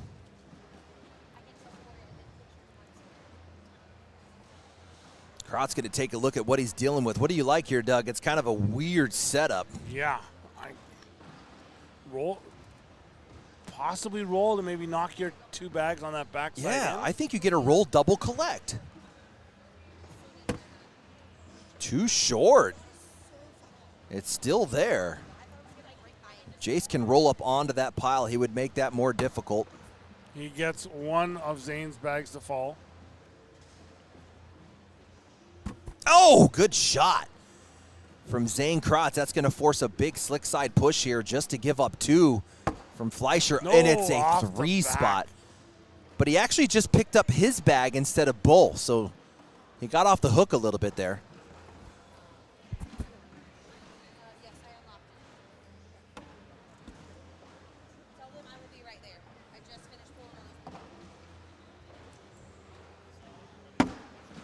Looks like I see Elizabeth Tennyson getting ready, so she'll be up against Sarah Cassidy.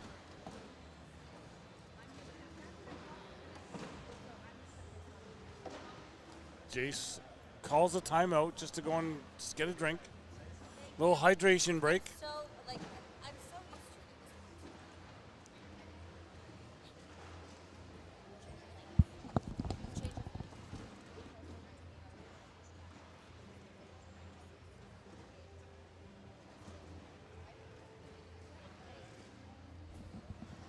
Okay, so change of plans here. You just got the deets. Don't kill the messenger. Yeah, please do not. We are just the messengers here, folks.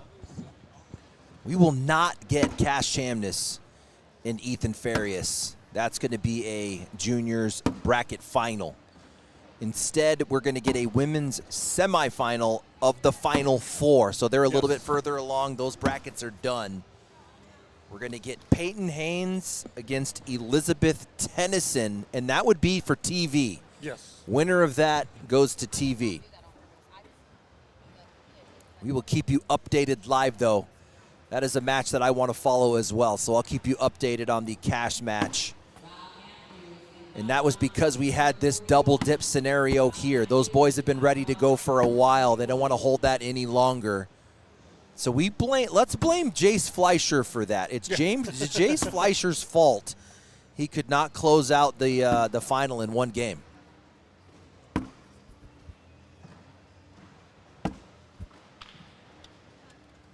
So we go 6-5 here.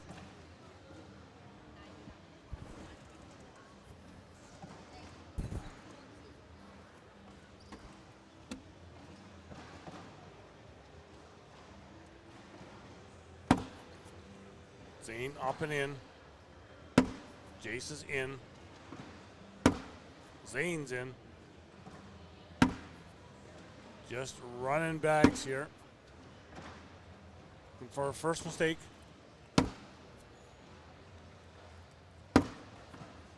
Zane's in for 12. Jace social again. So we wash at 12s, continue on. And actually, I'm just kind of looking over here. I can see the Cash Farias match is firing up right behind us, so we'll keep you updated.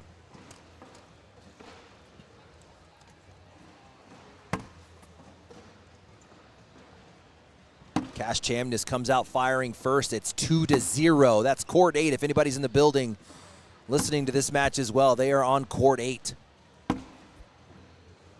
These guys here, I think they're just settling in for the long haul here. I got just that feeling. Another 12-12 wash.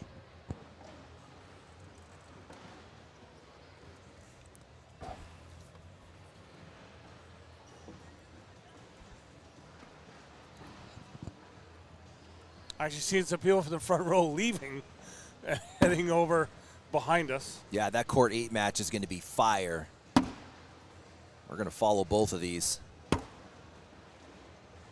Oh, bag on either side of the hole. Slick side reverse cut, a little right on his mark. Can Zane Krotz pick up off the right side? I haven't seen a full right tilt, and there it is, and he gets a piece, but he's too far right. He's sitting on top of his own bag. Another slick side reverse cut for Fleischer, and he's long. He got the piece he needed, but a little too much speed. By the book would be rolling into a stack. And there it is. He stacks and wedges. You see the pump, the fist pump. That's exactly what he wanted. Oh my goodness. The better there than in bag from Krotz pays off. He's going to get 2 points off an 8-6. Mick at 7-6 now with the lead change. Yeah, big lead change too for Zane Krotz. Zane Krotz holding his own against a red-hot Jace Fleischer. If you're just joining, Jace Fleischer coming into this bracket final throwing an 11:04 on the day. Krotz gets game 1, and now he's got the lead here in round 14.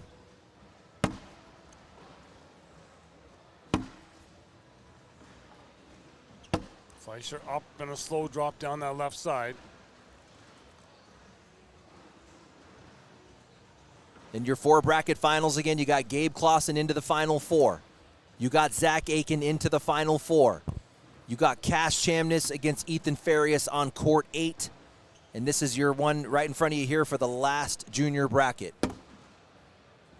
We're going to take the last 4 guys and we're going to play the 2 semifinals here on this, in the building. We don't know if we're going to get them on this stream. It could be court 1, court 2, somewhere else. And those final 2 juniors are going to TV. Big push opportunity here for Zane Kratz. He's going to come through hot. And he gets them, but it wedges. That's gonna fall. I almost think you have to just go up into it hard. Well, they dropped just a touch there. He's gonna split this field goal. He gets 3 to fall. Jace can push in for a wash. Got it.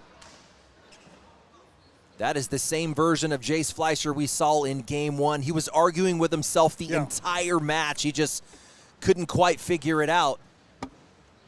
Jace Fleischer throwing a 10.87, and he's angry. He's angry. We actually saw that a little bit earlier in one of the seniors matches. It was Jeff Reynolds throwing above an 11 and loses. Yes. To Matt Guy. Oh, Zane, unfortunate to sit just on the backside of that hole.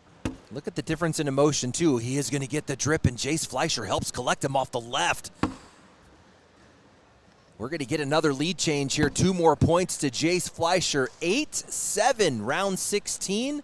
We'll give you an update on that cash match. It is tied at 4s. That's Cash Chamness versus Ethan Farias. Tied at 4s. They're in round 5. It's like over on court 1, we have the other women's semifinal going on over there. You're going to get Sarah Cassidy against Cara McKay. It was Cara McKay who upset Cameron Belvin in her bracket.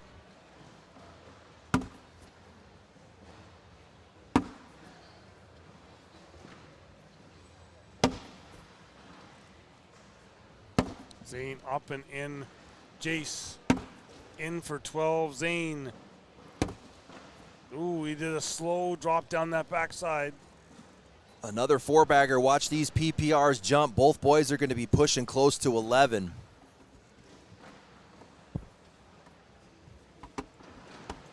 There it is. Jace 11 even. Kratz at a 10-9-4. Jace a slow drop in the front.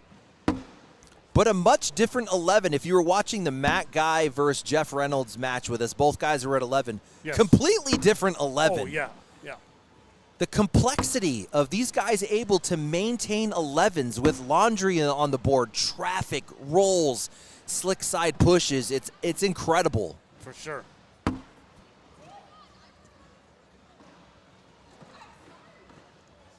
We watched it 12s one more time. Oh my goodness, Doug. Let me take that back. So they must have been, when I was looking at the score, they must have been mid-round where they didn't hit submit on the score. It wasn't 4-4. It's 15-0 Cash Chamness. Wow. So something must have been going on. We just probably looked at it at the wrong time. Cash Chamness throwing an 11-6-7. He's missed 1 bag in the game so far. Cash Chamness having to double dip that one.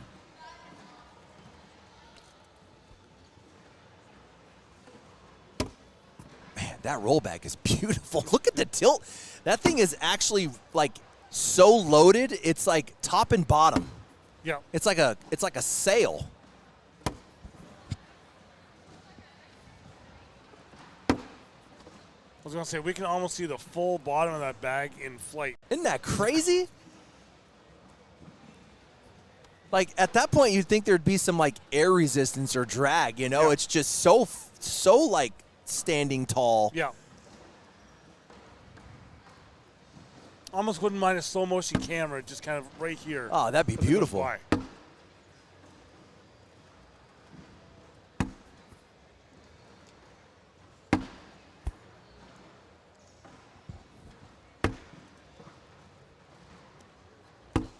Oh, so good. In to get those 2 points for Fleischer. That's going to put him on 10. And a mistake on bag 4 out of Kratz. He's going to get 4 instead. 12-7. And this is the version of Jace Fleischer we've been seeing all day. There's your 11:05 PPR on the TV there. He came in throwing an 11.04 on the day. He'll be up first bag. Will drop in that right side. Zane will do the same. Fleischer in again. Krotz is in.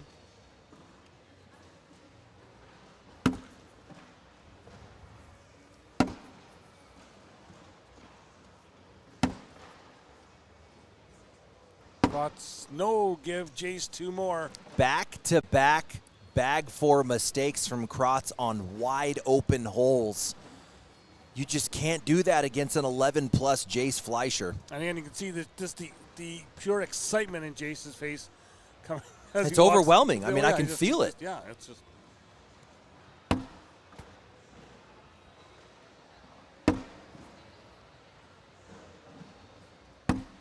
Jace up and in again.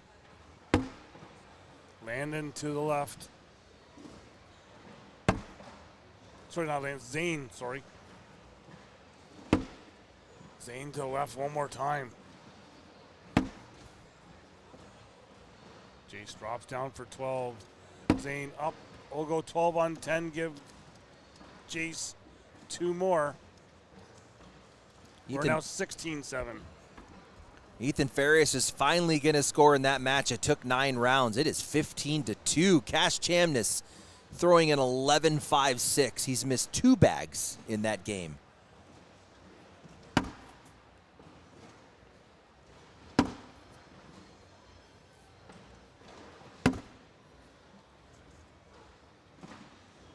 One off the back there now for Jace. Yeah, he's zipped right off the back.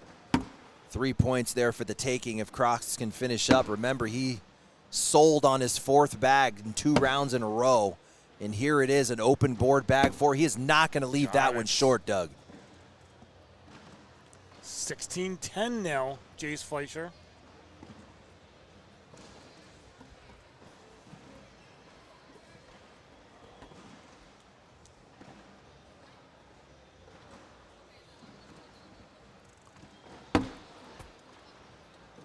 Zane first bag is up and in.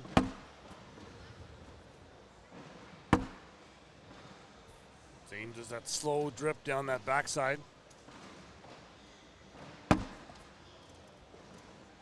It's like, again, just content to now. So it seems like, oh, we got enough points. We're just going to slow this down again. We'll wash at 12s.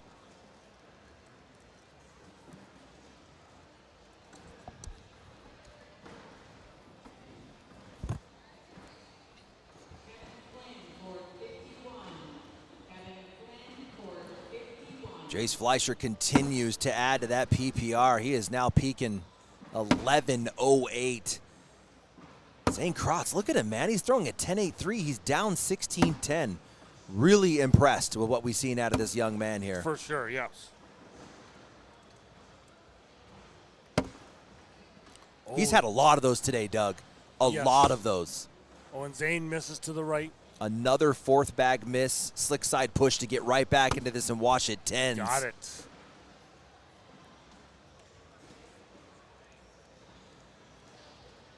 Update, Cash versus Ethan, now 15-5. Ethan Farias came out of the gate 15-0, so 5 unanswered. Starting to feel like it got a bit darker in here, but I've just noticed that they did shut the lights off down in the arena. Yeah, they're getting that broadcast court fired up. Tonight we're going to have USA Forces. Those will be your singles and doubles, semis and finals.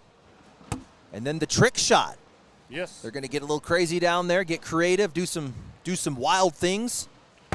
We've also got our Commentators Cup. It's supposed to be starting here 10 minutes ago.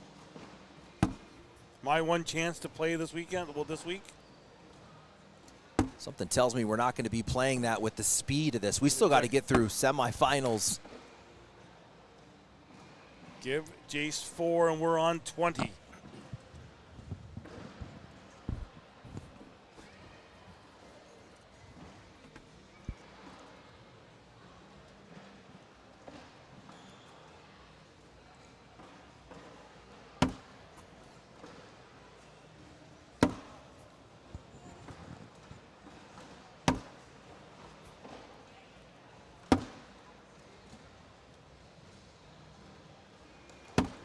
Jace goes into Zane's bag. Zane rolls over it, sits on that backside. Jace does the same.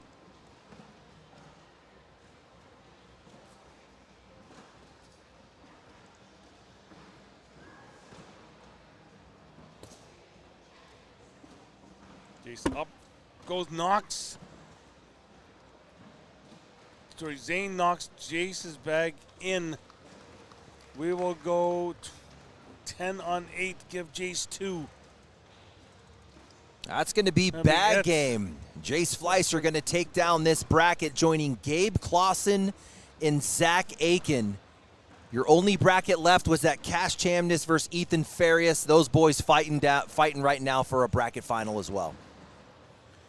And up next, if you want to stay with us, we were talking about it earlier, Doug, we're going to get Elizabeth Tennyson against Peyton Haynes. This is a semifinal. This is a Final Four semifinal. Winner goes to TV. Yes, and once they get back to the court, we will be back then. So we'll be back with more action from this Rock Hill Sports and Entertainment Center. This is the women's, juniors, and seniors pro singles brackets back into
We are back here, and we are already underway here with our women's semifinal. We've got Peyton Haynes, we've got Elizabeth Tennyson, we've got a new tablet. As we were waiting the game to come up, all of a sudden, oh, tablet needs work. So we've got all of that. We are now underway. Doug, we got you I guess a match number if you want to get our scoreboard rocking and rolling. Yes, I guess I can do that out there now as well. This is, do we have an event ID as well? 19646. That's the ID, that's the event ID? No, it says ID. 196. 46. And then match number 6. 6. Game number 1.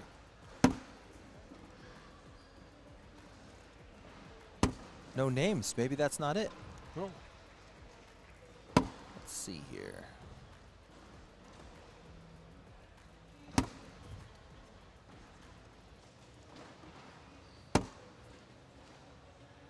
Well, Peyton Haynes is up 1-0 here.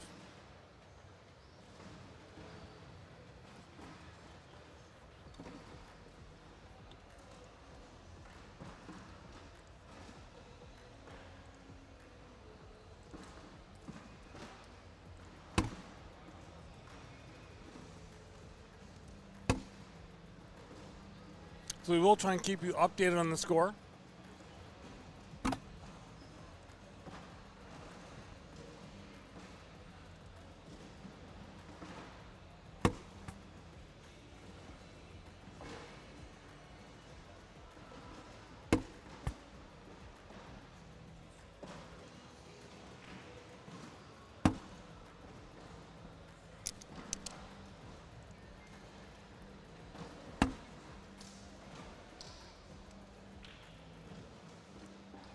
Elizabeth up and just into that pile.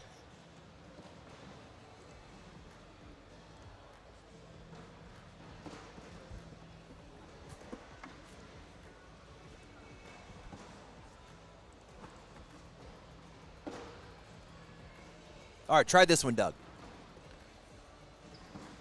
Match 213588. 213588. 213588. Match 6. Match 6. Come on, baby. Nope. That ain't it. That ain't it.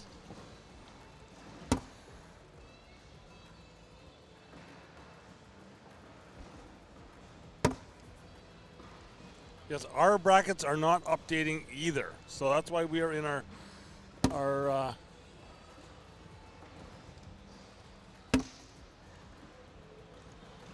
we'll wash that round out.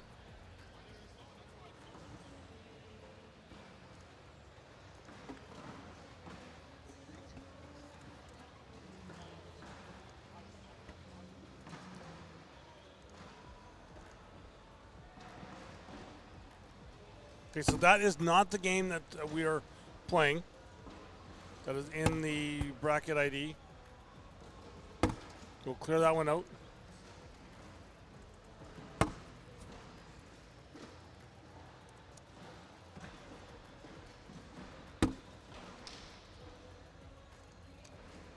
Elizabeth has a couple bags in. Peyton's up on top.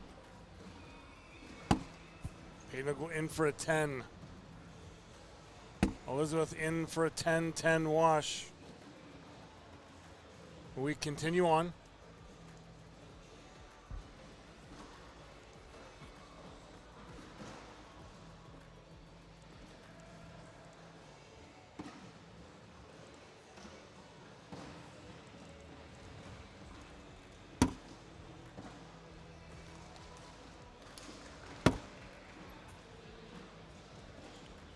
Peyton sitting up in front side of the hole.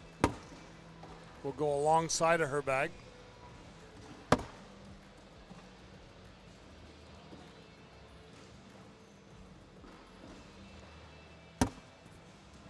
Peyton pushes through. Elizabeth up and in. Peyton's in for 10. Elizabeth will wash at 10s.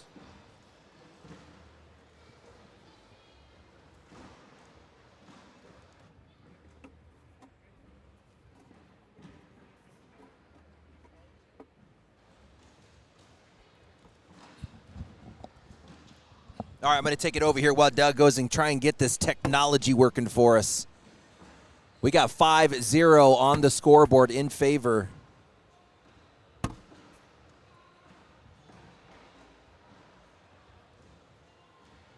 Elizabeth Tennyson coming out with different bags. She was throwing that darker bag a little bit earlier. She was getting a lot of cut and roll movement out of it. And here's a situation where she was rolling it. She said these are a little bit quicker speed. So she's going to airmail instead. You can see how the bag speeds would change shot selection, and the roll bag is cooking right now for Peyton Haynes. Do we get another airmail or a roll attempt this time from Elizabeth Tennyson? She's going to go up and a little bit long. So let's keep an eye on that one. That is Elizabeth Tennyson abandoning the roll bag, which she showed us earlier in bracket play. Man, it was cooking up really good. There was one round where she hit 3 rolls in a row. But as the lower seed, she's going to have to concede the dark bag, and you can see Peyton Haynes coming out with a darker color bag. No step out here, looking to collect. Slick side in the dirt. A chance to get some points here and get on the scoreboard here for Elizabeth Tennyson. Gets a little extra drip. And that's what Peyton Haynes was trying to do the first time, but wanted to be a little bit more speed. The back block is perfect. We're going to get an airmail here from Peyton Haynes. An opportunity to drag 2. That's all right. You're talking about a slick side push just to give up 1. 9-8-1. That's going to put Tennyson on the scoreboard. We have 11-1, folks, in favor of Peyton Haynes.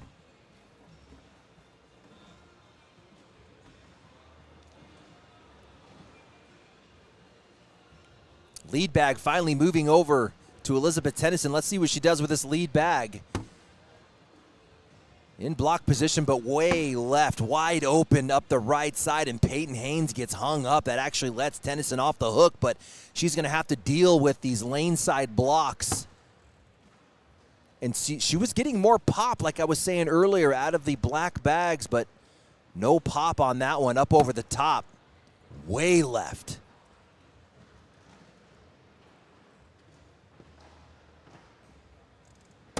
There it is. That's the airmail Tennyson was looking for earlier. Peyton Haynes is long, she's short. Big airmail here for Tennyson. A much-needed big round of points. Oh, she wanted that one to sit 8. Peyton Haynes finding it on the 3rd attempt. She goes 1 for 3 in that round.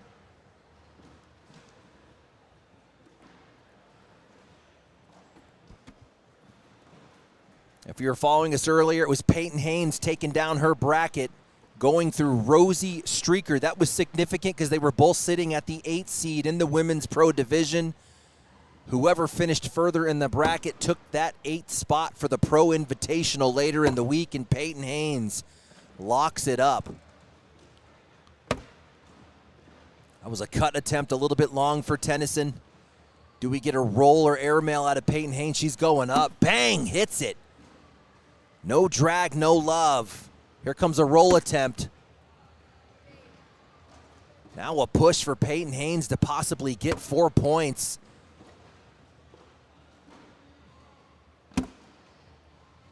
I saw Noah Wooten on that scoreboard. What is that? Is that a 19 or a 2021 match you found, Doug? What's going on?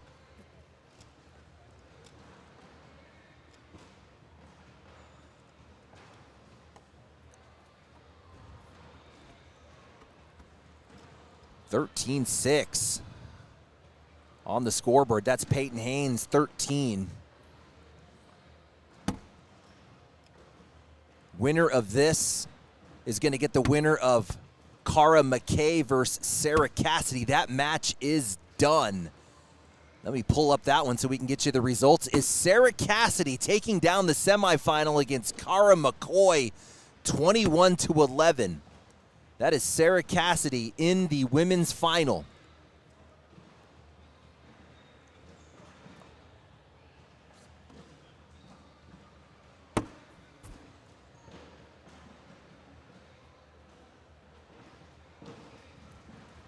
Two, 5, 3, 7, 1, 5.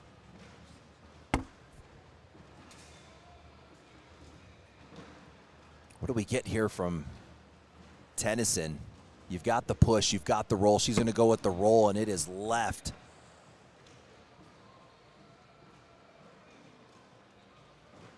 That's a couple points swinging over to Elizabeth Tennyson. We have a 13-8 bag game. Sarah Cassidy making her way to the court to see who she plays in the women's final. This is for a world's title here in Rock Hill. I have put all of the bracket IDs, all of the bracket match numbers. No love. No love. We'll just keep you updated on the score here. Again, 13-8 in favor of Peyton Haynes. She came out on an 11-0 run. Tennyson making a move here in the last couple of rounds. A chance to get 2 more and sit on 15 for Peyton Haynes, and she's going to get it. We got a 15-8 game.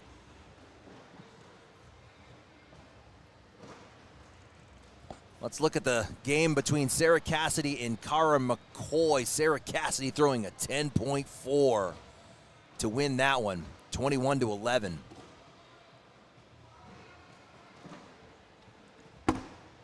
Nice level 1.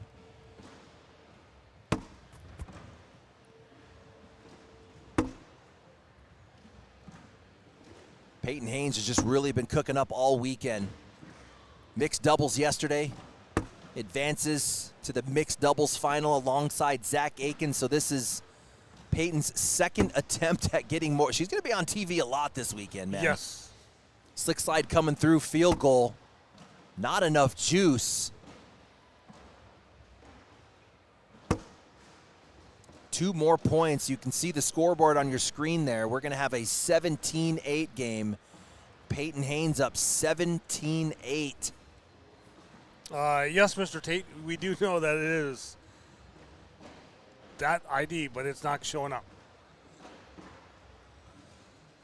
Yeah, appreciate the assist. Yeah, we've been cranking that same ID in there over and over. It just will not Oh, work. hey, there it is. Look, it just popped up. Out of nowhere. There you go. With the lights went on. We got Peyton Haynes against Elizabeth Tennyson. There we go, 17-8, folks. And you got your stat line.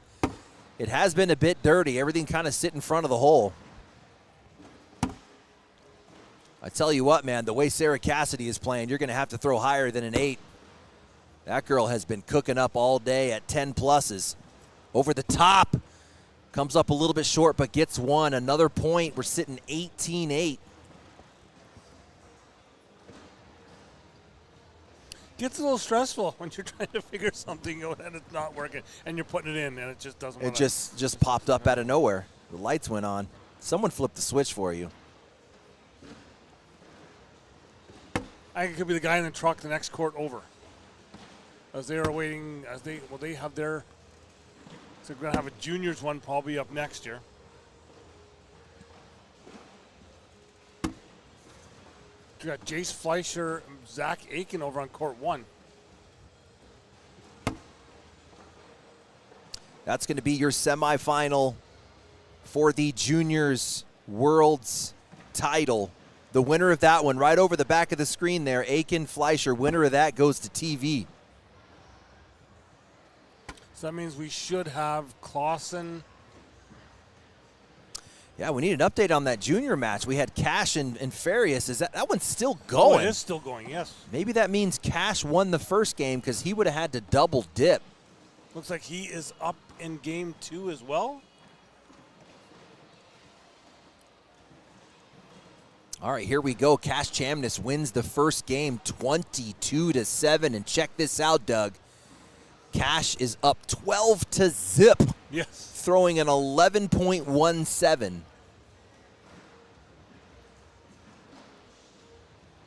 Slick side push there. Nothing goes. Oh, my. That's going to be bag game. A quick game, 14 rounds. Peyton Haynes is into the pro women's final. She'll be taking on Sarah Cassidy. Congratulations, Peyton Haynes. She's made her way in through mixed doubles and women's pro singles. The look of satisfaction right there. Congrats, girl. Yes, so with that, and since we are waiting a game here, we are going to take another break and be back once that other junior semifinal is ready to go. We'll be back from the Rock Hill Sports and Entertainment Center. This is pro women's, juniors, and seniors back in 2.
We're back here, and we have the game that you all wanted. We got Cash Chamness. We got Gabe Clausen. I'm just hoping scoreboard's going to work for this one here.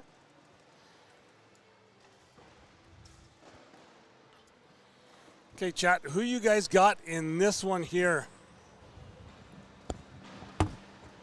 Anthony, we got the game. We got a game? We got the game. We got a game. The game that we wanted. We were waiting a little while for them to get to the court, but they are here. Cash Chamness. Gabe Clausen. And that game is still going on over on court 1. Yeah, so that game would be the other juniors final. So we got Jace Fleischer against Zach Aiken. And then these two boys in front of you here, those were the final 4 out of the Pro Juniors division. We'll have to see if we can get this bracket pulled up. Maybe we can get some. I'm looking at right now. I'll have to refresh. I'm showing 13-4 for Jace Fleischer.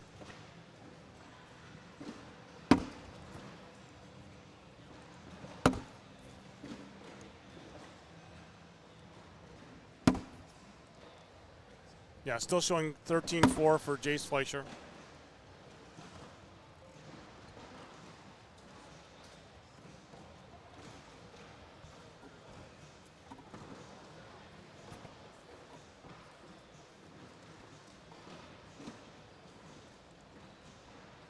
It's 717 last 3 numbers on the junior one. If you look in there, Anthony.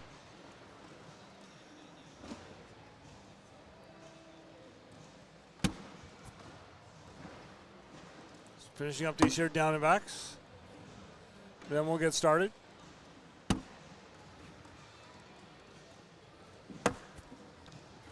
All right. Yeah, we got it fired up here.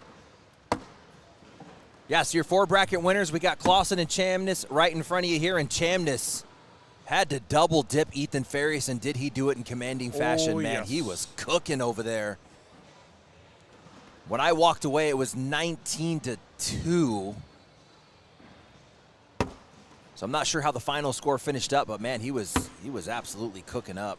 Here it is. Actually, it was 19-0. He finished up 22-0 against Ethan Farias, which got him here to this Final 4. And we're going to take the Final 4. We're going to play out the semis, get down to our last 2 juniors. They will go to TV. So this is a win for TV. And if we look at that, And I believe we may still have one more game after this. I know that will make you overjoyed to hear that. But we've still got seniors.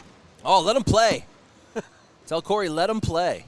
I think it's telling the guy behind you that's in the white hat and pants that's now walking away from us. Michael's over there. We have one. I know we do have one person. Mr. Motham is here playing. All right, look serious. We got zeros on the scoreboard. Gabe Clausen leaks out to the left, gives up those 2 points. That's going to get Cash right back into the round here. I just noticed Cash did change bags. He was throwing whites against Ethan Farias. Gabe Clausen with the higher seed gets to throw his whites. That's going to force Cash into these blacks. It looks like the Las Vegas high roller bags. Goes in that pile, knocks Gabe's 2 bags in. Gabe is up and in for 12. Cash rolls. We'll go 12 on 8.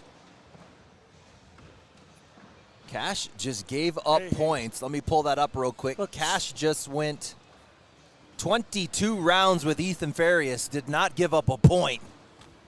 And he gives up 4 points in round 1. At least our scoreboard's working right off the start this one. And actually, if we go to the previous game, 1, 2, 3, 4, 5. Cash misses on the right side.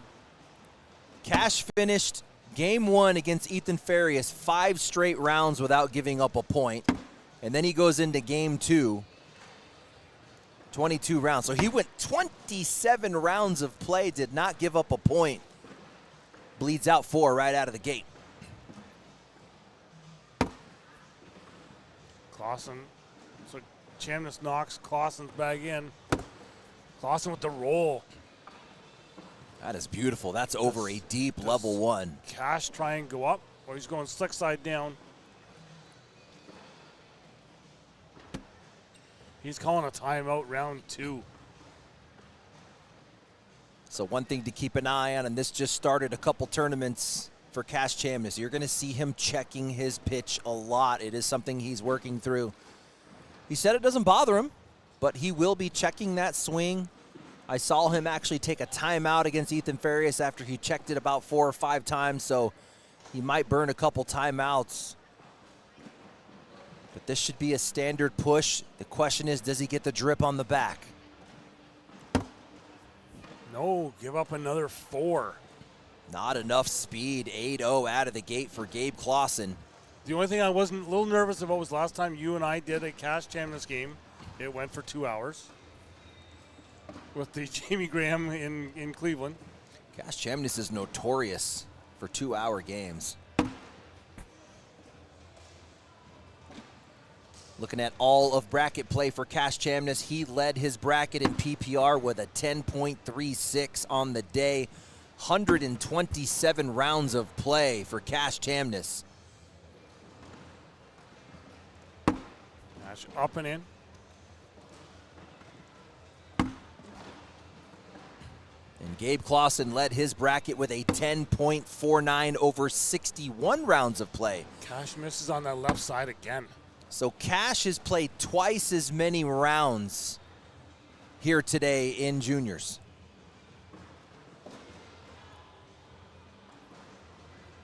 There's the checks we were talking about. Yep. Does not fall, gives up 4 more. Dude, that is unfortunate. That's 2 rounds in a row. Line is perfect. Yep. Bag looks beautiful. He gets a jam right there, and in that previous round, that's just kind of bad luck right there for Cash Chamness out of the gate. And when you're standing next to a guy like Gabe Clausen down 12-0, man, that is a tough hole to climb out of. Yes. And Gabe Clausen came into this one angry. Remember that game? Let me pull it up because the stats are kind of crazy.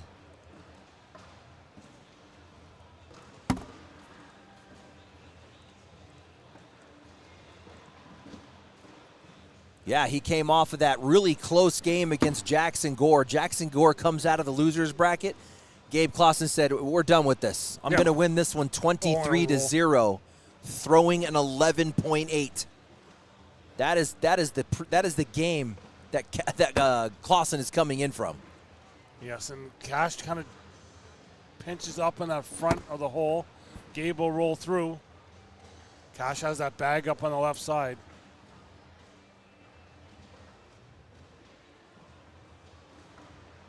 Cash up, falls, gives up 2. 14-0 now after 4 rounds. Again, it is significant that Cash is coming into this throwing a completely different set of bags. He went 27 rounds without giving up a point with the white bags in the previous game.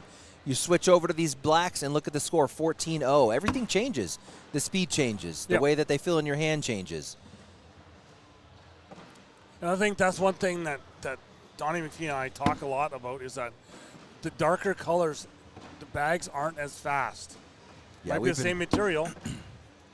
We've been hearing that for many years, actually. I remember talking to Joe Niestead, old school player back in the day, and he told me the same thing. He's like, I actually have a variety of different kind of colors, and he could tell the speed difference. What a roll out of Cash over that level, too. Oh, Gabe almost gets all of his bags to fall. But just, because you don't really think of all the dyes. A little bit heavier, right, in the coloring bags because all the bags start off white. Cash going to be tempted by the bar of soap. Does he come in hot? Oh, knocks one of Gabe's bags in, takes one off the back. Gabe is up, and it'll be alongside Cash again. This is in just a wash.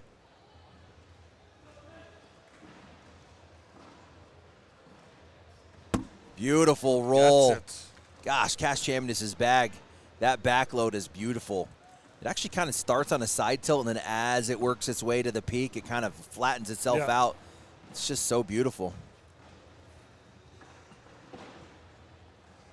Again, another one that we almost see one of those slow-mo cams as it goes by, just to watch that flight. Clausen just up to the left. Looks like that game between Zach Aiken and Jace Fleischer is over.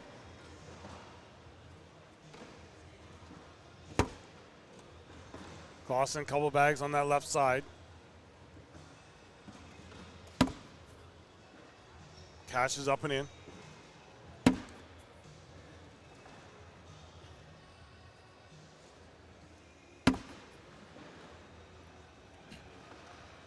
In to sit 10. Here's Cash cracking the egg. In to get those much needed 2 points. Well, resets. Does. Megan now 14-2. And Doug, that other match you were talking about, it's Jace Fleischer getting the win over the top 10 player in Zach Aiken. Zach Aiken threw an 11.06 and lost 21-8. I would say I don't believe it, but it's Jace Fleischer. 11.06 and you only score 8 points. That's amazing. So Jace Fleischer an 11.35, and it was a 35-round marathon. Wow.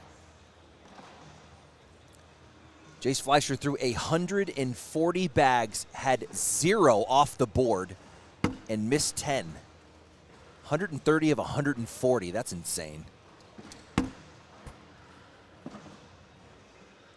That's some people's stats over a double dip. Cash off his bag and in.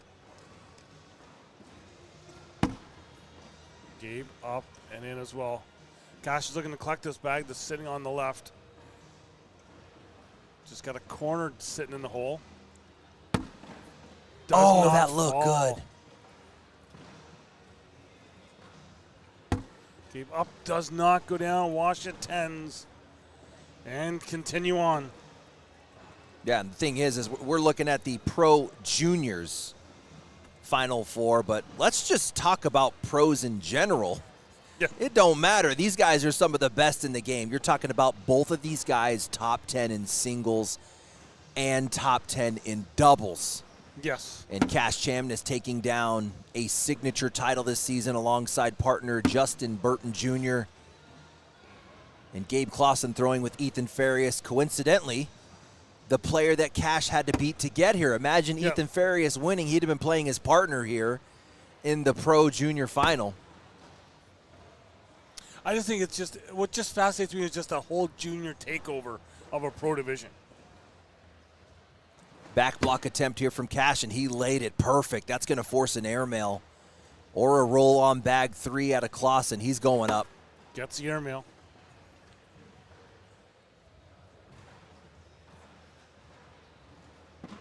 Good hit from Cash Chamman. It's over the top. Gabe Clausen looking to shoot the short airmail, trying to blow up this pile, and he is hole even, so he doesn't get any collects. 14-4 now.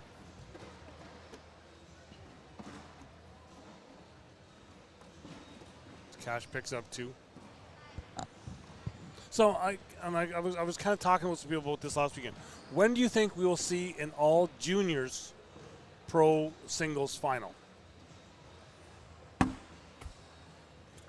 What do you mean? An all juniors pro single final? In the pro division, if the juniors, because your juniors do play with your regular pros here. I guess they're all pros. Oh, you mean where the whole lineup is just juniors making the final? It's a junior final. I mean, you're looking at it right here. Like, that could happen this weekend. Yeah. These two guys on your screen could end up in a Pro Worlds singles final. Absolutely. And then you throw Zach Aiken in there as well. I mean, all 3 of them are top 10s. So have we had it yet? With the ACL? In 2 juniors? No, I don't know. At a Worlds final, or even just like an open or a signature final. I don't think so. No, and a good bag by Gabe. Give him 3. Because we were talking about that because we had that in Canada last weekend at our nationals final. We had 2 juniors in the final. Yeah, I mean, it totally makes sense. The only reason you don't have 2 juniors more often is just numbers, right? Yeah, There's yeah. maybe only 4 of them in a pool of 100 adults.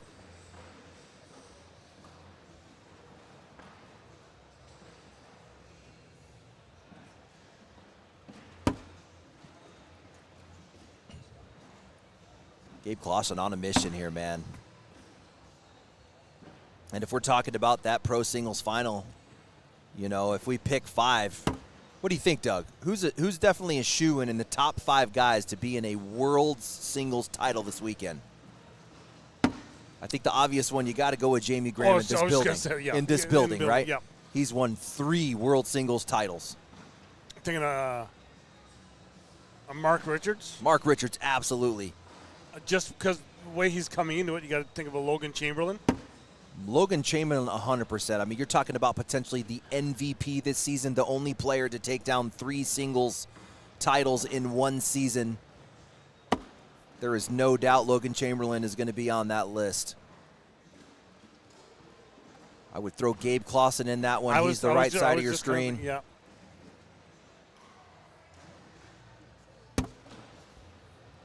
Cash Klex, I didn't give Gabe 2 more.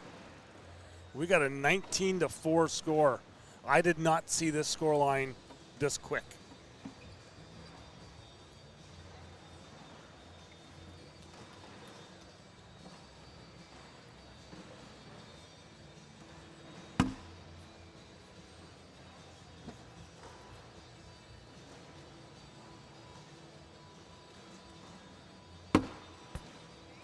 Looks like they have started the seniors games on other court.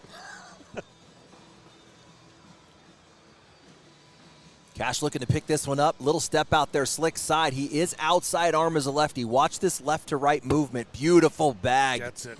From Cash Chamness.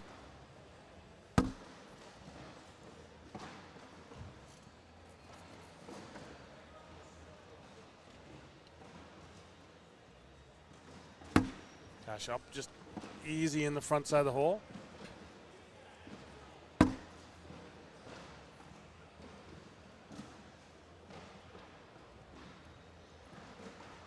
How about an Ethan Walker mentioned in the chat? Yeah, Ethan Walker was actually going to be my 5th, so I actually picked him as the dark horse to win it. How about a Colin Hodette? Oh, facts. Yeah, Colin Hodette in the mix. Now, he has been slipping a little bit. Yeah. He's been slipping a little bit, but Colin Hodette needs to be in the discussion. I would give Ethan Walker the edge over Hodette just because we're in this building. Ethan Walker's made it to that Final Four twice. Made it to the championship match. I think that's when he actually got cooked pretty good by Jamie Graham, but, man, he came in. He was in that World's Final. Ethan Walker cooks up into this building. Cash in behind.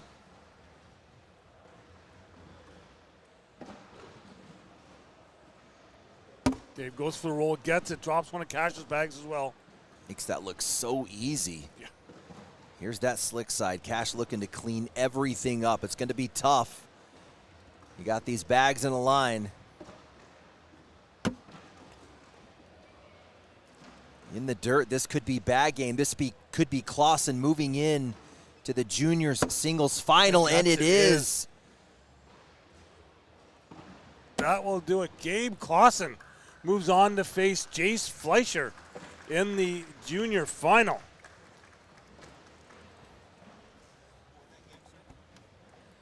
Gabe Clausen. So it looks like we are going to be, I'm going to take a break here, Anthony, and we'll be back. We'll find out just what we got going on. But, yeah, we'll be back here from the Rock Hill Sports and Events Center. Here we have just the seniors final left to play. We'll see if we're going to be having that. We'll be coming back here in just 2 minutes. I'll let you know what's going on.